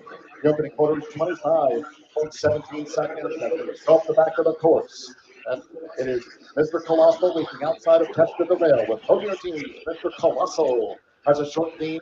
Tested right there toward the inside. To take the lead from Mr. Colossal. Here's the half-mile pole. Elbow Heat tracking up the near side. But on the outside, Rentico running a wide 4th for Jaime Torres. Kevin Dye Jackson between horses about 12 up as they go to the far side of the Fairgrounds course. Straight tour with Colton South Custom Clear, then Extravagant Prince, and Double Jump Blue Tires drop back to last. Half mile 52.08 seconds. The leaders cutting through the quarter pole. It's Tested. Tested has taken a short lead from Mr. Colossal trying to get back on even curve. Tested and Mr. Colossal, they level out the plate together. Get the road, baby! 1 at 17.58 seconds. It is Tested. And some forward play last there. He's tested. He's crossing the Belmont Stakes. Fights on the outside. That's the code. He goes to the Colossal. We're very rolling. It is tested. He's put the inside. It's the Colossal on the outside. That's the code. It is tested. Oh, shit. Way to go, Maddie. It's like 8-9. It's gonna be 8-9, but there might be an inquiry.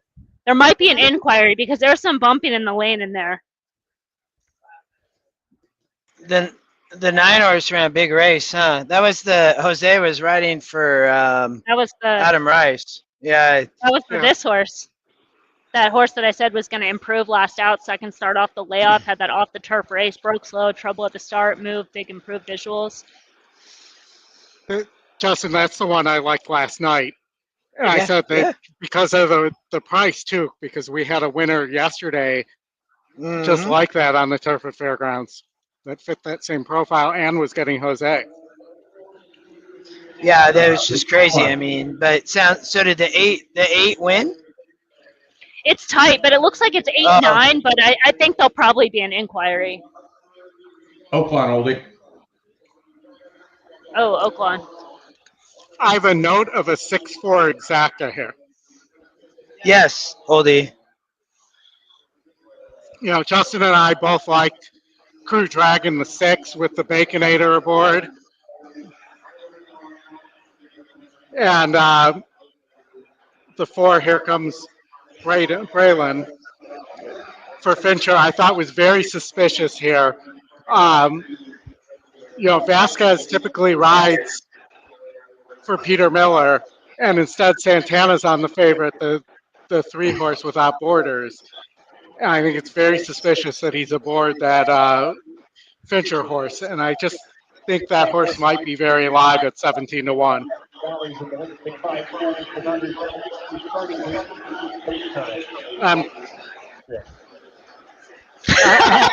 I just saw Emily's Twin Spires text as well. She's right with us. She's right on those 2 horses. Love it. Wait. Who do you have? Oh, this would be amazing. That exact is great. It's like 80-1 or something. Let's go. I think this is the first big consensus. So this is the one. Let's go. Into the outside post, Hailstorm. You round out the field.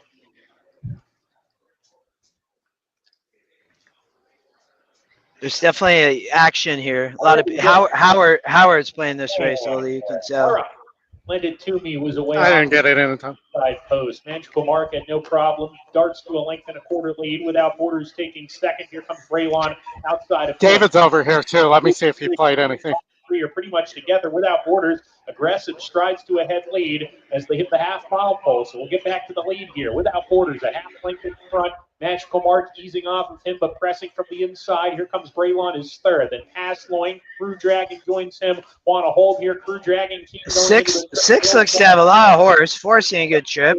Gap of 2 to Charleston, sent along, backpedaling, and Lend It To Me draws level with him, tries to produce a bit on the rail. He's passing a couple runners now as they round the far turn. The 6 just has a ton of horse got shuffled. Block behind a wall of horses. It's been a horrendous gosh. Crew Dragon as they come to the top of the lane. Magical Mark cuts the corner, spurts away. Without borders, drops out of it. Here comes Braylon second. Pass Line getting into the race now. Crew Dragon. Wow, that was a very brutal trip for the 6. So much traffic for him. He's going to duck to the inside. Magical Mark, 16th to go in front. Can Crew Dragon do it? He needs to find more, but he's charging late. Magical Mark in front. He's going to find the wire in time. Crew Dragon so unlucky in second. Lend It To Me was third. Pass Line fourth.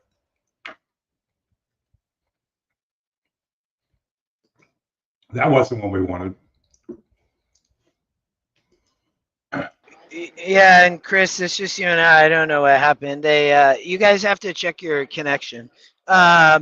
Chris, I put your screen up. So that was race 6 at Oaklawn. Where are we going? Are we going to Tampa race 8? Tampa race 8. Right. Looking at my notes. Not a lot here. Yeah, I mean, they're racing 7 here, all non-winners of 2 lifetime. I didn't. race, I didn't have a big opinion. I definitely would not be on the 3, Emily, here at Tampa Race 8. I mean, I know this horse is the favorite. It's going to be really short. It's a big drop, Chris, but I couldn't get down with that. I really couldn't. I thought the 9, the long shot, had a little bit of a look. That'd probably be where I would go if I was going to play. So this is a tough race. It's a tough when you look at it and you say it's a tough race, it automatically just tells you like it can't be the favorite. If you're going to take a look in here. The 9 definitely has a look, especially if they go quick and kind of stalk and pounce. But 16 on 2. See if anybody's been. Yeah, the drop on a 3 isn't great. It's not a fun drop. yeah, I mean that's a big drop. I mean they won in a 50. They broke the main, and then the horse never really has run. It did run better last out. So I mean the horse at Gulfstream, they should have been at Tampa. I mean, but I wouldn't be playing this in the NHC probably. I'd probably pass, but I mean maybe.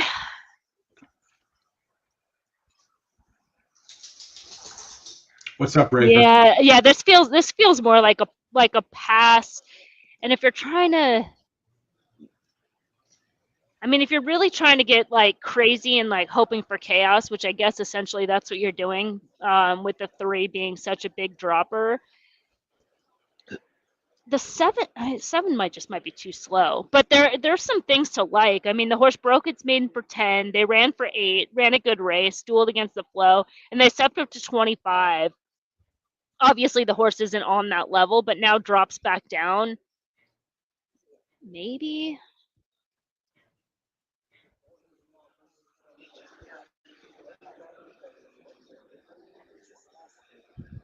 Oh, we're all gone?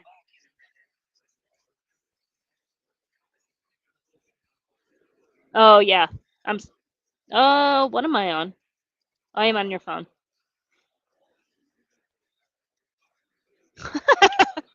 Coming out to the back of the gate here. What's up, Jeff?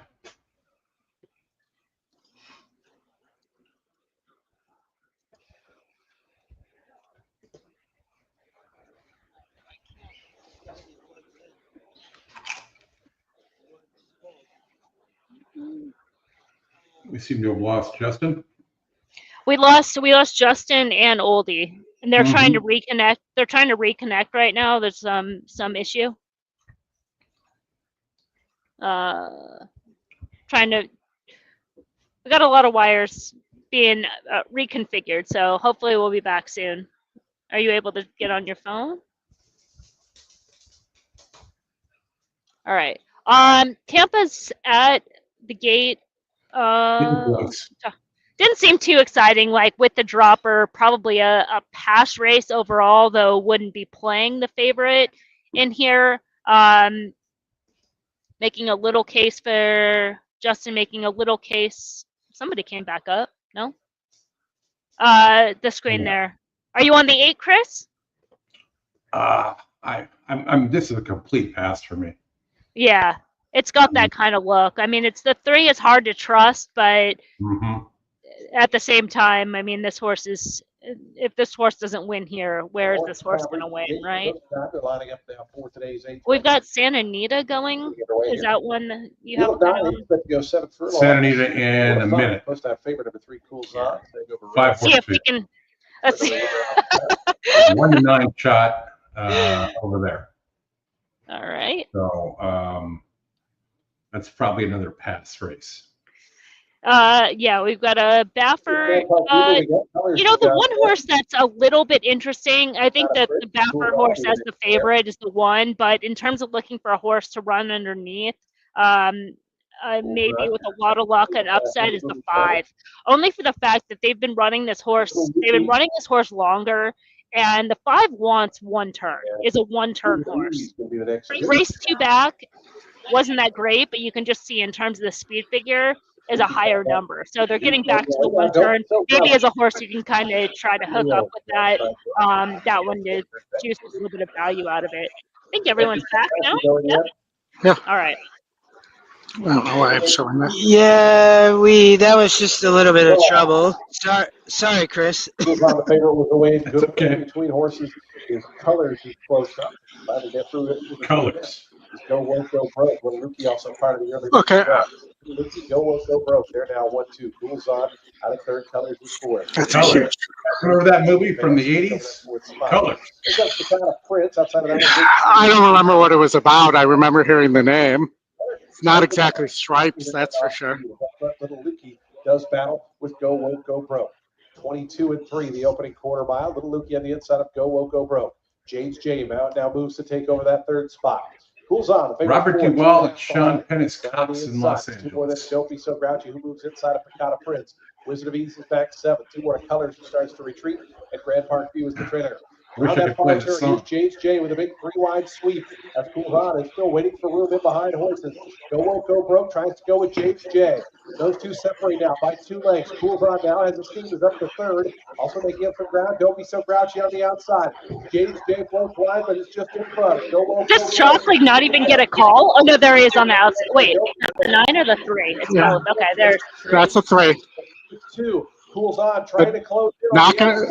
The second. The one's gonna hang on. Yeah, I one's think. gonna hang. Cools on Yeah. trying to third. James J. Sarah Hess go on to win it. Cools on. Oh, I heard a clap. I heard a clap. Somebody have a 1.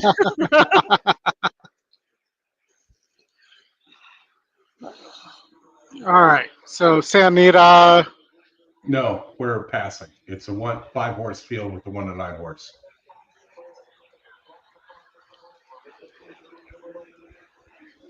We're going to Aqueduct Racing. We can't go yet because everybody watching Santa Anita. Yeah. A 1 to 9 horse. Not looking so hot right now. Needs to get out.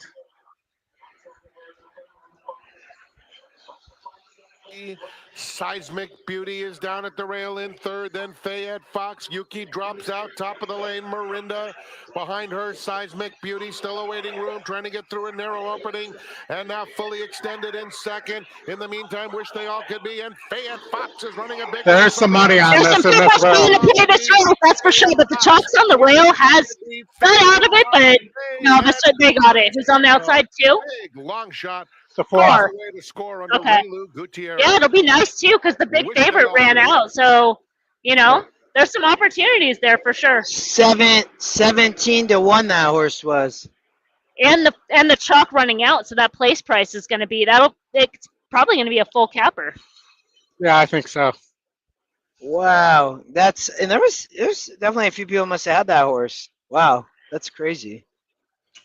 All right, Oldie, Aqueduct race number 8. 8. Last race of the day at Aqueduct. Looked pretty chalky to me between the 6 and the 8, but the 6 is the only one getting bet out of those two. Second time starter for Kimmel with the Carmouche aboard, but he, again, 6% off the layoff, so maybe I shouldn't make that mistake again. Is it off the layoff at all or off that long 200 and whatever day layoff? Because a 60-day layoff is a lot different than, or do you not separate those two categories? I believe it's off that his numbers are, and you might be able to look separately, might be as bad off a 60-day layoff as they are on a... Okay. And this is based on the last 365 days too, so that's why there's not. There's not a big sample. Yeah. Yeah. Got it. And I was half expecting the George Weaver as I went to go look at it to be a Vekoma because he seems to have a lot of Vekomas. Let me see if I can find some interesting numbers on Kimmel. But, looking for a long shot here, an actual long shot. I mean, the one, it is a Finger Lakes trainer, but Barrow is 24% with second-time starters. I think this horse will at least outrun the 22 to 1 odds.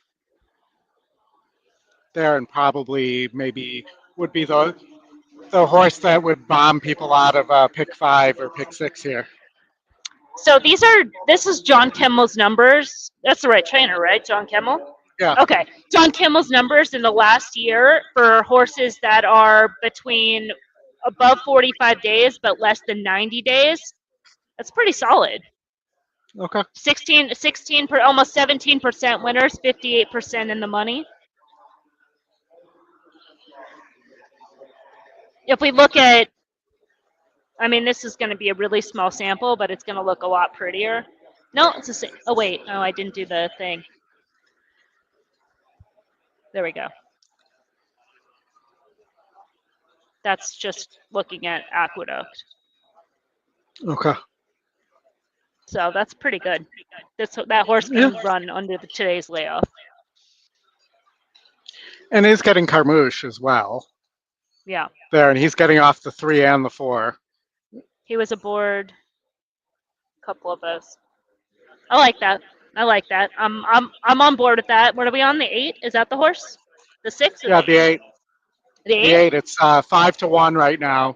We have it as 44% to win. Ooh, I like it. I like this play. And it's top SOR, so those combinations win about 40% of the time. Let's go. Which it's 44.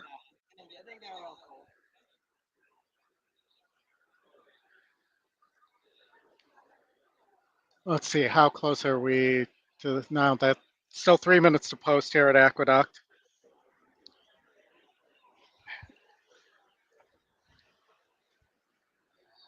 I mean, maybe gets bet down, but not for the money I'm putting on it. I'm not putting enough on it to bet that down, but and I'm also going to play. How are you doing? No good? No, just no running luck, no mistakes?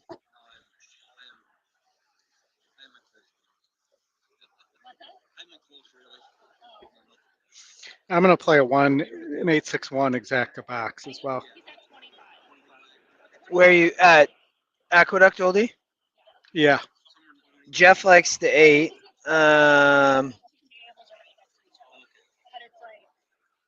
Looks like we're getting close to the gate.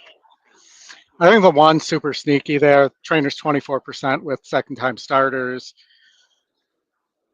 So it's probably going to get it. You had earlier. The 8%er. I'm done with you. All right. You're going to go for a little 168 exacta box action there? Yeah.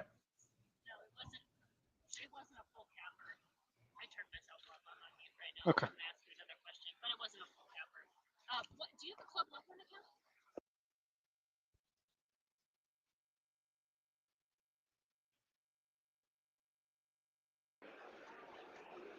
Tony, you think the 6 is going to wire the field, huh? 3-5, taking a lot of money. Wow. Jeff, you like the 3. Omaha Pistol. I didn't have much of an opinion in this race. Tough one.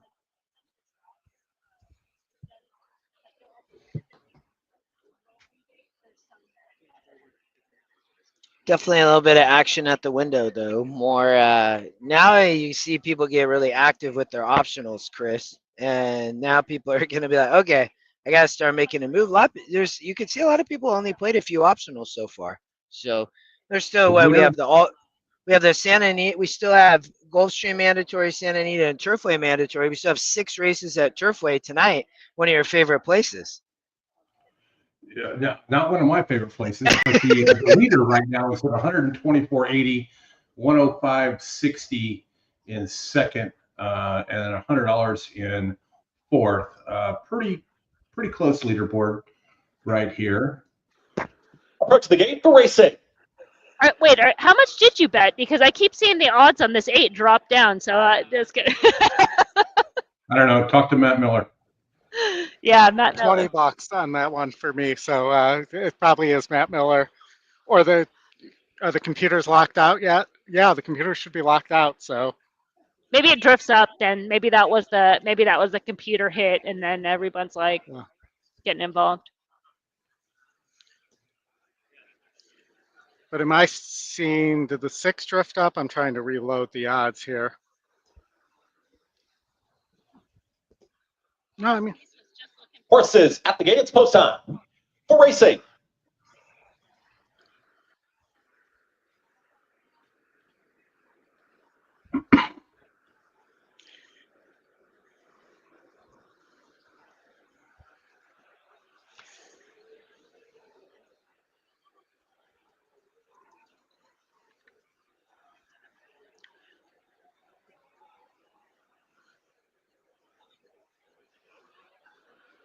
First post tomorrow is 110.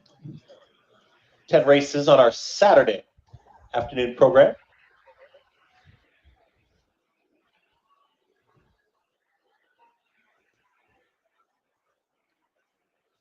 There's Solvency, Counter Move, Omaha Pistol, Dear Chairman, Island Charlie. Those two go in. Attorney Wade.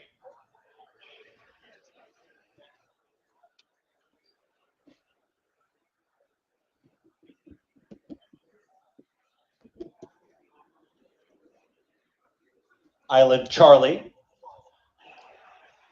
Step back briefly. Goes in. Attorney Did you have Wade. something coming up at Fairgrounds, or was this a Fairgrounds pass for you? Fairgrounds 7, I believe. Yeah, I thought that 7 would be tough, but it is, I think, a little bit of a tough race. I also thought the 2 had a long shot look, but I didn't have a huge preference. I think even the 10 and 9 have a look, but I had 7 2 as my top 2 picks. Right up there with Okay. the Omaha Pistols. I'm gonna play a daily double, the 7 and the 2 into the 6 in the next race. Queens. Now a nose in front. It's Kings and Queens right there to the outside counter move. They're 1-2 with back there third is Omaha Pistol. Island Okay, Charlie's you can- got run you can nowhere to run go. off the It's one. running on the muscle. It's held in there. It's back to the 5th spot. Attorney Well, this Wade. 8 is super live. This horse should win. He's making that move on the outside. 8 should win. Solvency is in The one behind is them. not. Swept along is Dear Chairman. It's at the back end of the field and 1 way back there. It's Montauk Memoirs, distant Willie, trailer. I think you're 3 on across mute. the racetrack and Kings and Queens is at the rail. There we go. It's over. Just clear this with this horse. But also Attorney Wade. They're clear 1-2 now as they approach a quarter mile left to go. Cut loose is Omaha Pistol. Island Charlie trying to make up ground, but Attorney Wade has now taken command. It's Attorney Wade trying to kick away from Counter Move, who is punching right back. Omaha Pistols running on Island Charlie from far out of it. Dear Chairman, Not quite the 5-1 when we initially talked, but I mean that was a solid bet. Such a solid bet. Massive. Finale. Counter Move second, then came a Nice. photo with Omaha Pistol. The 1 minute 13.33 seconds. I think the 1 just finished. Goldie, you're on mute.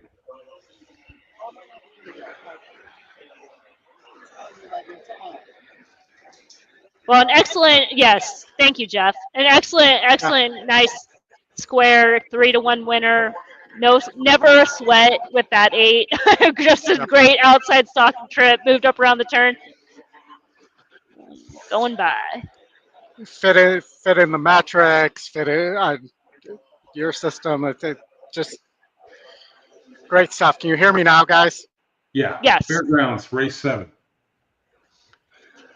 Fairgrounds race 7, we're treading lightly. Got 4 horses, just trying to get alive to the 6 in the next leg. That's kind of the plan. I like the 7 and 2. I did think that 9 and 10 might have a little bit of a look. The 3 took a lot of money though, so that a little bit worried me. But I thought the 2 was the long shot. I thought there's a lot of speed with the 7 and 9. That's a rough post for the 9, but the 9 does have speed. But it's gonna have to get away clean and get the lead. And I thought the 7 could disrupt the pace. If it completely melts, that's where the 2 I think will come flying. I think it's maybe a more of a horizontal horse on the 2, but I thought it had a little bit of a look. Chris, I played the 7 and 2 into the 6. Nice. Yeah. So, I was 7-5-9-3. I think the 5 has a big look here. for Chris Hartman, and it's really not getting bet. But this horse moves back to dirt. We don't think it's very well bred, but I just there's just not much in this race. No, I mean the thing with the 5 is taking that type of class drop when the horse just Yes, Chris. like they could. There's other places for them to go. Like they could try maiden 50, they could try maiden 25, but they're like, we're done. Maiden 12, 5. Somebody claim the horse, move on. And those type of horses, it's like that's the intent, right? That they're just putting they're dropping the horse for 12-5 and saying somebody else take it. If we win, great. But the priority is time to move on. Right. And those type of horses aren't great bets. But yeah, I mean the class could carry. The thing with the 3 is I see where the 3 is taking money, but they ran under similar conditions back on December 22nd. Broke slow and like it ran okay. He ran a fine race, but he didn't run a winning race. And you'd want to see at that point that horse running a winning race at that level and on the drop at that time. So that's the reservation at a short price on that one. Stand by at 6 furlongs, one more. 6 is a crazy long shot, another one that's dropping, but that horse had a little bit of trouble, and the rider just like, I don't want to say the rider stiffed that horse, but the rider just had the horse had a little bit of trouble, and the rider was just like, cool, we're going to go around in a circle, and never asked the horse for any run. So it's basically you're treating that horse as a first-time starter. We've never seen what that horse can do. And Thorough. About Jerry Rocha, promotionally known as Junior, quickly challenged by Unbridled Pleasure and the purple cap, and CF Can't Go For That is also going for the early lead as they battle through the first furlong and a half. This three-way go. Here's against that Unbridled Pleasure with CF Can't Go For That, then knock him out Jerry as they go toward the far turn. Then to the inside is Dan Doyle through into 4th. From between horses, Cajun Cruiser in 5th. On the outside, Jack Rabbit is 6th. Pete Rasmussen is running 7th. Then comes on the far side, Trouble Show with 3 furlongs to go. And if the left is below, it starts 18. Hercules Love Trails made its sprint. And the quarter was brisk past in 21.91 seconds. It's been a battle up top. Battle as it comes to the top of the stretch. Right there is CF Can't Go For That with Unbridled Pleasure. And the between horses, knocking out Terry.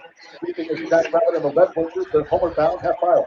46.88 seconds. Unbridled Pleasure to the lead from Equinedge. There's 1 furlong to go. And knock him out Jerry is spent in his drop back. It's Unbridled Pleasure climbing past the 16th. From Dan Doyle continues to close. And then Patient Cruiser with CF Can't Go For That. And Jack Rabbit flattens out. It's Unbridled Pleasure. Unbridled Pleasure. Is this 2? Is that 10? Yeah, it might be. 10. The 10 gonna win. That was the first. Oh, that's I a think. 5. Yeah. No, that's a 5. That's 5. So then the 3. There's the 2 right there closing, right? Yeah, looks like 5-3. I told when I was sitting with Twin Spires yesterday, I said, if there's any track that needs chiclets, it's Fairgrounds, because I watch I'm an experienced race watcher, and if I have a hard time finding my horse, can you imagine someone going to the track for the first time? They're like, which one's the 3? Gulfstream Park. And then Chris, the next race at Gulfstream is a mandatory race, so everybody got to play it. 3 more mandatories today. We're like halfway through the day, basically. As hard as that seems, but that's 4 hours in, 4 hours left. God's timing. Tony the 5.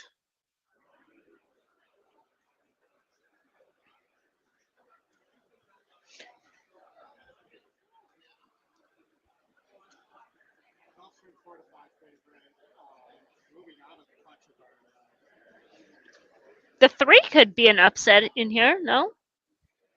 The 8's the upsetter. The 8's the upsetter? I could see that. Jaramillo.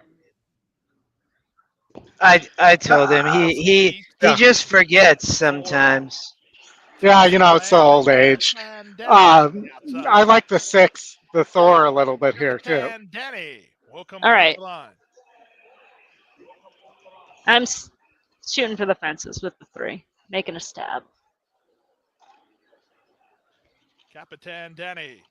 Were you making a comment because the name is oldie, or are you really that old? No, so Are you younger than who's older than who? Oldie, are you older than me? Larmio riding Capitan Yeah. Danny, who's not quite I would be the situated yet. oldest on the Okay. screen. Yeah, Chris, you are maybe Got the it. oldest. Yeah. 100%. Okay. Okay. Who's older between us two? Are you 3?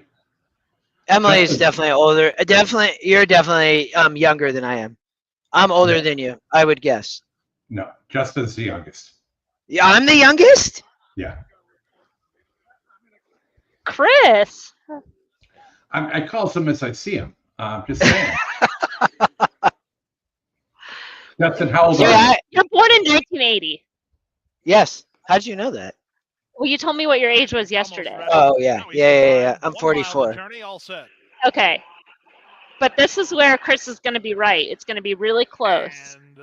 I'm November 1980. Good start for the Thor. From Oh, I'm older than you. I was July. Oh!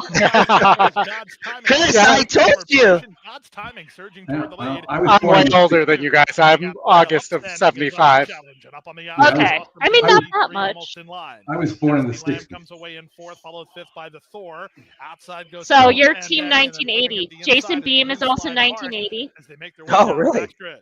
Ed DeRosa is also The opening quarter, 1980. it's upstanding. That's By an X. a good God's group. timing keeps him honest. It's a good year for horse players.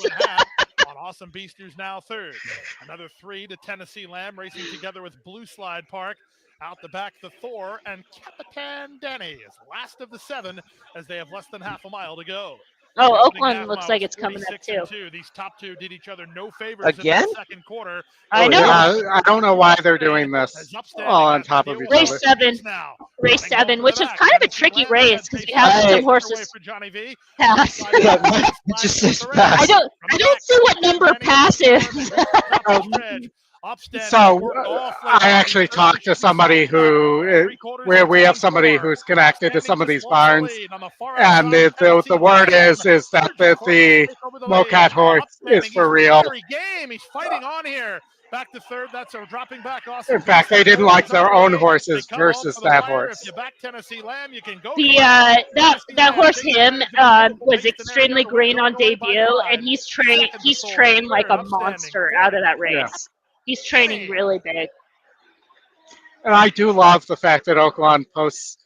I can just hit the Oaklawn website, post the copy and paste the horse's name, and pull up some of the workouts too. It's such an advantage. Absolutely, it's one of those things that track should be able to do it because it's giving the public more information. Yeah. And when you have the computer teams that have their advantage as far as rebates and whatnot, the public having an advantage in those little ways as far as information does level the playing field. I thought this race was like I think the 5, let's see this horse be the real deal, and the 6 maybe can get a share. Yeah. And I will say the 4 is getting Lasix for the first time, and I'm told this horse is a bleeder. So that this horse may run at a big price in the 2nd or 3rd. Yeah. It's got to carry that anchor, which is well, the anchor finds his way into. He's actually having a very good meet. Not quite as good as the Baconator, but. All right, Oaklawn Park, race number 7 here. He's facing up for the so goes into the starting gate. Farley Hall. Him has gone in. Handsome Pants post 6. Farley. Amore Patrie. Yes, I forgot to tell you about that one. Iron sharpens iron. Post position 4. I'm gonna stand up and watch. Too bad. David's playing something here. Into the outside. I can see him up. On Passion Rule. We got 4 minutes to Tampa race 9 coming up next. To the outside post. All right. Going into the gate. We're not playing. No Fawner. No. We're ready to go. And we're off. Bad break from Farley Hall, who stumbled badly at the start towards the back of the It's a field. typical Farley. More Patrier hit the favorite, perched outside of that pair. More Patrier with a head in front of him. Heavenville is 3 deep going into the turn. And Bermuda Blitz is taken back to 4th on the fence. A length and a half back to Handsome Pants running in 5th. 2 clear of the stumbling at the start. Falling Hall. Iron sharpens iron at the back with Passion rules early. Approaching the backstretch. More Patrier has the lead by 2. The favorite him racing alone in 2nd and a good gallop. Good rhythm for him up from the backstretch here. Then Heavenville 3rd, a length off of that rival. Then comes Bermuda Blitz. Handsome Pants is 5th to the inside of Passion Rules, who's made up a few spots. Farley Hall back in the 2nd last position. Still a gap of 3 to Iron Sharpens Iron as they approach the half-mile pole. Fernando Hara lets Amor Patrier stride clear, and he's opened up. Amor Patrier by 4 lengths going into the far turn. He's trying to put the pedal to the metal here. And in 2nd going into that far turn run. Bermuda Blitz is 3rd rounding the turn right behind him, beginning his move as they round the turn. Heavenville is given way. Passion Rules is being asked to go now. He's into the 4th position, making up some ground. They all have to catch Amor Patrier, who's opened up to a 4-length lead. He's still clear. Him on the outside, asked to go by Bejarano, who's getting to work aboard the front of McKenzie. He is getting some ground at the top of the lane. Amor Patrier off the turn. Him's got dead aim on him. Passion Rules is coming on to the center of the track. Amor Patrier, the dirt has turned into quicksand for him. He's exhausted. Him takes control. Now he's got to deal with Passion Rules. God, this horse is stopping. The 8's got this. Yeah. Rules on the outside with a head in front, and him is back to 2nd. It's going to be Passion Rules remaining unbeaten and giving Francisco Arrieta a hat trick. Him, 2nd best with no excuse. We had that as a big step up, too, for that horse. Yeah. I mean, and I told them, so when we were handicapping last night with Scotty and David, I told them this horse isn't going to get bet. And they're like, it's Brad Cox, it's going to get bet. Brad Cox he's been pretty cold pretty much this whole year, but especially at Oaklawn Park. I mean, the 8 won because the 5 stopped. The 5, I mean, literally, it looks like that horse ran straight into a wall. He drifted like he did in the debut, but I mean, like right here, he just shortened strides. He's like, I'm done. Tampa, Oldie. Well, and they went fast. I mean, they went 23 and 46 for those horses. It's pretty quick. Tampa. Sorry. no problem. All right. While I take a look at Tampa, let's run the race sim because that'll give me a minute here to get in here. Is there enough speed for the 6 here at 8-5? I don't know. I mean, this is a race in terms of optics plot that looks weird because the contention is a snowflake, which is not a lot of horses that want to be on or near the lead, but it has a high speed rate. So it's horses that are naturally fast. So it's probably a race a lot of horses are coming out of sprints and stretching out. That's usually the case when it has that high speed rate. So there is a scenario where there is enough pace for the 6 and the 1 to come off the pace and win. The 6 is what, favored though? Yeah, by a lot. It's 8-5. Then you would try to play against and say there might not be enough pace. It's like they could go either way. You know, you're looking at it and you're saying at 10-1, they could have pace to run into. As a favorite, you're betting maybe there's a. I mean, look at this. What's the price difference on these two? Between the one's 11-1, but I did win on turf, but we don't really think that horse wants to go this short on the turf. At a mile? Yeah. We're losing 6 points in our breeding number on there, which is not huge, but significant. And the horse has definitely not run as well at a mile as it did at 9 furlongs.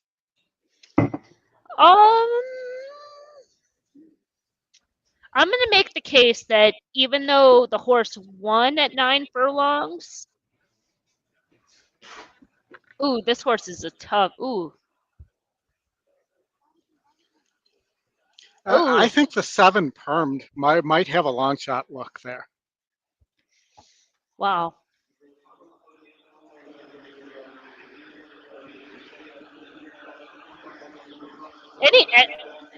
let's be honest. Any horse can win this race. Yeah. Right? There is no standout in this race.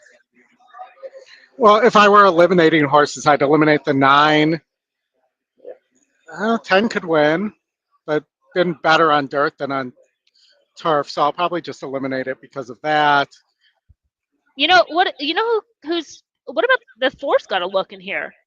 The 4 ran at this level coming off the layoff, and actually ran a good race, B- race in that 5th place finish. Had trouble at the start, and then has run in much tougher. Now they come back to 16. The 4 should be in the right spot to win. Yeah, I think the 4 is dangerous there. I think the 5 as a long shot is dangerous as an overlay too, and might be able to outclose the 6 and the 1 there. Oh, the 4's in motion. But the 4 at 5-1, I think getting back to turf and didn't want dirt at all. Closeout day number 60. Well, didn't want dirt at all. Didn't want shorter. Didn't want a higher $25,000 level. I mean, I don't understand the horse side wasn't winning at 16K, and they put it in a 100K allowance. Out of the pick 5. Anyone else winning? What did they think was going to happen there? Well, the only thing I could think is at that point, they claimed the horse, so they were protecting it, and then they wanted to say, hey, maybe let's try on the dirt a little bit higher, and. But after the claim of the first one on the turf, they put in a low win percentage apprentice jockey aboard and put it in against way too tough. Yeah, so it was 16 days later. They weren't trying to do anything other than the fact that just dirty the form and get a race. That race is like there was zero intent. And then they tried the dirt and they were like, let's put this horse right back where we grabbed it. Couple of them acting up. This should be the spot. Before that horse had ran against much tougher. The favorite away a little bit slowly. You Didn't Pay goes right out to the early advantage, up to the outside. Firm was away good order from the far outside. 2 left stops. Of course, I thought there was too much speed in this race, and almost nobody went. Firm in second. And that's the snowflake contention, but they could still be going pretty quick. It's hard to tell. Then Mortis Bestie on the outside. You don't think so? What do you think? 24 and change? I think so. No, actually a little faster, a little under 24. About 9. Yeah. Work on the back stretch. You Didn't Pay, 23 and 3. The opening quarter, the lead is a half a length. You Didn't Pay. Daniel Centeno in front. Right to that one's outside is Perm. Instead of break of a length and a half. Back to Too Hot to Stop, and then Red. They race together along with Dave Catherine. Those 3 in a line, 3rd through 5th. 2 more then to Sister Nell, B City Girl. Another 3 then back to CS Vivace, Gulf Coast Girl, and Miss P Happy drops out last. 47-2 is the opening half-mile time. You Didn't Pay goes to the far turn. Still that half-length advantage over Perm. 2 more then. Back to that lineup of 3. Red down toward the inside. Trying to move on the far outside, 2 at the stop. Now Sister Nell starting to get into gear, moving out 4 wide to join that second flight. CS Vivace is being worked on, but isn't gaining just yet as they come around to the top of the stretch and Perm takes over. With Perm to the over here for You Didn't Pay. 2 more. 5's going to win this race. Good ground on the outside. Now CS Vivace is starting to level out a little bit. I still feel like anybody could win this race. Here comes a 6. Come on, 7. Hold on. Right down. Oh, the drama! The drama! Who won? I think it's 7. I think it's a 7. For those that aren't here in the room, the signal cut out inside the final furlong, so didn't get to see the finish.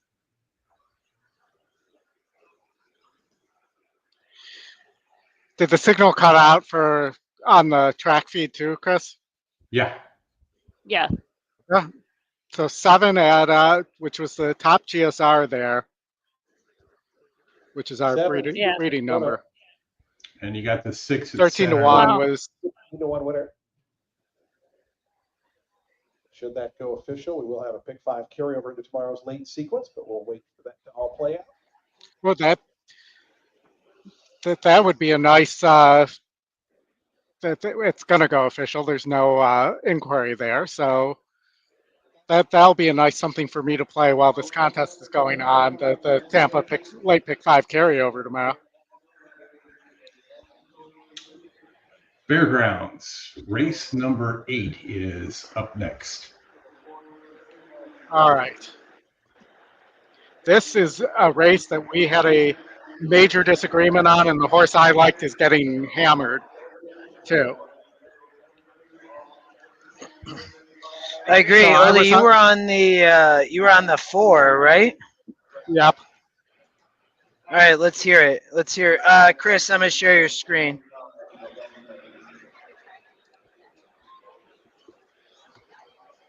Let's share. You can share mine. I got it up. Yeah. Remove oldie. Oldie's up. There we go. Yeah. So this is the Ravelli. Can't deny it. It's by Justify, out of an Irish bred turf horse Moth, who was grade 1 place. The horse won first time out at Fairgrounds, going 5.5.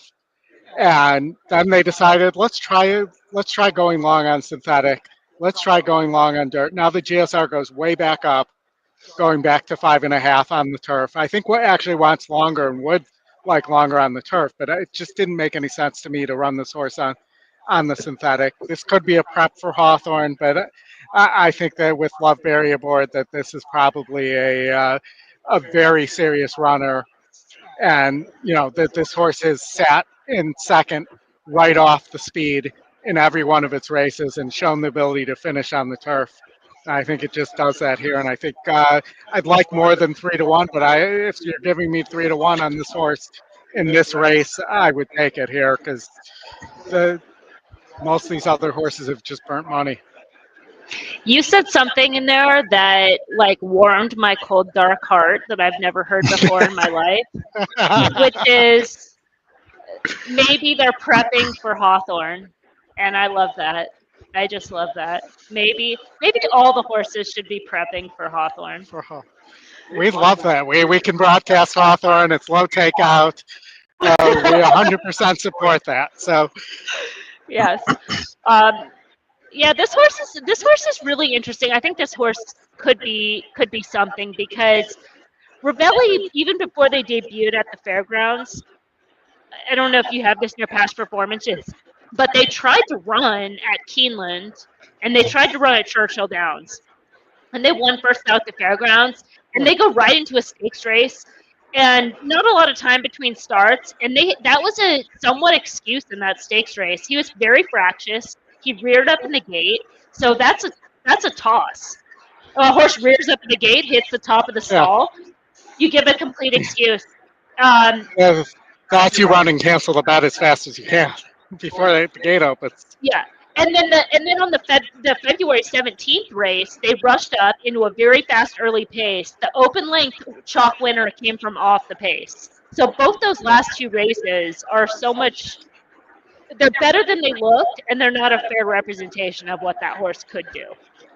Well, we also have, so on our breeding number, the move to the synthetic was a 22-point drop, which is a huge drop, and the move to dirt was a 7-point drop over the 5.5 here. So I also think this may be where this horse wants to be, and you're going to get a much better effort here.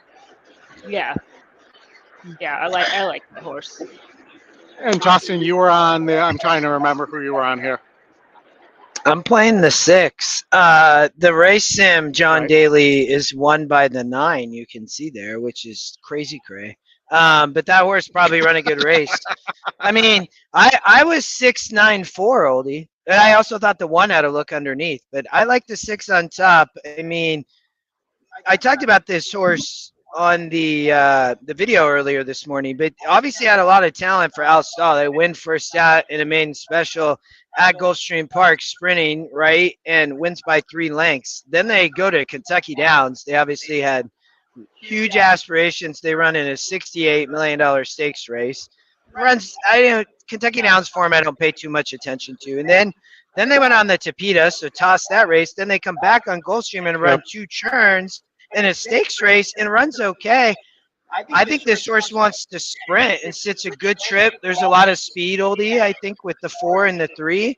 And I think Pedrosa gets a good ride. So that's where I landed. Yeah, I mean, I could see it. I think the 5 has a little bit of a long shot look as well. I was 4-5 in what I had there, but I just didn't. And the 9's not getting bet at all for stall. I didn't like some of the works on it. That horse got everything its own way. That horse had everything fall right in that debut win for the 9. It's very hard to come back and win off a maiden win, right? So that's all right. I mean, Alstal has 2 here. This is, I think, a lot of. I bet a lot of people play this race. Yeah, I bet out of all the races today, I bet this race is probably played the most so far. We'll get to see though. All right, go ahead. Sorry. No. I was just gonna echo what you're saying. I bet you're right. I think there's a lot of opportunities in here. Plus, it's kind of that time in the day where people are like, "I got bullets, I got to play," and it's like just kind of the sweet spot of everything coming together. The one thing I will mention, and I like your case on the 6, and I definitely have this Alstal horse prefer the 6, but the Gulfstream maiden win, that's Gulfstream in the summer, so it's not Gulfstream. It's called Gulfstream. Gulfstream Park West. Yeah. So the reason I'm saying it kind of flow-aided, but still, it's a good confidence booster. The other races are kind of tough to knock, whatever. But it's just a different caliber of horse that are down at Gulfstream Park over the summer.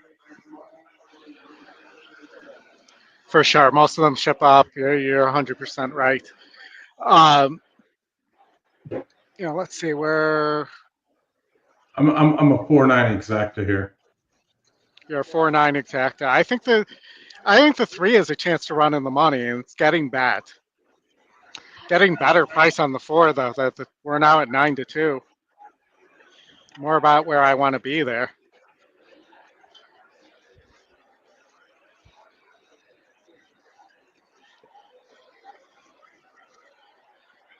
The machines are very busy.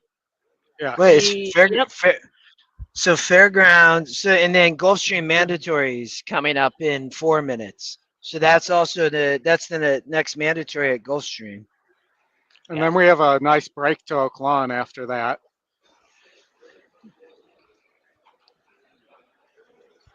So I'll repeat my note in Gulfstream Race 9.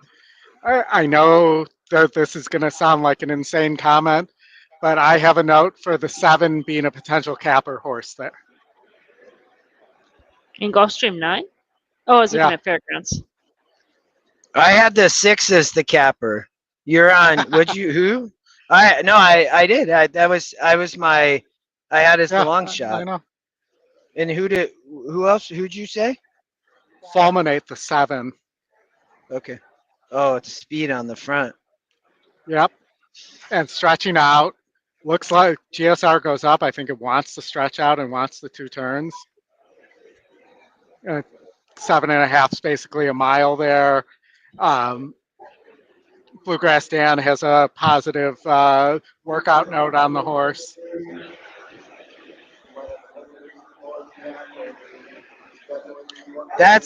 Wait. He threw hard 6s 4 times and you kept parlaying it?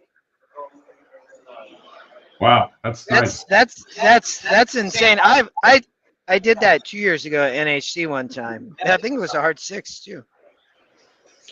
So I have a buddy, like it was probably 15 years ago. He was up 40,000 playing craps and ended up losing 15. In one roll? No, not one roll. In one night, he was up 40,000, didn't walk away, kept playing, and ended up down 15. That is rough. That is rough.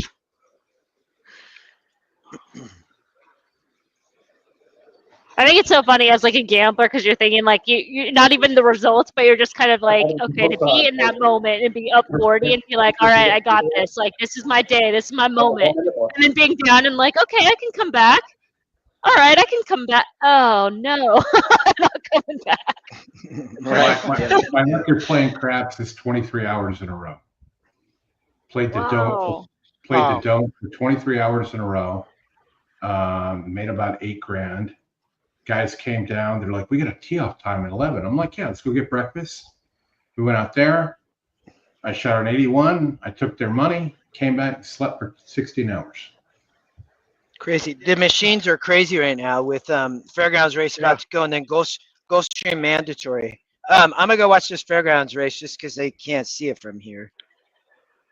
I'm going to see if I can take if I have an open port somewhere here, I'm going to take the camera off of there and I'll switch my camera so you can see the room and see how busy this is getting here. All right, I got the audio up for Fairgrounds and I'll be back. All right. And then we'll get Gulfstream. We'll put Gulfstream up now.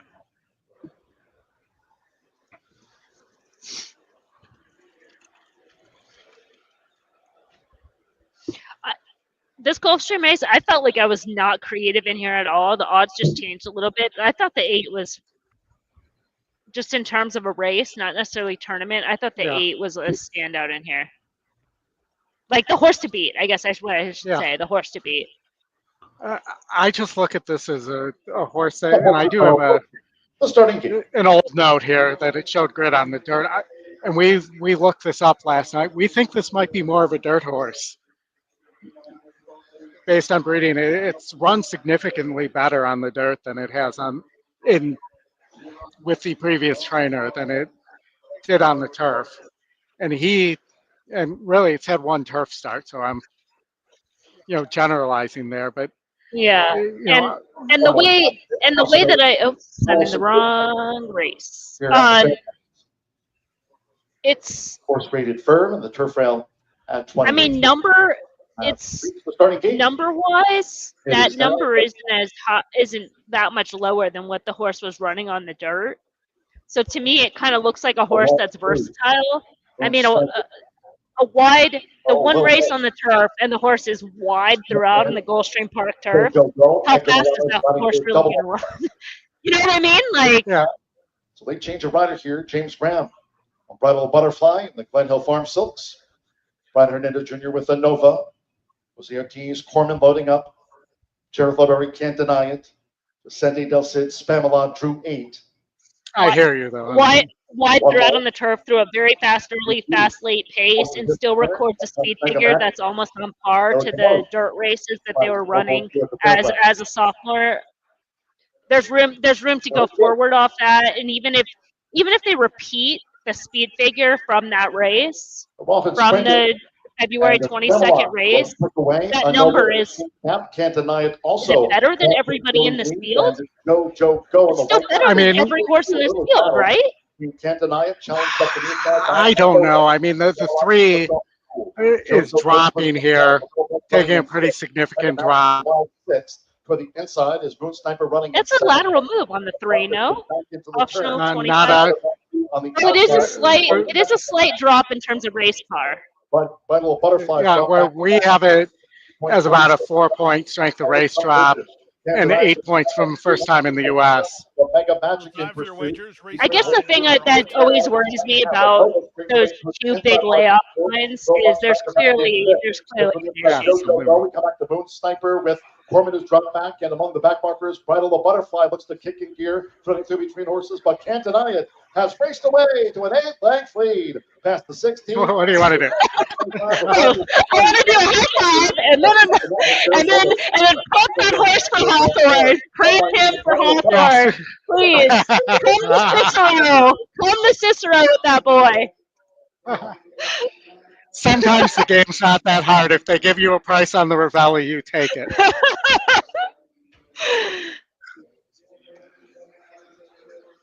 What? I did box it. Did it go 4-6? Did it go? I had the win bat and I had the exacta. Nice. Yeah. I'll take that. That was a pretty straightforward. Yeah. Had I made it in, Justin, had I not gone cold at the wrong time yesterday, I might have been having a pretty good day today.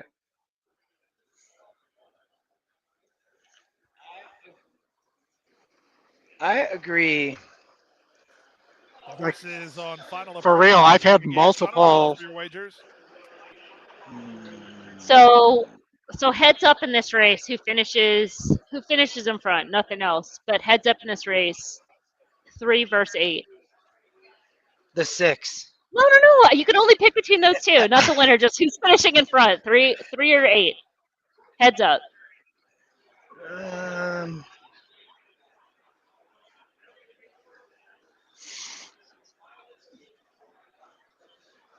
The horses are at the gate. It's now post. And I hated the 2 Moving in Sneed. for race number 9. We'll see what happens. Fourth of 6 mandatory races at today's National Horse Players Championship in Las Vegas. Justin, what's your final answer? 3. I think the 3 going to finish ahead of the 8. $1,000 in a first prize. Oldie? But I like the 6. I know you like the 6. I like the 3 as well. Okay. But I'm taking the 8. This weekend. Yes, Tony, the 4 won at Gulfstream. For fun. And I'll also say I think the 10 runs in the money. I could see that. Wow, that trifecta was nice. Did you hit the try? Yeah, $206 for a dollar. Dylan Davis to take the All right, I had the exact and the win there. Did it go 465? 469. 9. Okay, I can't see from this far part. I can see the color on the 4 and the 6, but not the. Yeah, I keep the 6 over the 4 and 9. Outside, Fulminate on the stretch Nice. out will try to clear the inside traffic. Fulminate As I to the said, top early. On her Capper. flank, she's a Tempest, gets away in good Stop shape. the race. The Dove rule saves ground. Exactly. In the middle is Tongue Twister. She's about 4 lengths behind. Mobe Princess to her inside. We got Oaklawn creeping up as well. As soon as this goes. Phase Rhonda Cares works between horses third last. Second last is Sinead and the early trailer Reliable Lady. 23-3 for the opening quarter. Down the backstretch they go. It's Fulminate and Morelos off the lead by 2.5. She's a Tempest, settles into a nice rhythm in second for Alvarado. She's a length and a half better than the Dove rules in third. Out deep on the course, deflection toward the inside, Tongue Twister. Then the team of Diamond Vega and Mobe. For some reason, when he says the Dove rules, I want to sing "This Is When It Sounds Like When the Doves Cry." Last is Reliable Lady. Now the trailer is Sinead. The half mile was 47 seconds flat. Around the far And that's in a race where we have a Sinead there. She's a Tempest, has had a sweet trip from second, 3 wide. Tongue Twister let go for a run by Davis and charging to challenge. There comes my 10. Princess is in fourth, then the Dove rules, and they're on their way And my home. capper. Come on, grab horse. Tempest watching her bit on the outside, and she's a Tempest, has now taken a clear lead. Trying to get into second is Tongue Twister, but she's a Tempest, has a winning kick. That horse was there was too much class on that horse. I mean, that horse was like, even the race last out, that speed figure was so much higher than everything else.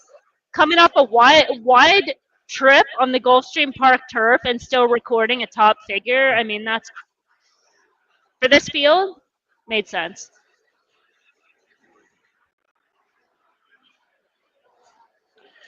All right, we have Oaklawn, and we have the Austin Powers Horse Gold member here with the 10, the long shot. Okay. But this looks, so the race sim looks 1-5-10, and the 12 and 6 have a shot, but everything else is more than the requisite 4 lengths back at the finish. So I'm going to throw them out. There's nobody really running late. But you do have the Matt Miller blue arrow on the winner there, the 1 in the race sim. So you might want to let Matt know that, Chris. Blue arrow. But Matt often has a conversation with us about, you don't see that very often. Okay. And you have, which indicates that the late runner has a lot of late pace as well and is closing hard. But, so not much in the way of long shots here. I didn't think. Maybe gold member at 5-1 rewire, but there's a lot of people. I think I have you guys on instead of showing me, I'm showing the machines here and everything. Yeah. But, there's a lot of people at the machines right now who have probably saved their optionals, and now have to play what looks like a pretty chalky race here. You know, the thing this race at Oaklawn coming up is pretty, it has a chaotic look to it because your current favorite right now is the 5, who, this is a horse that fits as an individual, but a horse that is a closer. So you're going to need a lot of racing luck at a short price. And it's not like the 5 is that much better than the rest of this field, where he can take a step back or he can have a little bit of traffic trouble and still win the race. So that just rips this race completely wide open. I gave the 6 a look, but 4-1 is not really a tournament play. 7-2, I thought maybe would kind of sneak away on the board. But there's just, this race is so chaotic. I could make long shot cases for the 2. The 2 has back numbers, raced at Oaklawn Park that fit on par. They've been trying to run the horse this meet. He's had some setbacks, he's had some issues, but there's plenty of price compensation, 20-1 on that horse. That you could definitely make a case for. I don't know if you guys saw anything there, but yeah, I mean, even the non-winners of 2 level race back at Churchill Downs in June, that was a sneaky good race. It was a 4th place result, but he had trouble at the start, made a wide move, a good close, better than looked effort all around. And then the back numbers at Oaklawn Park would fit on par for today's race. So it's a race in the sense that I think people are going to play it because you can take on the 5, and then you can come up with something. I mean, even the 4, who is a legitimate long shot in here, but can close under a similar race dynamic. The numbers are on the lower end, but a lot of those numbers that are on the lower end are they're on the lower end of par, but they're on the higher end of what the horses run, are back in the early part of his sophomore season. So you could project that the horse could be faster with maturity. And sometimes these connections are just so cagey. They have a horse like this ready. Yeah, I think this is a chaotic race, so I'm not surprised people are playing it. Yeah. So I really think it's either the 1 or the 10 here. I think maybe the 6 could sit a trip too, but the 12 from the far outside is going to have to work too hard and go too fast. And I agree. I don't think there's enough speed for the 5, and I think the 5 may prefer a wet track too, just based on what I'm seeing there. So, hasn't run as well on the dry track, but it did have that one decent effort against 48s, but just as a closer, always comes up short. Yeah. Which is not uncommon because they're low percentage winners. Yeah, and it's a horse that's they've always had gait issues. That's always problematic. And as far as the 1, I was kind of just worried about the 1 as well from the inside, because that's another horse that has gait issues. As an individual, it fits, but you break slow from the rail, trouble awaits in that trip. That's where it's like you could really see some chaos, because that horse gets into traffic trouble. The 5 is in traffic trouble with too much to do. The 6 just is a no-show. And it might just matter between the 10 and the 12 who breaks well. Yeah. Too. Because they both look like they need to be on or near the lead. And the 8 is another long shot we didn't mention, but that's a horse that on their best day, they have early speed. If they run their race, they could do some damage in here for sure. So good luck to anyone that's playing it. I mean, literally, good luck. This race is nuts. We're ready to go. They're ready to go. And fire off. Cloud Without Rain popped out of the gate swiftly, is showing speed today as a narrow lead in the early part. There's Loud Boy to come up and press the issue. It's a rainy day. Eagles off the run in the bullpen with a long shot. 3 wires, Gray Horse, 2.5 lengths behind early. The staff, though, he couldn't keep up in the early part. The probable first towards the back of the field with Gray. There are only clear Matt Mardigan and Selling Tano towards the back of the field as well. Air it out. They pass a couple runners, but I say that pick up the joint 3rd last. They go into the 4th turn, a strung out group, and it's the favorite, 8-5. Without Rain, he brings them out, opens up to a bit confidently. Does Cloud Without Rain, now to 2.5. Maybe even 3 approaching the top of the lane. Cloud Without Rain says, come and catch me if you can. 12 looks gone. Yeah. Finish here, and he'll be I mean, strong. could stop, but I don't think so. That rain is He could still stop and still win the race. No one's really closing. Who's on the No. inside?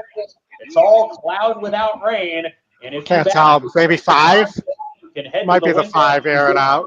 going to collect on Could be. cloud without rain Yeah. to give Francisco Arietta a 4th win today, and this was his easiest win yet. Wow. Cloud without rain in a run. About 10 lengths That was such a bad race. I wonder what odds you could get on Francisco Arietta winning 4 out of 8 races at Oaklawn on any day, ever. I mean, he's a good jockey, but 4 out of 8 races? Oldie. When you're hot, you're hot. Santa Anita. Yeah. Race Santa Anita. Race 4. This race looked really chalky to me between the 5 and the 8.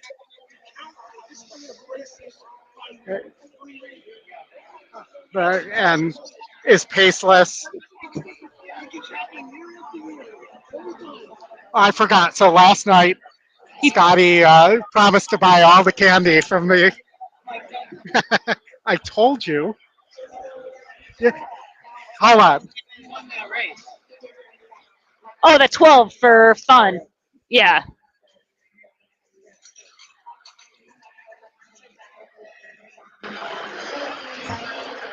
Where are we, Santa Anita?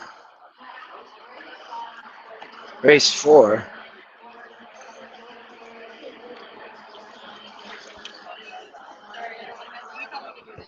Oh, I know. I'm like, what is it, Halloween? What are we doing with all this?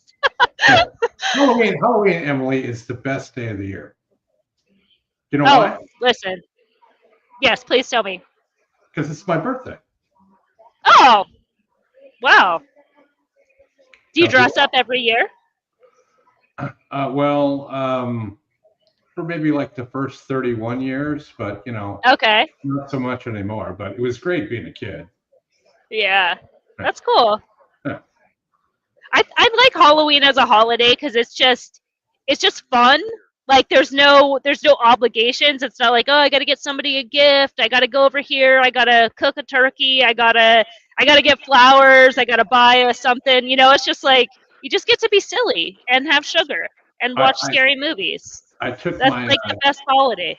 I took my driving test at age 16 on my birthday, and You had me at be silly. The woman that was doing the test was dressed up as a pumpkin, and she couldn't put the seatbelt on.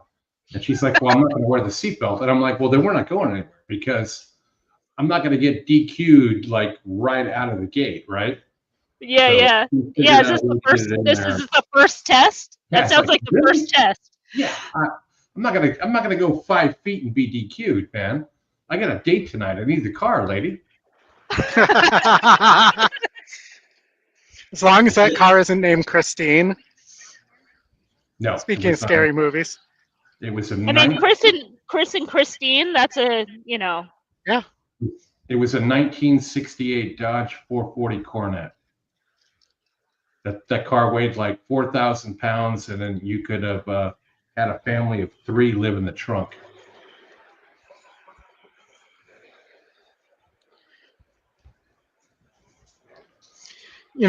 I forgot to use my Kingpin line of it's so amazing to be surrounded by all these athletes.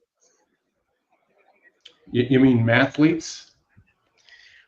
Well, that too, but I'm still trying to get whoever the winner is to scream out, finally Big Earn's above the law.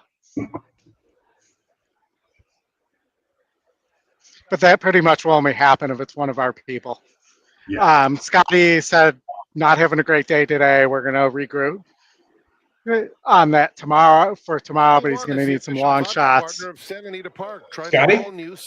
Yeah. Of course, he could have played my long shots I gave him today. He's going to have to make the cut to make it to tomorrow.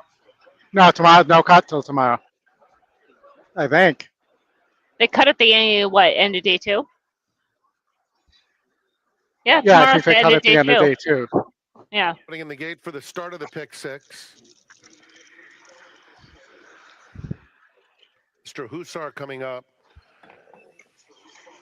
I can't even see the leaderboard. What does the leader have right now? 148? For Gray Farms. 148.50. Yeah. Caviar Cowboy goes in. 43.40 for second. 130.40 for third. My Pal George to the outside. Yeah, but top 50 is only like $70. We're in the gate. All right. And they're off. Far Overloaded is very quick away from the gate. So too is Joe Vittori. And these two hook up right away. Highland Echo third. Shake the Dust is down at the rail in fourth. Then My Pal George moving up on the outside fifth. Caviar Cowboy in between horses. Then came Problem Solver. And Mr. Hussar, who hesitated shortly after the start, is last. Far Overloaded, Joe Vittori head and head for the lead. My Pal George moving up consistently on the outside of Highland Echo. Another three back to Caviar Cowboy, who's fifth.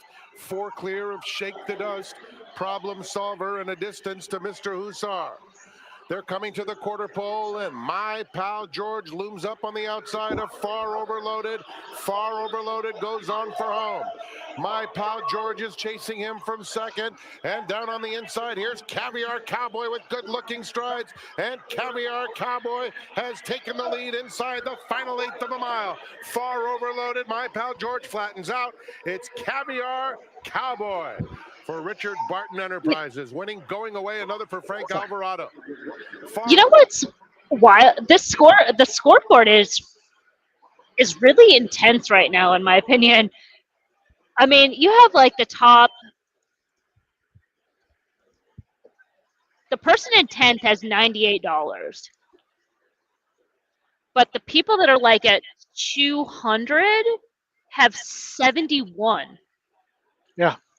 Like in between 50 and 7 and that, I mean, that's is like $9. I mean, but even that many 200 spaces is $20. Is crazy. I mean, it's a really, really, really, it's a really tight board. Yeah.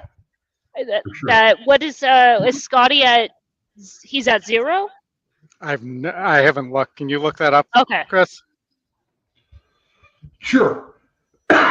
Scotty is Scotty's at 1140 on both entries. And what about David? Not so good. I mean, And 520 and 0.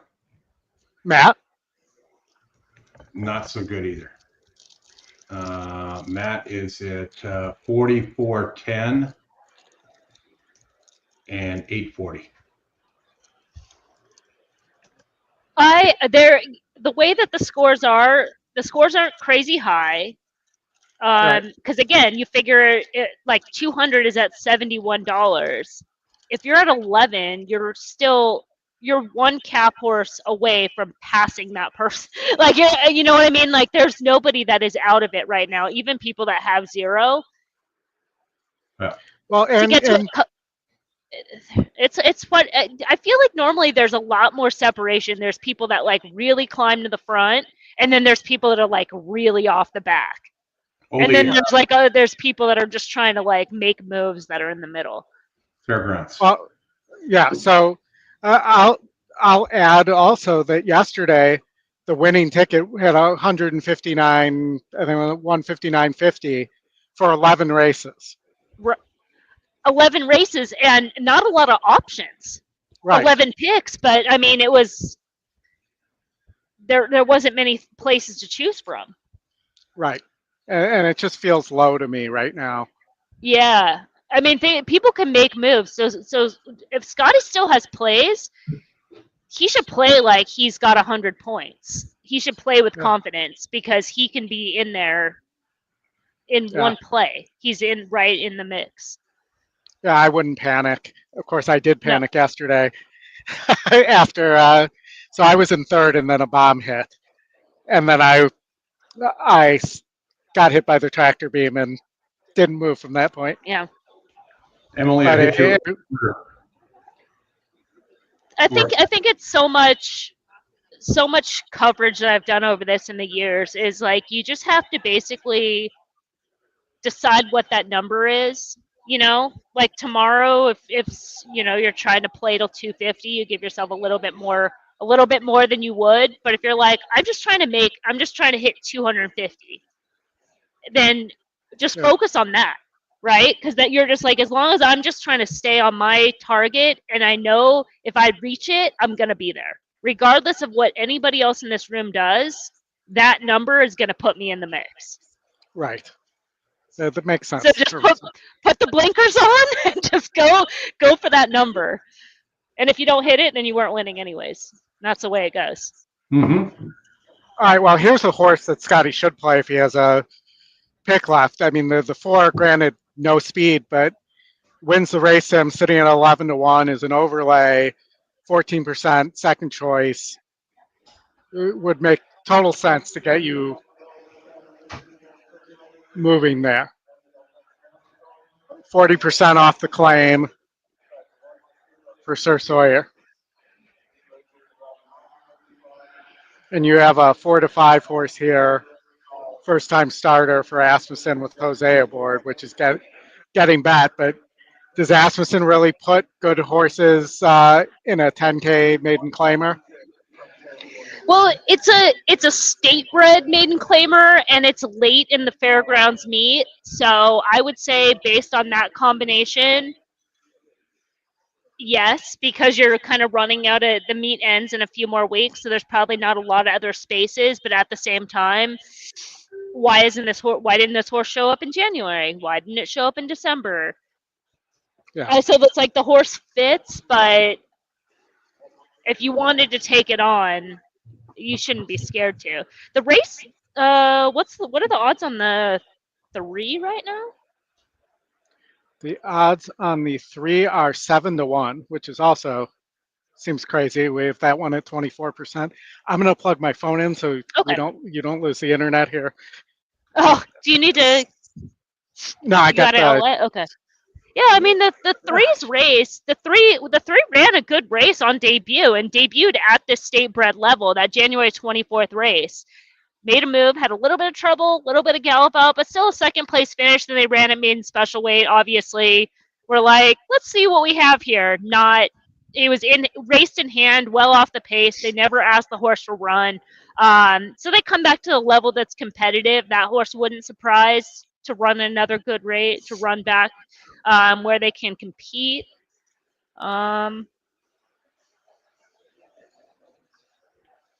Oh, what's this note on the 6? I have a note on the 6. Oh, the 6 actually has kind of a sneaky note. So the 6 stumbled pretty bad coming out of the gate just 2 weeks ago. The top 2 were together in a photo for win, but the key in that race was they were a 3-year-old facing older, and they were only one of 2 3-year-olds in the field. So now this is a straight 3-year-old race. That's a class change for this horse. So I could see the 6 stepping up. We also have Turfway starting soon. Okay. Which could produce some movement on the leaderboard. And we have the feature race at Oaklawn. No doubt.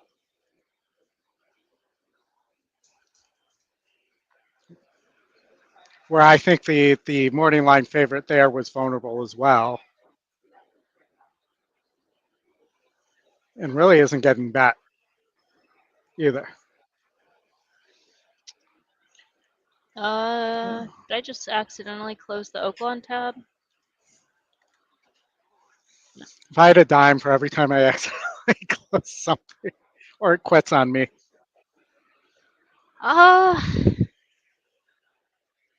But we're gonna go to the gate here at Fairgrounds, so you have some time here to. I don't like this race at Oaklawn. From a betting standpoint, I really don't like this race. Who did Well, you like? my top pick scratched out, so I guess I'm just 1-6 here. You know, we think the 1 has a pretty decent pace advantage. Who are you guys on at Fairgrounds? I'm gonna stab with the 6 actually. And at Fairgrounds, I was we should get Justin's thoughts as he's coming back here. You're on the 6 at Fairgrounds, Emily? Yeah, that was the horse I was talking about. He debuted 2 weeks ago. He stumbled at the start. He was racing. He was one of the 2 3-year-olds in the field versus older. Now they're coming back in 2 weeks and taking on 3-year-old company. I think that's a serious class move. That was actually, it was a similar move to the 9-horse in the finale at Gulfstream Park yesterday. That was a horse that was coming out of 4-year-old and up company, going into straight 3-year-old and up company. It's a weird class change. So that's 59 to 1. Yeah, like I said, I'm taking a stab with that horse, a big stab. It's also the long shot, so anything can happen. I put a few bucks on it just because I'm along for the ride. So I didn't have a big opinion in this race. I knew that the Glamour Power would take all the money. Like, that was fully expected with Jose and Steve. And our morning line, and we had it 7 to 5. So it was that the 4 to 1 was far too high. I mean, but I didn't have a big opinion here. I thought maybe you could upset the 2-horse. You know, it does look tough, but yeah. I'm a root for the 6 with you. I like the 4 here, who is a total overlay. That's an entertainment bet. The 6. Yeah. I mean, when you get Emily to give us 55 to 1, how do you not? Or 62 now, 62 to 1 currently.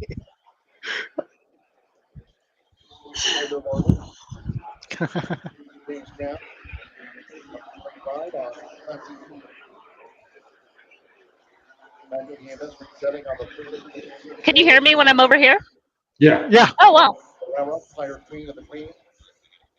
I know, that's the nice part about being able to wear a headset, because you can walk around. Tomorrow morning, I'll try to get those lapel mics working, and then we can walk around and interview people, too. Oh, that's fun. Yeah. That's fun. We were just having so many internet issues, I never got to it today. All right, Oli, let's get on like around maybe 10:30 Eastern. And the ball. AB Cakes both sharp. Glamour Power. First time starter, critical games towards the inside for both your teams. Glamour Power has taken the lead from the outside, Little Millie in the orange cap, with Classy Mimi running a close third. One in the dark on the front side, up in the fourth. After breaking sharp, AB Cakes is 5th. Fire Queen is 6th. And on the outside, Larry's Little Reeser running a wide 7th, and they have just over 3 furlongs to go. Well, if you're against the 2, this is what you want to see. Fully blessed trails here in the Friday finale. Quarter 22.69 seconds. Glamour Power. The 3's getting a good trip. And Little Millie right there between horses. Yeah. Inside, AB Cake straightens away in 4th. One in the dark needs a little extra spark. Oh, got shut off on the rail. Wow. Glamour Power coming down to the final furlong for Jose Ortiz. Glamour Power leads here by 1.5. But Classy Mimi second, Gamely. 10 gonna get there. Yep. Here comes the 4, Oldie. Oldie, you're 4. Guys, gonna get there. Come on, let's go. Let's go. Oh, God. Are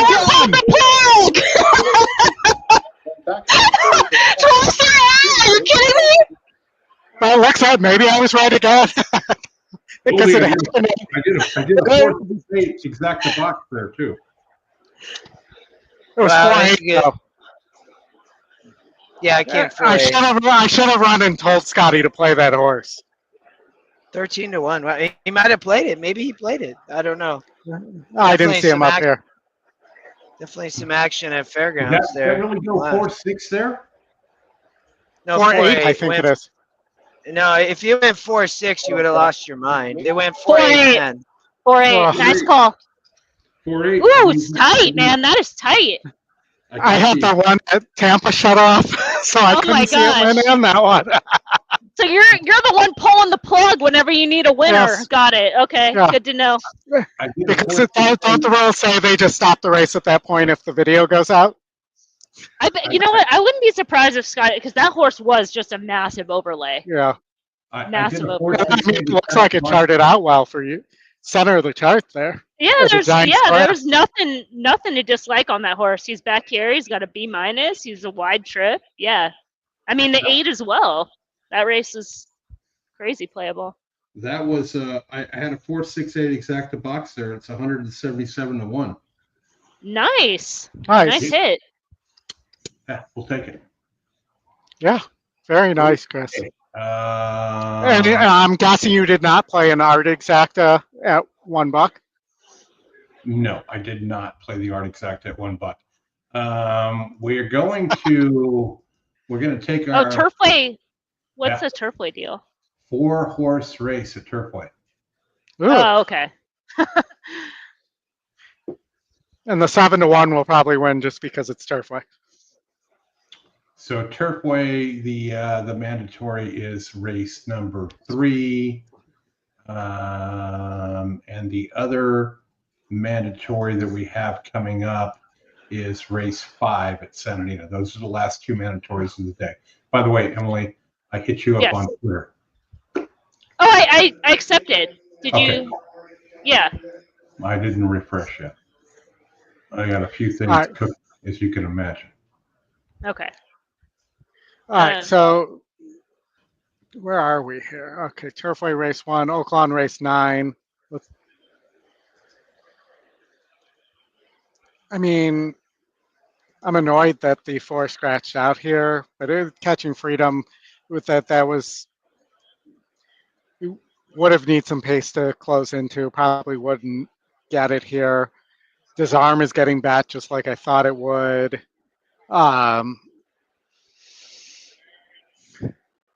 Enjoy the movie.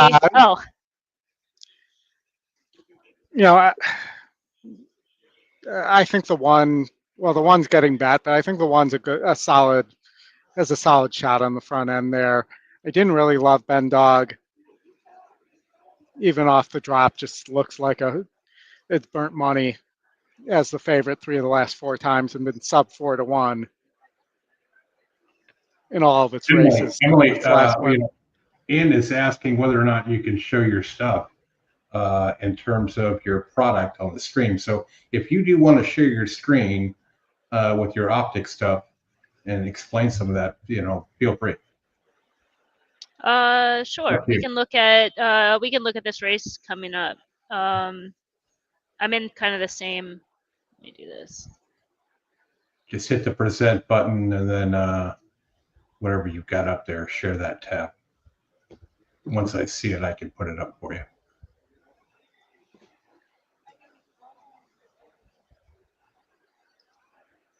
Oh, there's our resident troll. I saw that, Chris. I was like, oh wow, oh yes, I can't remove that. I know that's so frustrating. Oldie, who are you on here at Oaklawn Race 9? The 1 and the 6.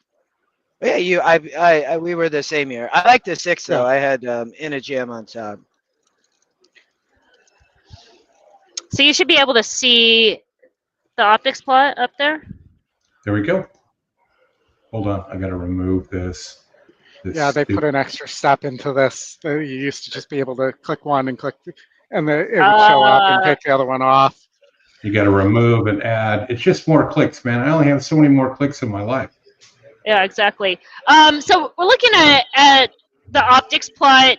We're looking at the optics plot in the past 3 run lines as the only a few minutes left. So we've got the race conditions. You can see it's a sun contention with a 38 speed rate.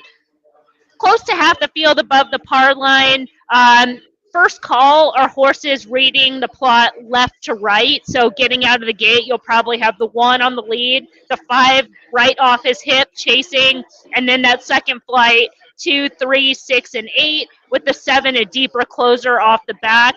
Second call, we're kind of reading more top to bottom. And then finishing ability has to do with the circles and squares.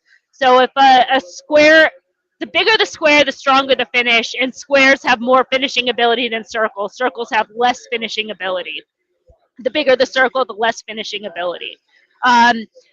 So that's kind of the visual representation of the race shape. Then in terms of the past 3 run lines, you have the days since the horse's last race, the surface that they're running on, the distance, the race's date that they're coming out of, the prior race class, the optics notes grade, their overall performance based on the visuals for that level, based on an ABC rating. A's are super rare. B is a winning race for the level. C is the horse didn't show anything at the level.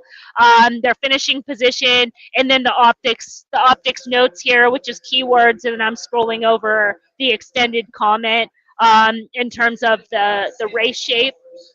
And then on the side here, these are different alerts. We don't have any green alerts in here, but red keywords, the last race, red keywords, highest last optics figure in the last month. And then just kind of base the speed, the plot, and the class rating is in relation to today's conditions and also in relationship to each other. So just from a quick glance, you can see that the disarm is above on speed, he's above on the plot, and he's above plus on class. Now he is giving up recency, coming off the 167-day layoff, but he does check those boxes.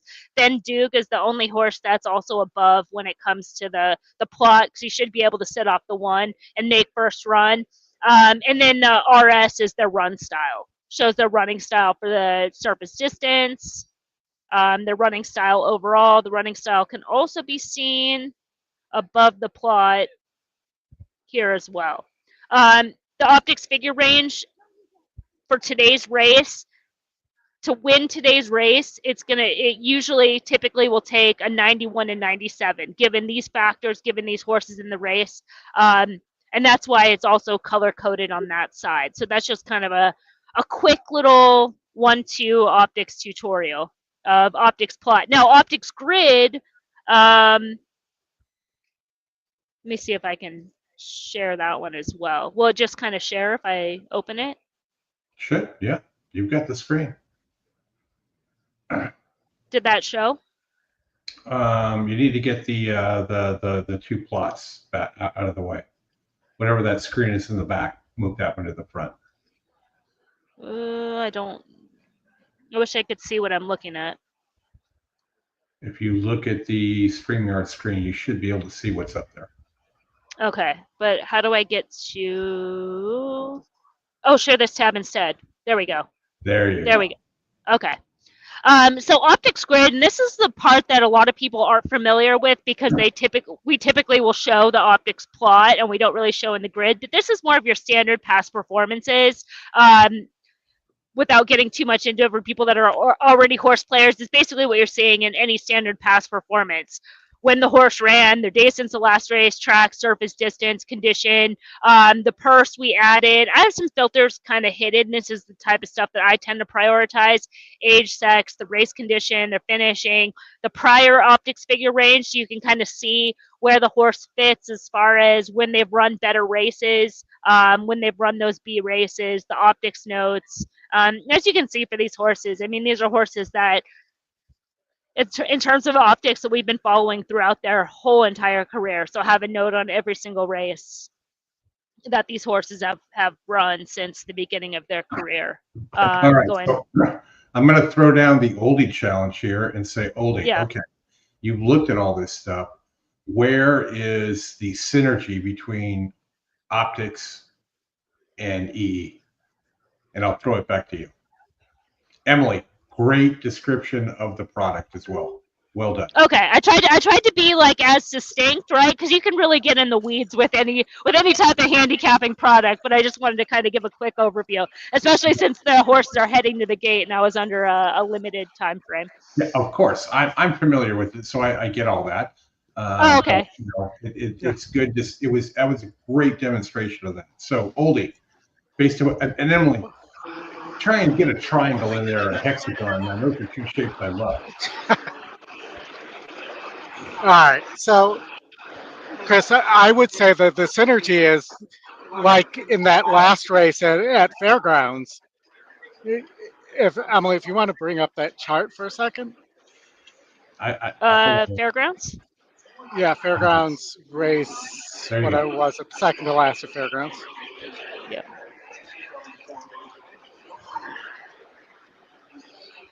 So we had the 4 as the second pick. On her chart, the 4 has excellent numbers. It had a B-, and also was a giant square in the center of the chart. So, you know, it helps. You can use both tools to be able to reaffirm your decisions and also find other opportunities From the inside going and long shots, because you may see different angles. This arm takes the third Nice. position. The Gray All right, Energy we're off at settled back Fairgrounds. to fourth while getting towards the rail into the first. You mean turn. Oaklawn? Racing in fifth. Yes, Oaklawn, sorry. Second to last. Been a long time. Before the long shot. I know. The break is detached from the rest as they round the clubhouse turn. Fourth man. And if you want, I can put up the plot for this so people can kind of see like the race shape. The Jam taking the third position away from Disarm. People. Who settled down in fourth. There you go. Links off the lead down the back stretch they go. Ben Dugan a good gallop. He's fifth ahead of Tonka Warrior, who's 5 clear of Zatara down the backside. Not a fast pace here, set by Horace Man on top 3/4 of length. Classic Car Wash still right there. Mild pressure on the outside. He's applying to Horace Man as they approach the forward turn. In a Jam the Gray is third. Disarm still racing comfortably in fourth. So is Ben Dugan fifth on the inside. The two favorites fourth and fifth around the turn. Disarm already getting closer. Ben Dug has run behind the leaders, searching for racing room right now. Tonka Warrior in an all-out drive outside of him, coming to the top of the lane. Horse Man shake it up. Disarm making a move to the front of the 3-path. There he goes. Disarm to take command at the top of the lane. Horse Man under pressure from the inside. Classic Car Wash gives way at the top of the lane. Disarm gets the jump on Ben Dug, who's switching outside for a final furlong rally. Disarm is asked for his best.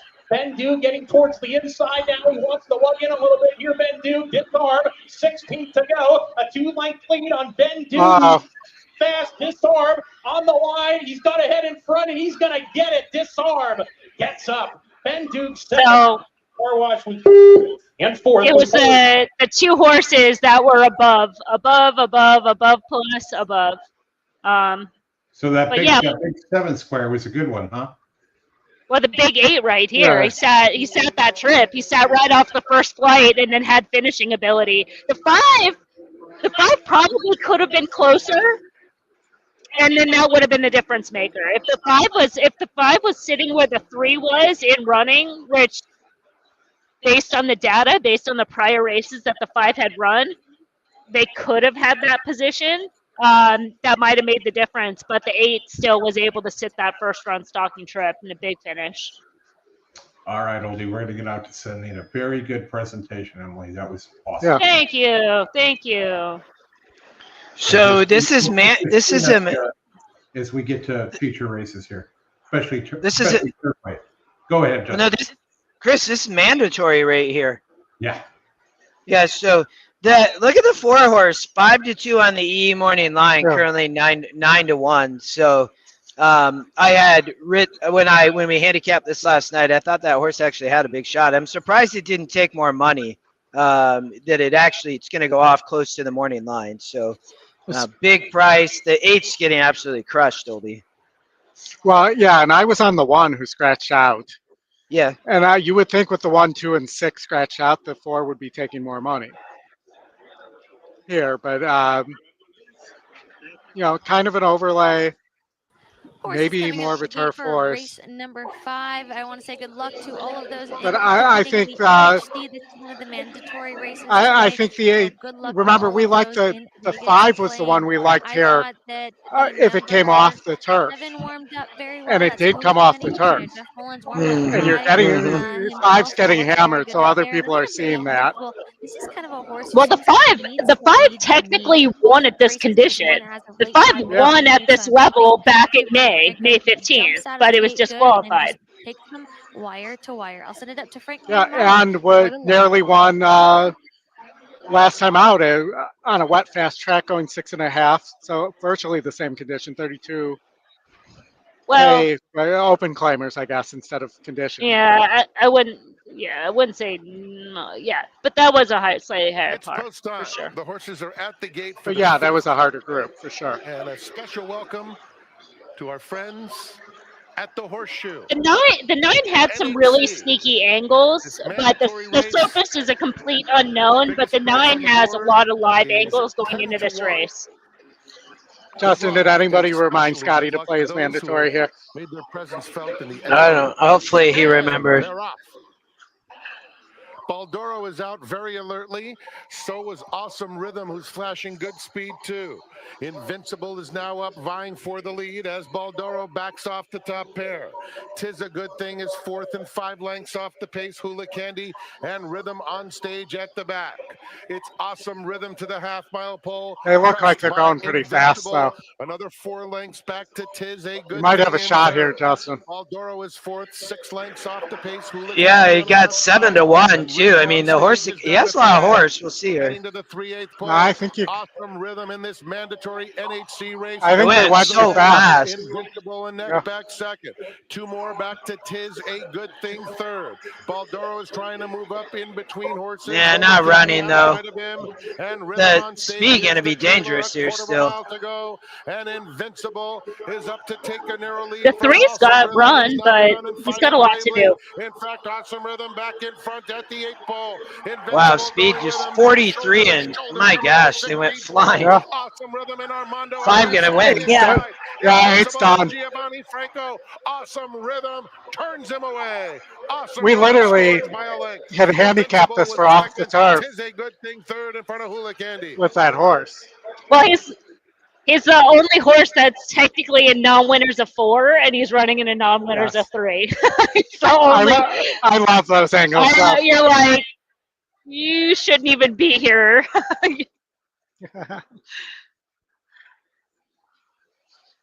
All right, we got 16 minutes to Turfway Race 2, which looks kind of bombs away. Number 5. I think all we have is a little bit more of Oaklawn, right? And Turfway and Santa Anita. Yep. A mandatory race. It's going to be like when we used to cover Santa Anita and Golden Gate late in a show and we had nothing else there. It's when it gets wacky. How about the 5 at Turfway? I mean, Yeah, Catalano and I mean, his run here twice. I mean, hasn't run, but yeah, I mean, the 4 is dropping a little bit. Let's see if, did Jake put any notes in? Doesn't look like it.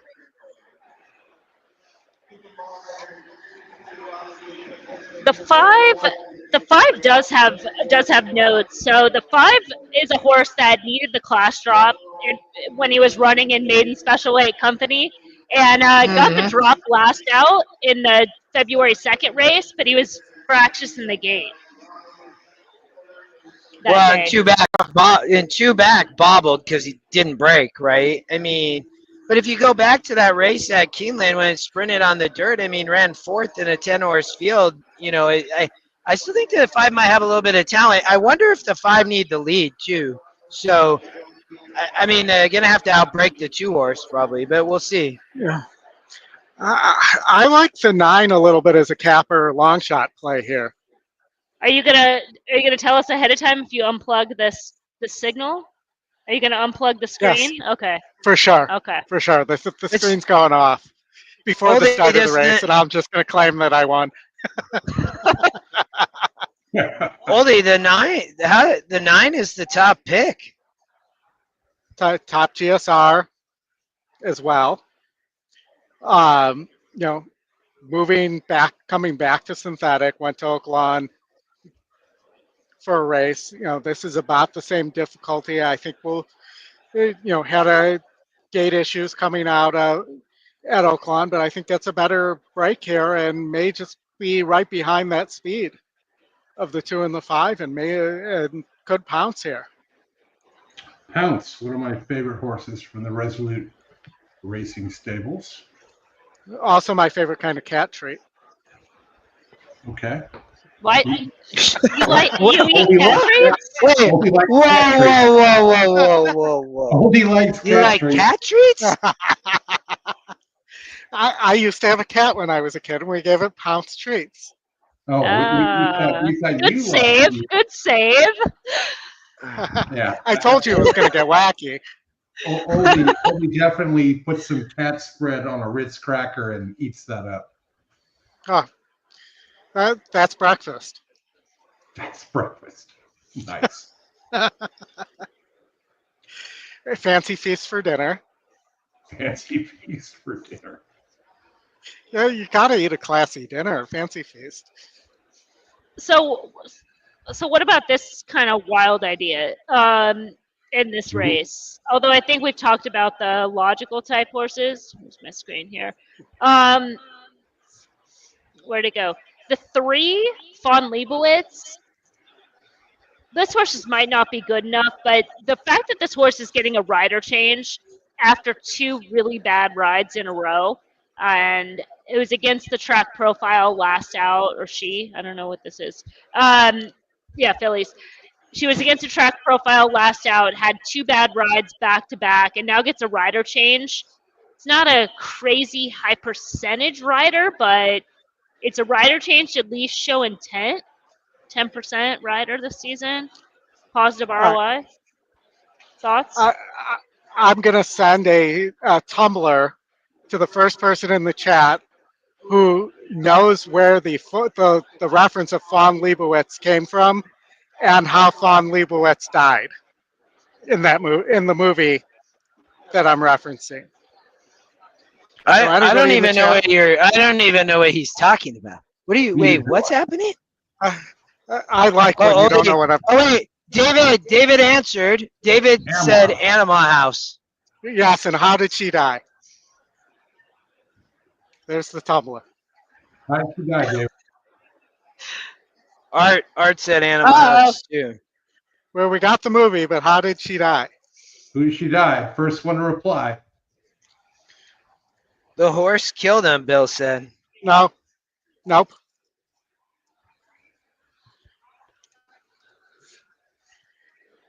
It's between David. All right, well, Sue. Flatterer got it right. Got that part right. So maybe we'll send 3 tumblers here. David, Art, and Flatterer. She died in a tragic kiln accident. That's correct. A kiln? Yes. Yeah. Oh my gosh. It did not happen on screen. They show up at the women's college, and they're trying to BS their way to get Von Leibowitz, whose name they saw in the paper, to come down, and they didn't actually read the article. Would be the short version of it. Yeah, I don't know. So Flatterer, Art, and David, send an email to oldie@equinedge.com with your address, PO box, wherever you want it sent. That horse is probably not quite good enough with a lot of horses that are dropping in class, but maybe if you're playing exotics, you can try to throw it in the mix. Sure. We know private runs, so people can go to Google for the answer. But Bill, Art, David, Art, and Flatterer, send an email. I put it on the screen there to oldie@equinedge.com, and he'll send you a Tumblr. All right, I do have a little bit of interest here in the 7 Saltwater Vixen for Brissett. I thought you were on the 9. Now you're on the 7? Well, no, I'm saying I have a little bit of interest. I think this horse could run. Brissett's numbers are down right now with first-time starters, but typically he's pretty good. And you look at the synthetic works versus the dirt works, and they look better. But this could be a prop for Keeneland or Churchill as well for this horse, or Hawthorne. Prep all the horses for Hawthorne. We will take them.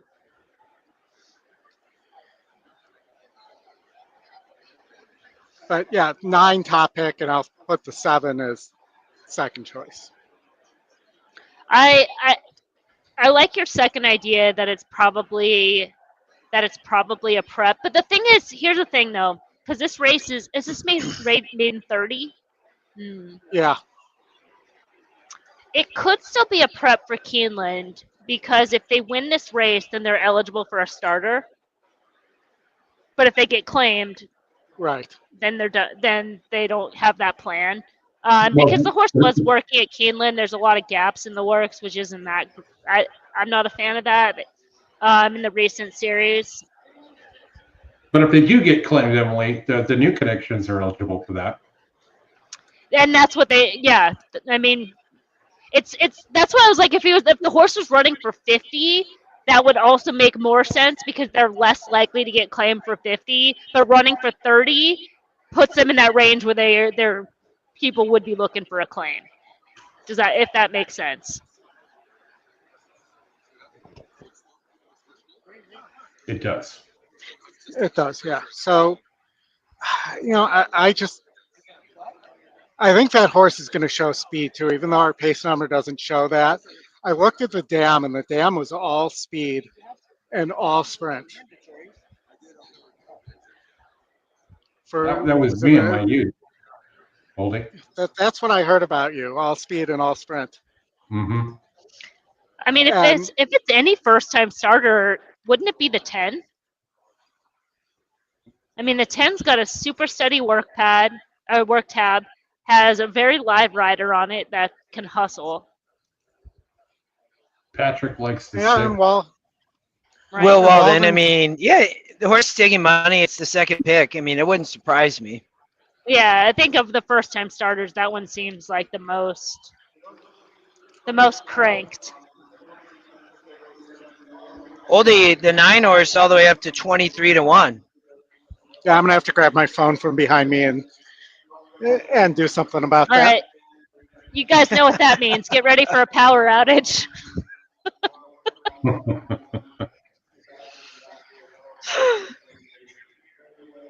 It's definitely the room thinning out a little bit. So people put their plays in. Yeah. Well, we got a little bit of a gap here. It's nice to do deeper dives into these races and not have to go to the next one.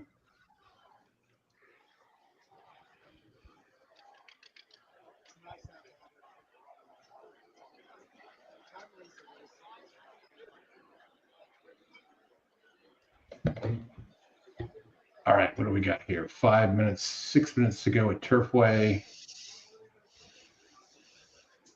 They're running on And then great. and then the last at Oaklawn, I think, after that. Yes. Yes. Race 10. Oaklawn and then Santa Anita.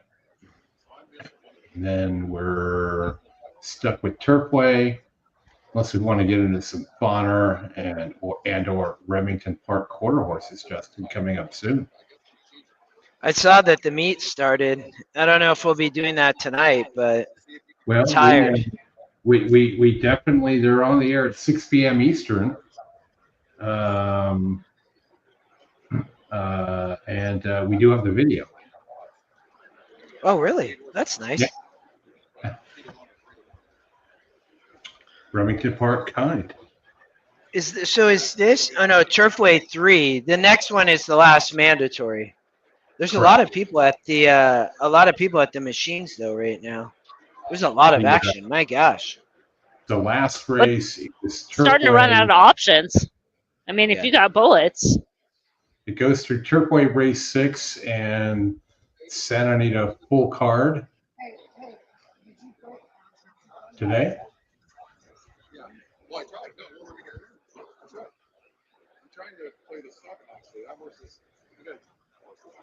But we'll probably, you guys want to wrap it right after the last mandatory? Race number 8 to 7.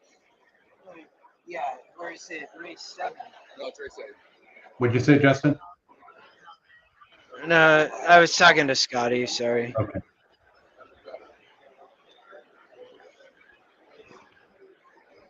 How about you want to go? You want to go through the last mandatory?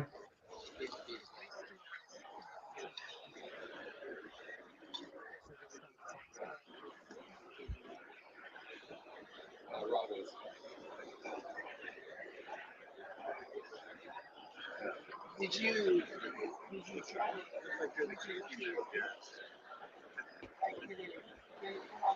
David, were you there when he promised he would buy that from the? Right. So it's going to show. It shows that I have $8 on one, 4 on the other. So one. Oh, we got a powwow going on right now. I've been trying to do that.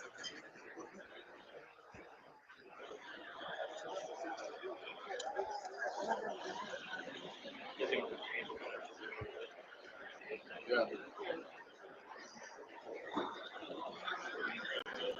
Right.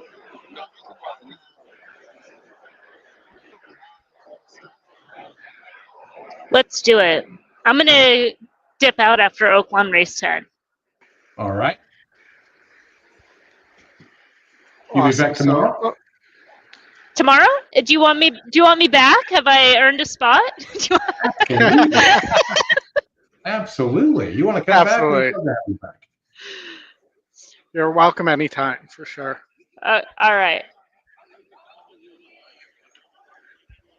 All right. So we got maidens at Oaklawn. 5, Aunt Dixie looks like she's got a little bit of a pace advantage there. The 2, Nip It in the Bud, is getting bet, but I watched the workout on this horse, and it is awful. Cosign, my friend. Absolutely. Did not like. All right, Oldie, I'm going to stop you here. We have a request from David in the chat for Emily to handicap the last mandatory using her product. That would be Turfway Race 3. Turfway Race 3. Okay. Oldie, can you flip over there? I can in a minute, as soon as it's... Oh, you want me to put Turfway Race 3 up there? That would be helpful.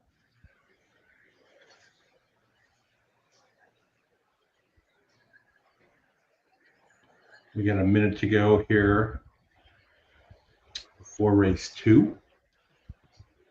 And then Emily, take it away. It's Turfway Race 3, yeah? Correct. Yes. Yeah.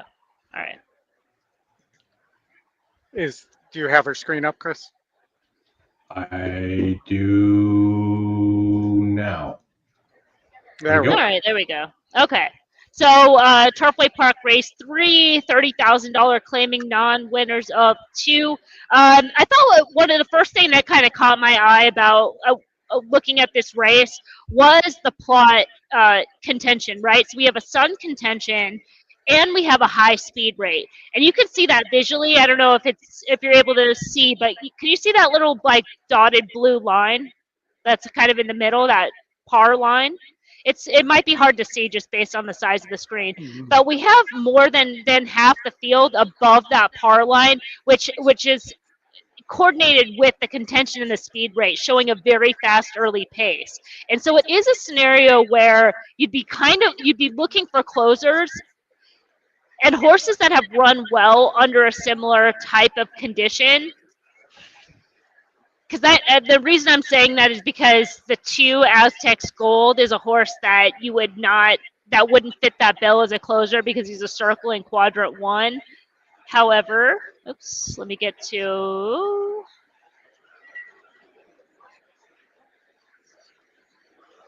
that changed just like that. When I was looking at where the horse had run before, so we have the sun and the high speed rate. And both of these races, sun and a high speed rate, the horse ran okay. The horse ran decent races, had a little bit of trouble, was against the flow. So I thought, in terms of a long shot, a horse that might be a little bit under the radar, who's kind of run sneaky well under similar conditions. Let me go back.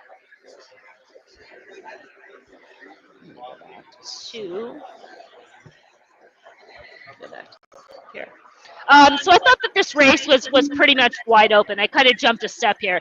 The favorite in here is the 10, right? Is the 10, my friend Louis? Yeah. Okay, there might have been a scratch since the first time I looked at this race. A horse that's part of that above contention, so not impossible, but certainly capable. Number 9, Atlantic Dancer, could probably get a trip in that scenario. Number 11, Pool Guy. I think number 8, Memphis Pharaoh, has also run well under that sun and high.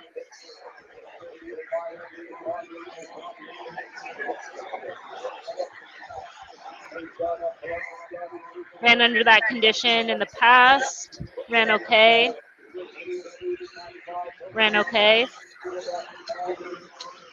So basically, looking at this race from a tournament standpoint and handicapping it, I'd be looking at horses that are prices between the 2, 8, 9, and 11.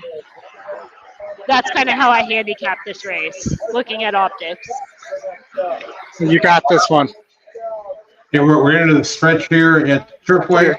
You're 10. The first time starter, yeah.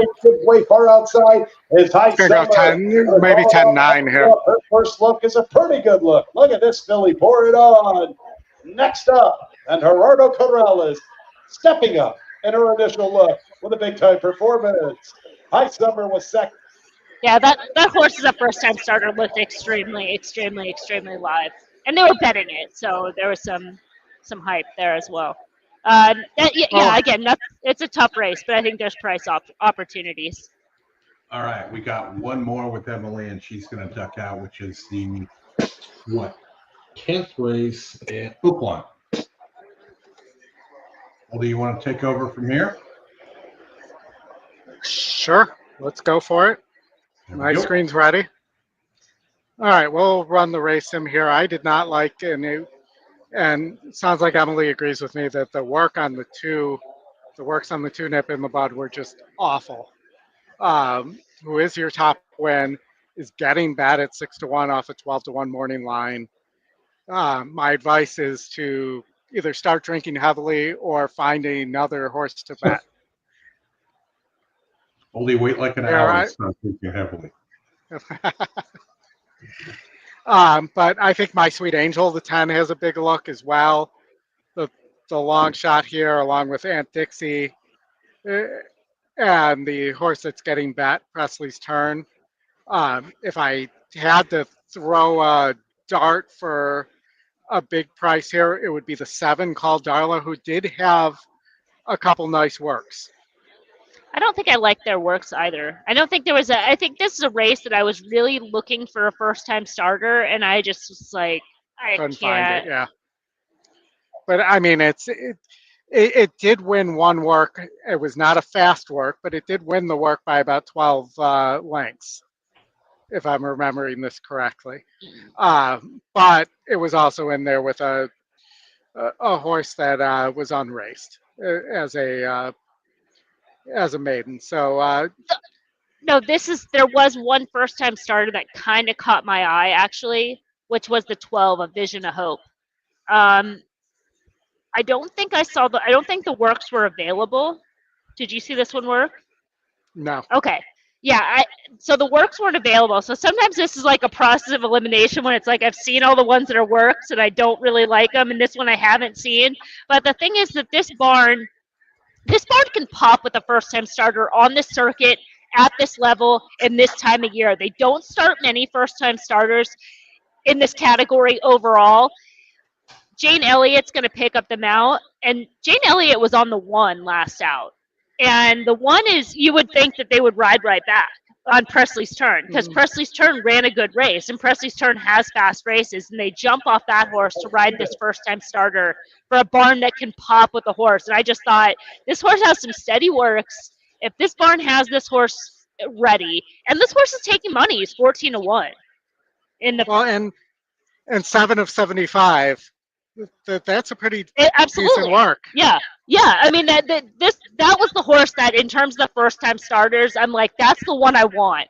There's some question marks, but the visuals on the other ones I wasn't into, and this would be the time and place for this horse to jump up. But in terms of the horses that have run, the five definitely is an upgrade in this race.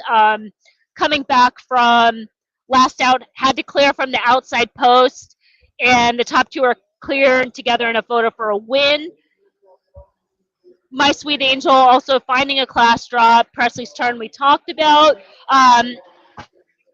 Sunday Sprinkles, the 4, that horse I just wanted to mention. I don't know, I'm not crazy about it in this spot, but that horse opened up as the favorite when they debuted just 2 weeks ago, and they're running right back. They wanted to show more early speed, so that horse could probably show more early speed today. Holly Springs is finding a class drop. The rider is 0 for, I don't know how many, but a lot. A lot. I think I lost count after 50. That's a lot. Yeah. Yeah, that's too many. Too many. Oh, Okay. oh, for too many. Oh, for too many. So yeah, I mean, that's why I was like, it really is kind of open to a new face, and the 12 was intriguing, but I think the 5 is also logical off those races and should run better. Yeah, I'm glad to not have to play this race in a tournament. Yeah. But because it's a mess, and total pass for me on this side. well, I'm going to take a shot on the 7 at 14-1. The risk is priced in there, and nothing crazy entertainment play. For sure. Probably should have done what I did at Turfway and wouldn't play show it instead of just straight win betting it, but it is what it is. Yeah. Technical term, it is what it is. All right, Oldie, we're going to go through like the last mandatory at Turfway and call it a wrap. That's the plan. No, so we're going to hang around for at least through San Anita race 8 because we know Scotty has a play there. And the runners have now reached the starting gate. It's post time for race number 10. Presley's turn to the inside post has got it. Holly Springs coming up. All right, Oldie, that's another hour. That's Nip it good. in the bud, post 2. Call Darla loading it. Spicy Noodles to post position 3. Nice move about to take her spot in line for Francisco Arrieta, who looks for another win today. That'd be 5 for him.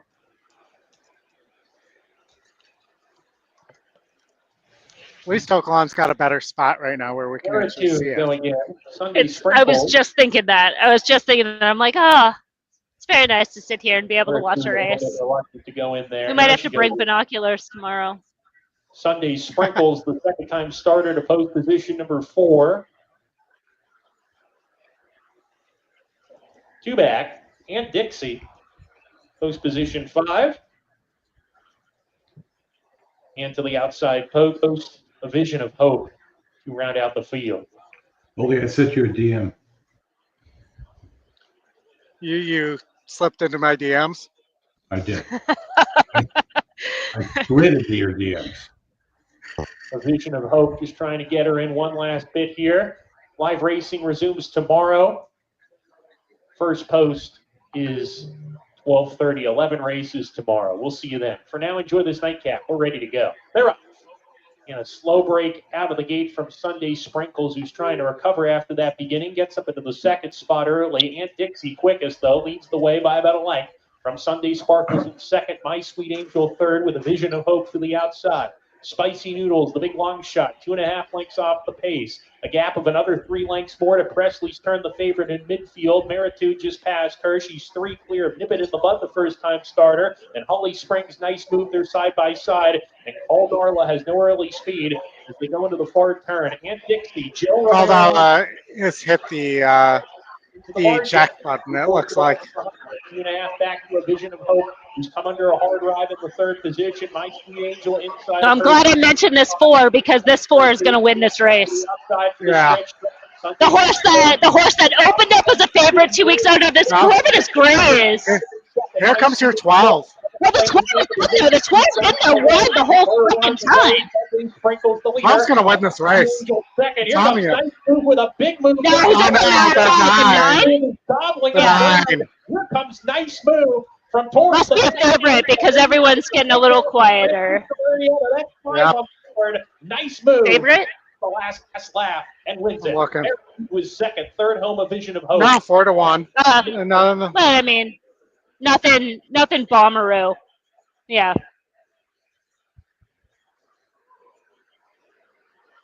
Another first-time star. Francisco Arrieta, the hot hand.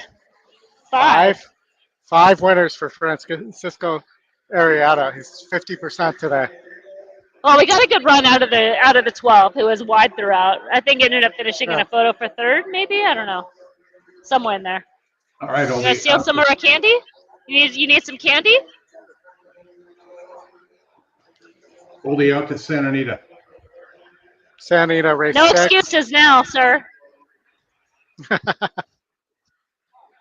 Santa Anita race. You got 6. another heavy favorite at Santa Anita. These have been losing, but it's Hi, how Mike are you McCarthy. doing?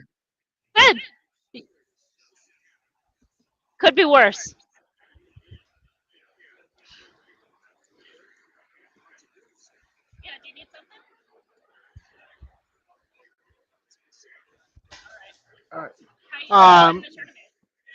This looks like a lot of turf horses. I think the question is speed here. Could the 5 or the 7 get away? At Santa Anita, I think the 5 100% needs the lead. The 7 may not, making a trader change, 13% on the change. But, I think that the 5's got a shot here if it can get to the lead. Only Still an upset. Keep in mind the track's heavy. It's got moisture in it. That doesn't always play the speed. Okay, but the 3 needs to be near the lead too.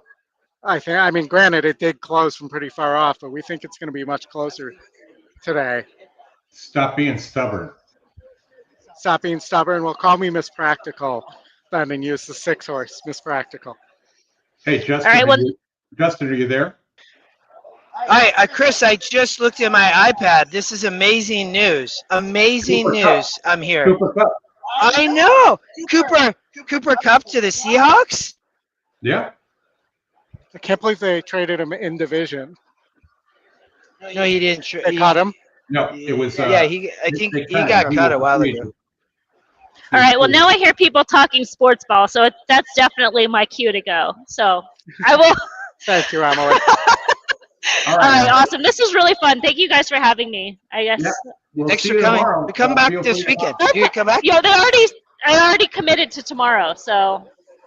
Right on. I actually appreciate that you're here because it helps us get a little break. Although he didn't, I don't know why Oli didn't take a break, but thank you for being here. It was awesome. Old man skills is all it could be.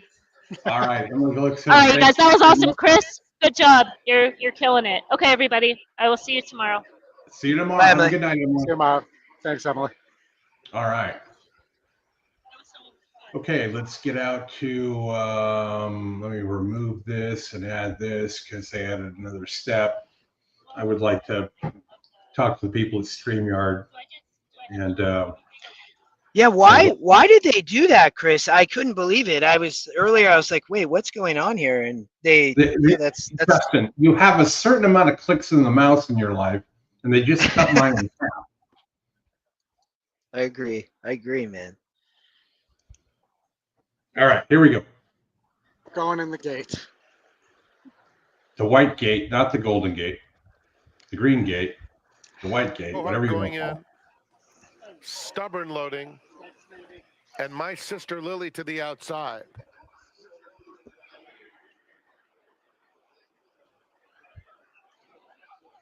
Coming up and in. Here we go. And they're off. Nobody here can even watch the race because it's down. The race is not on the screens. But we're watching the race. It's not actually on, though. It's completely down. The races are here. 7's on the lead, Miss McKenzie. Followed by Miss Practical, 3 lengths off the pace, and Cohart is by herself at the back of the field. Down the back stretch, and it's Miss McKenzie and Darlin Tammy head and head for the lead. Omen Joy at the rail, and Stubborn backs off a bit. It's going to show up here, Chris, and they're going to be in the stretch. She's joined by Miss Practical, who's moving up sharply. It's still not up yet. A gap of 5 to my sister Lily, who is then 4 lengths clear of Cohart. Wow, that 3, this 3 horse done, isn't it? Marching up very the chalk is done. Take the lead now. Miss Practical, wow. The new leader with a 1/4 mile to go.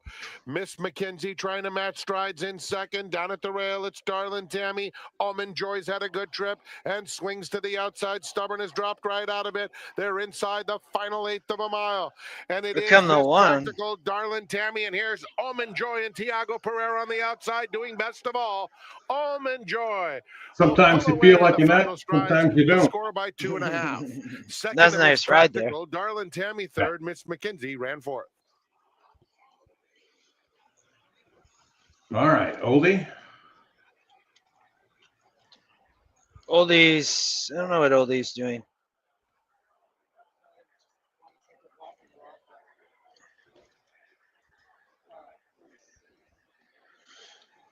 Oldie, we lost Oldie. Oldie, you're not here. I don't know. You're on mute, maybe. Hold on. I am on mute. Is that better? Yeah. Yeah, I helped you. I'm enjoy. Sometimes you feel All right, like an Oldie, sometimes you don't. Look at check. Yes. Hey, check this out. Wait. There's not. I don't see. Wait, I gotta find almond joy. I don't know if there's one here. We have all this candy on the table, but there's no there's mounds, but no almond joy. Oh no! Look, check this. There you go. Dude. Nice. Very nice. I should give that to somebody. Maybe it'll bring them good luck. All right. So we're going into our last mandatory, which is Turfway Park Race 3. Justin, we've decided that we're going to go through Santa Anita. Is this our last race? Oh, okay. We're going to go through Santa Anita Park Race 7. Race 8. Race 8, Chris. Race 8. Is that what you said? We Race can 8? always. Yes. I mean, well, I mean, and I'm fine if we want. I mean, this is the last mandatory, so I don't know. Either way. Do we want to hang around or we can just hang around with Scotty for a while? Yeah. Yeah, that's fine. All right. Why don't we? We'll wrap it up after this race, and Santa Anita Race 8, I think, is the one where Scotty has some interest in, but you guys can cover that on the side, and then we'll be back with everybody tomorrow at 12:30 Eastern. Yeah. No, I think we might be starting a little bit earlier. Did you already? Did we decide that? I thought we were starting a little bit earlier. Yeah, I thought it was earlier tomorrow. Well, I think it's 11:50. Tomorrow, tomorrow was the earliest start. It's a long day tomorrow, huh? Yeah. Let me look. Give me a minute.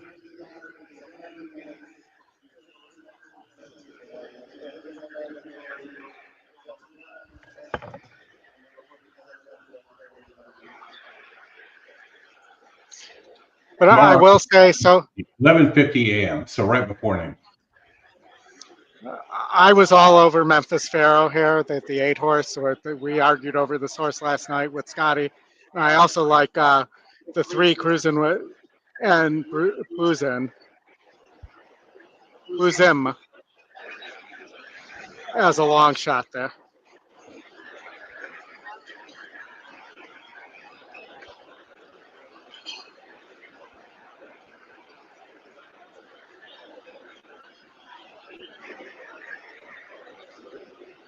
In the mandatory, the 8. Go ahead. No, it's the races still are not up in here. There's no races on the screen. Well, this one we can't show. I mean, we could, but we get in trouble. Put the race up on there. I did for Santa Anita. Oh, did you? Yeah. Oh yeah. Oh yeah. We can't show this one. I see what you're saying. What do we got? How much time? We got 9 minutes. What did you like at Turfway here? I don't remember where you were on here. I know I didn't. No, I actually really only looked at race 5, but Oli, let's go through this race. We have 9 minutes. Is that the race? Oli, will you restart the race stem from the start? Yeah. Of course. Hold on.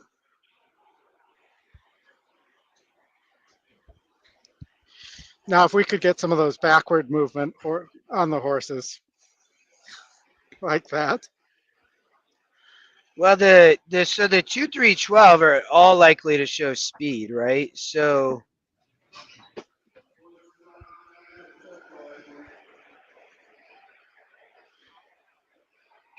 The 9 taking a little bit of money on the outside. They're going to be so far back. Well, yeah, I see that. Did you already look at this race with Emily? Emily ran through it, but I was not. I was talking to Scotty at the time, so I did not hear her thoughts here. Oh, actually, I did. So she said Memphis Pharaoh, the 8, who I also like. There, I'm not sure who else she had. Maybe the 5, Kentucky Go-Go, I think, if I remember correctly. But I probably don't. But Man, none of these have. I mean, the 10, my friend Louis, is the lukewarm favorite at 3-1. I remember actually, Oldie, now that I remember talking about the 11 pool guy when we covered this race, and yeah, I mean, one on the lead. I think is the only concern there, but gets back on the synthetic, ran well there at Turfway Park, and then has been facing a little bit too tough. I mean, ran off the speed at Indiana Grand on the turf. Off the layoff, trainer looks capable. I mean, the horse. I mean, there's not a lot on the work side, but not a strong opinion. But I remember last time we did look at this, I was on the 11 pool guy. yeah. I mean, I did have a strong opinion on the 8, Memphis Pharaoh. Okay. I think it's going to get a great trip here. And, has the ability to, and typically runs every time. You're going to get an honest effort. And, I just think that this, with the scratches and everything else, I think that this is going to set up well for that horse to sit just off the speed.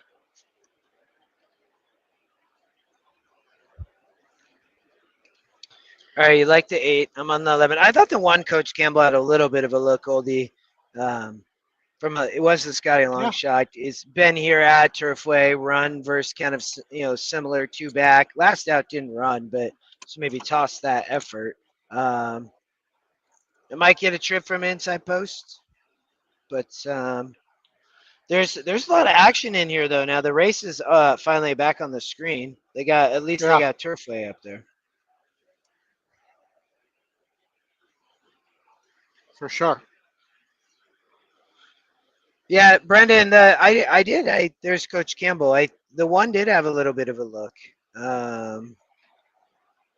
Leonard,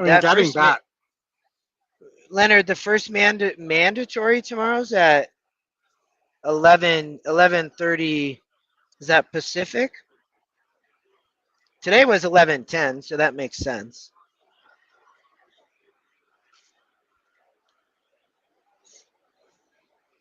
I didn't see what's the leader at, Oldie. Have we looked recently?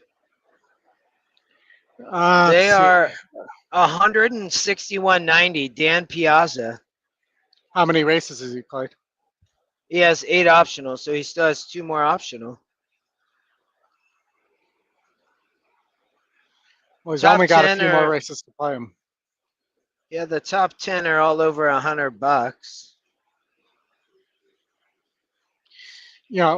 It's kind of funny. They have a whole audiovisual crew in here, like production crew and stuff like that, and they can't get any of the stuff.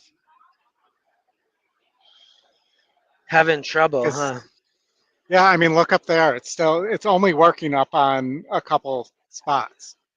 Oh yeah, you're right. The Santa Anita kind of coming back on there.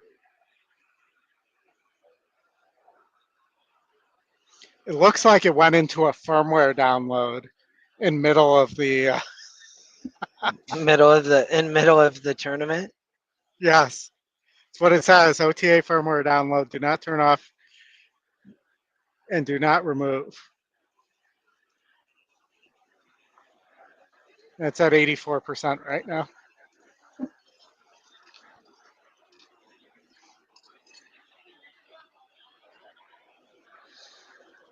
Well, it's we been a should good start day. seeing more people come up to place their mandatory bets here pretty soon too. Oh, yeah, well, they went a different route. Did you put it on there? No, I have the camera up so you can see the people walking. Go for it.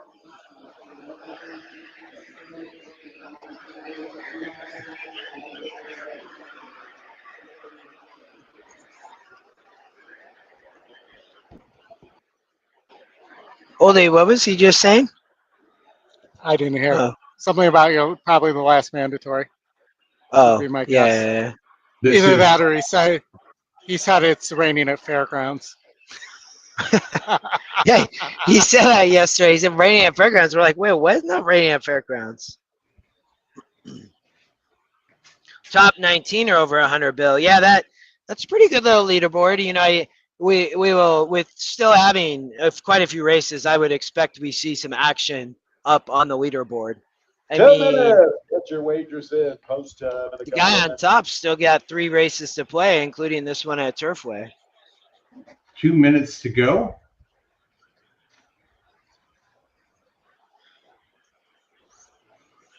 At Turfway, and then we'll wrap it up. We'll be back with you tomorrow at 11:50 a.m. Eastern Time.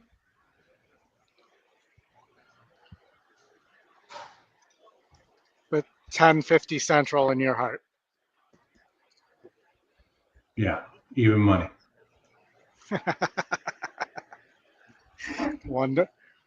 I almost said when the 1 and 1A finished first and second, and she mentioned, well, that's 1-1. I was going to say no, it's 1-1A. 1-1A.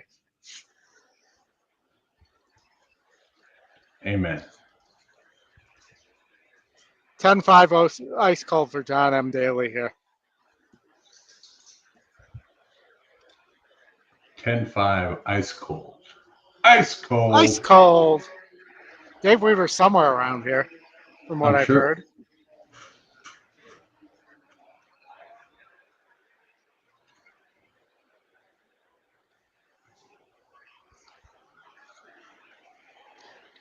All right, they're getting close to the gate here. They are. Still not a lot of people rushing up. I don't know if they're using the app or they placed their bet a long time ago for this mandatory. Yeah, only that could be. Maybe some people I think placed their bets in. I saw quite a few people shuffling out earlier. So there's Chris Couples over there.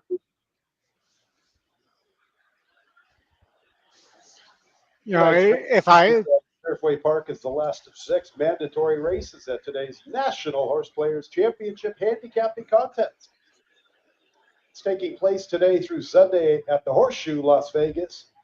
800 entries are competing for an $825,000 first prize. Best of luck to all the competitors out at the Horseshoe.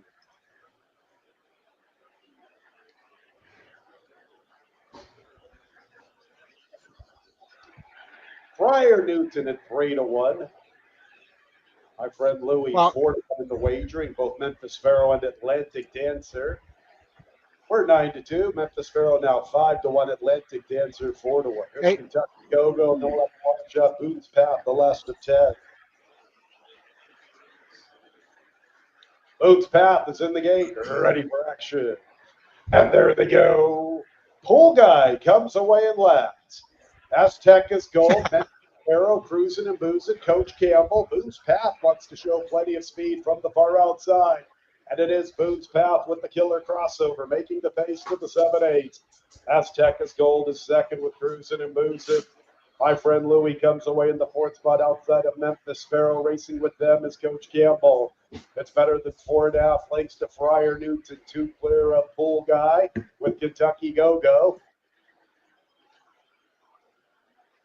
Shot Boone's Path, 5/8, 2 lengths to Aztec's Gold. Maybe the margin's a little less than that. Here's Aztec's Gold on the attack, 3 parts of a length off the lead. Cruising and boozing is third. And my friend Louie is still up close with Memphis Pharaoh. Coach Campbell, they have 3 to 5 heading into the far turn run. Friar Newton a little less than 6 lengths off the lead. Length and a half the pool guy with Come on, Louie. Go. And the distant trailer is Atlantic Dancer. Aztecas Gold has the lead from Boone's Path. Here comes my friend Louie after this run to the quarter Here pole. comes Memphis Pharaoh. Come on. His tempo. Come on. Finish it off this time. Pool guys deep at the quarter pole. Finish it off. For somewhere to go. And Kentucky Go-Go's beginning. We're going to have a... Here comes the pole guy. 8-11, 11-8, one or the other. Louie is second. Pool guy makes a move for that spot. And after them, race. Come on, get up. Exacto, Oldie. Exacto, Oldie. All right. Boom. Hey, that's a good way to end it, man. Yeah, I like it. But did the 8 cut off the 10? Yes, yes, but it will not change the placings. So that I believe in Kentucky that is shouldn't be a DQ. We'll see. Well, maybe it could have changed the placings. We'll see. I mean, he certainly looked like. But that would move Justin. That would move Justin's horse up, so that's fine. No, well, yeah, that's yeah. I did play an exacta. You played the 8-11.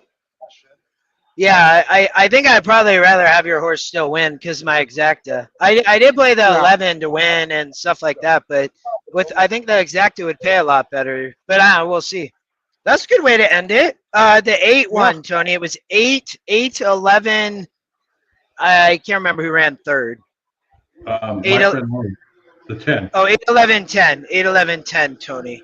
Yeah, but there's still some confusion here whether or not the 8 cut the 10 off. Well, there's nothing being listed yet in the way of a inquiry or objection. Yeah, they're always late in Kentucky. Well, right now they're not even showing. It just says unofficial. Yeah. On the screen. That's what I mean by late.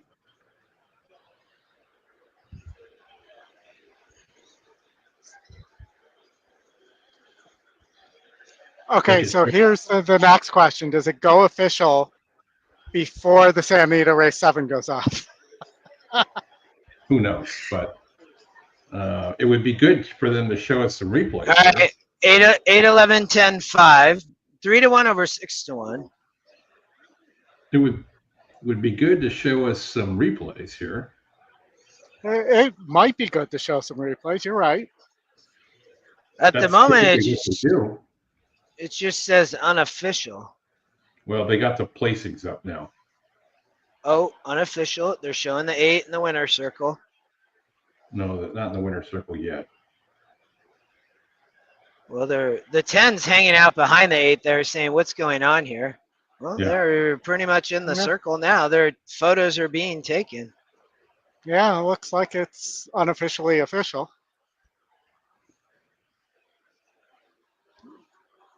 In the winner's circle is number 8, Memphis Pharaoh. Let's get our winner's circle has been moved to the paddock. The 5-year-old a big gelding by American Pharaoh.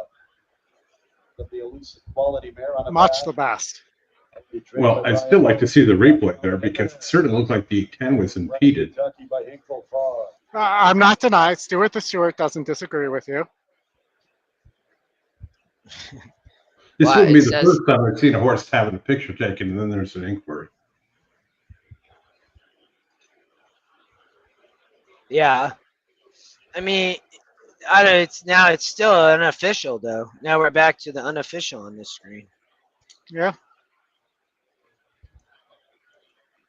Gary, I mean, there's probably some EE users doing well. I know David and Scotty both kind of had a rough day.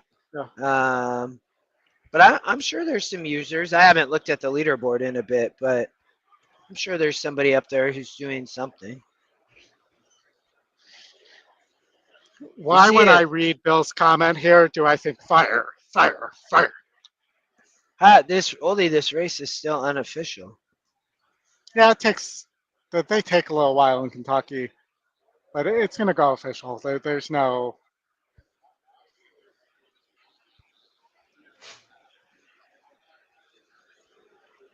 This is taking some time. They might be looking at it and not. No, it's saying, official. It's official. It's official. Yep. All right, guys. Enjoy the rest of your night in Vegas. We'll see you tomorrow at 11:50 a.m. Eastern Time. Oldie, let's try and get on the 10:30 hour Eastern Time and get everything tested with the lapels. All right. Sounds good. Sounds good. Thanks, all. We'll see you tomorrow. Thank you, Good luck everybody. if you're playing tonight. Bye. See you guys.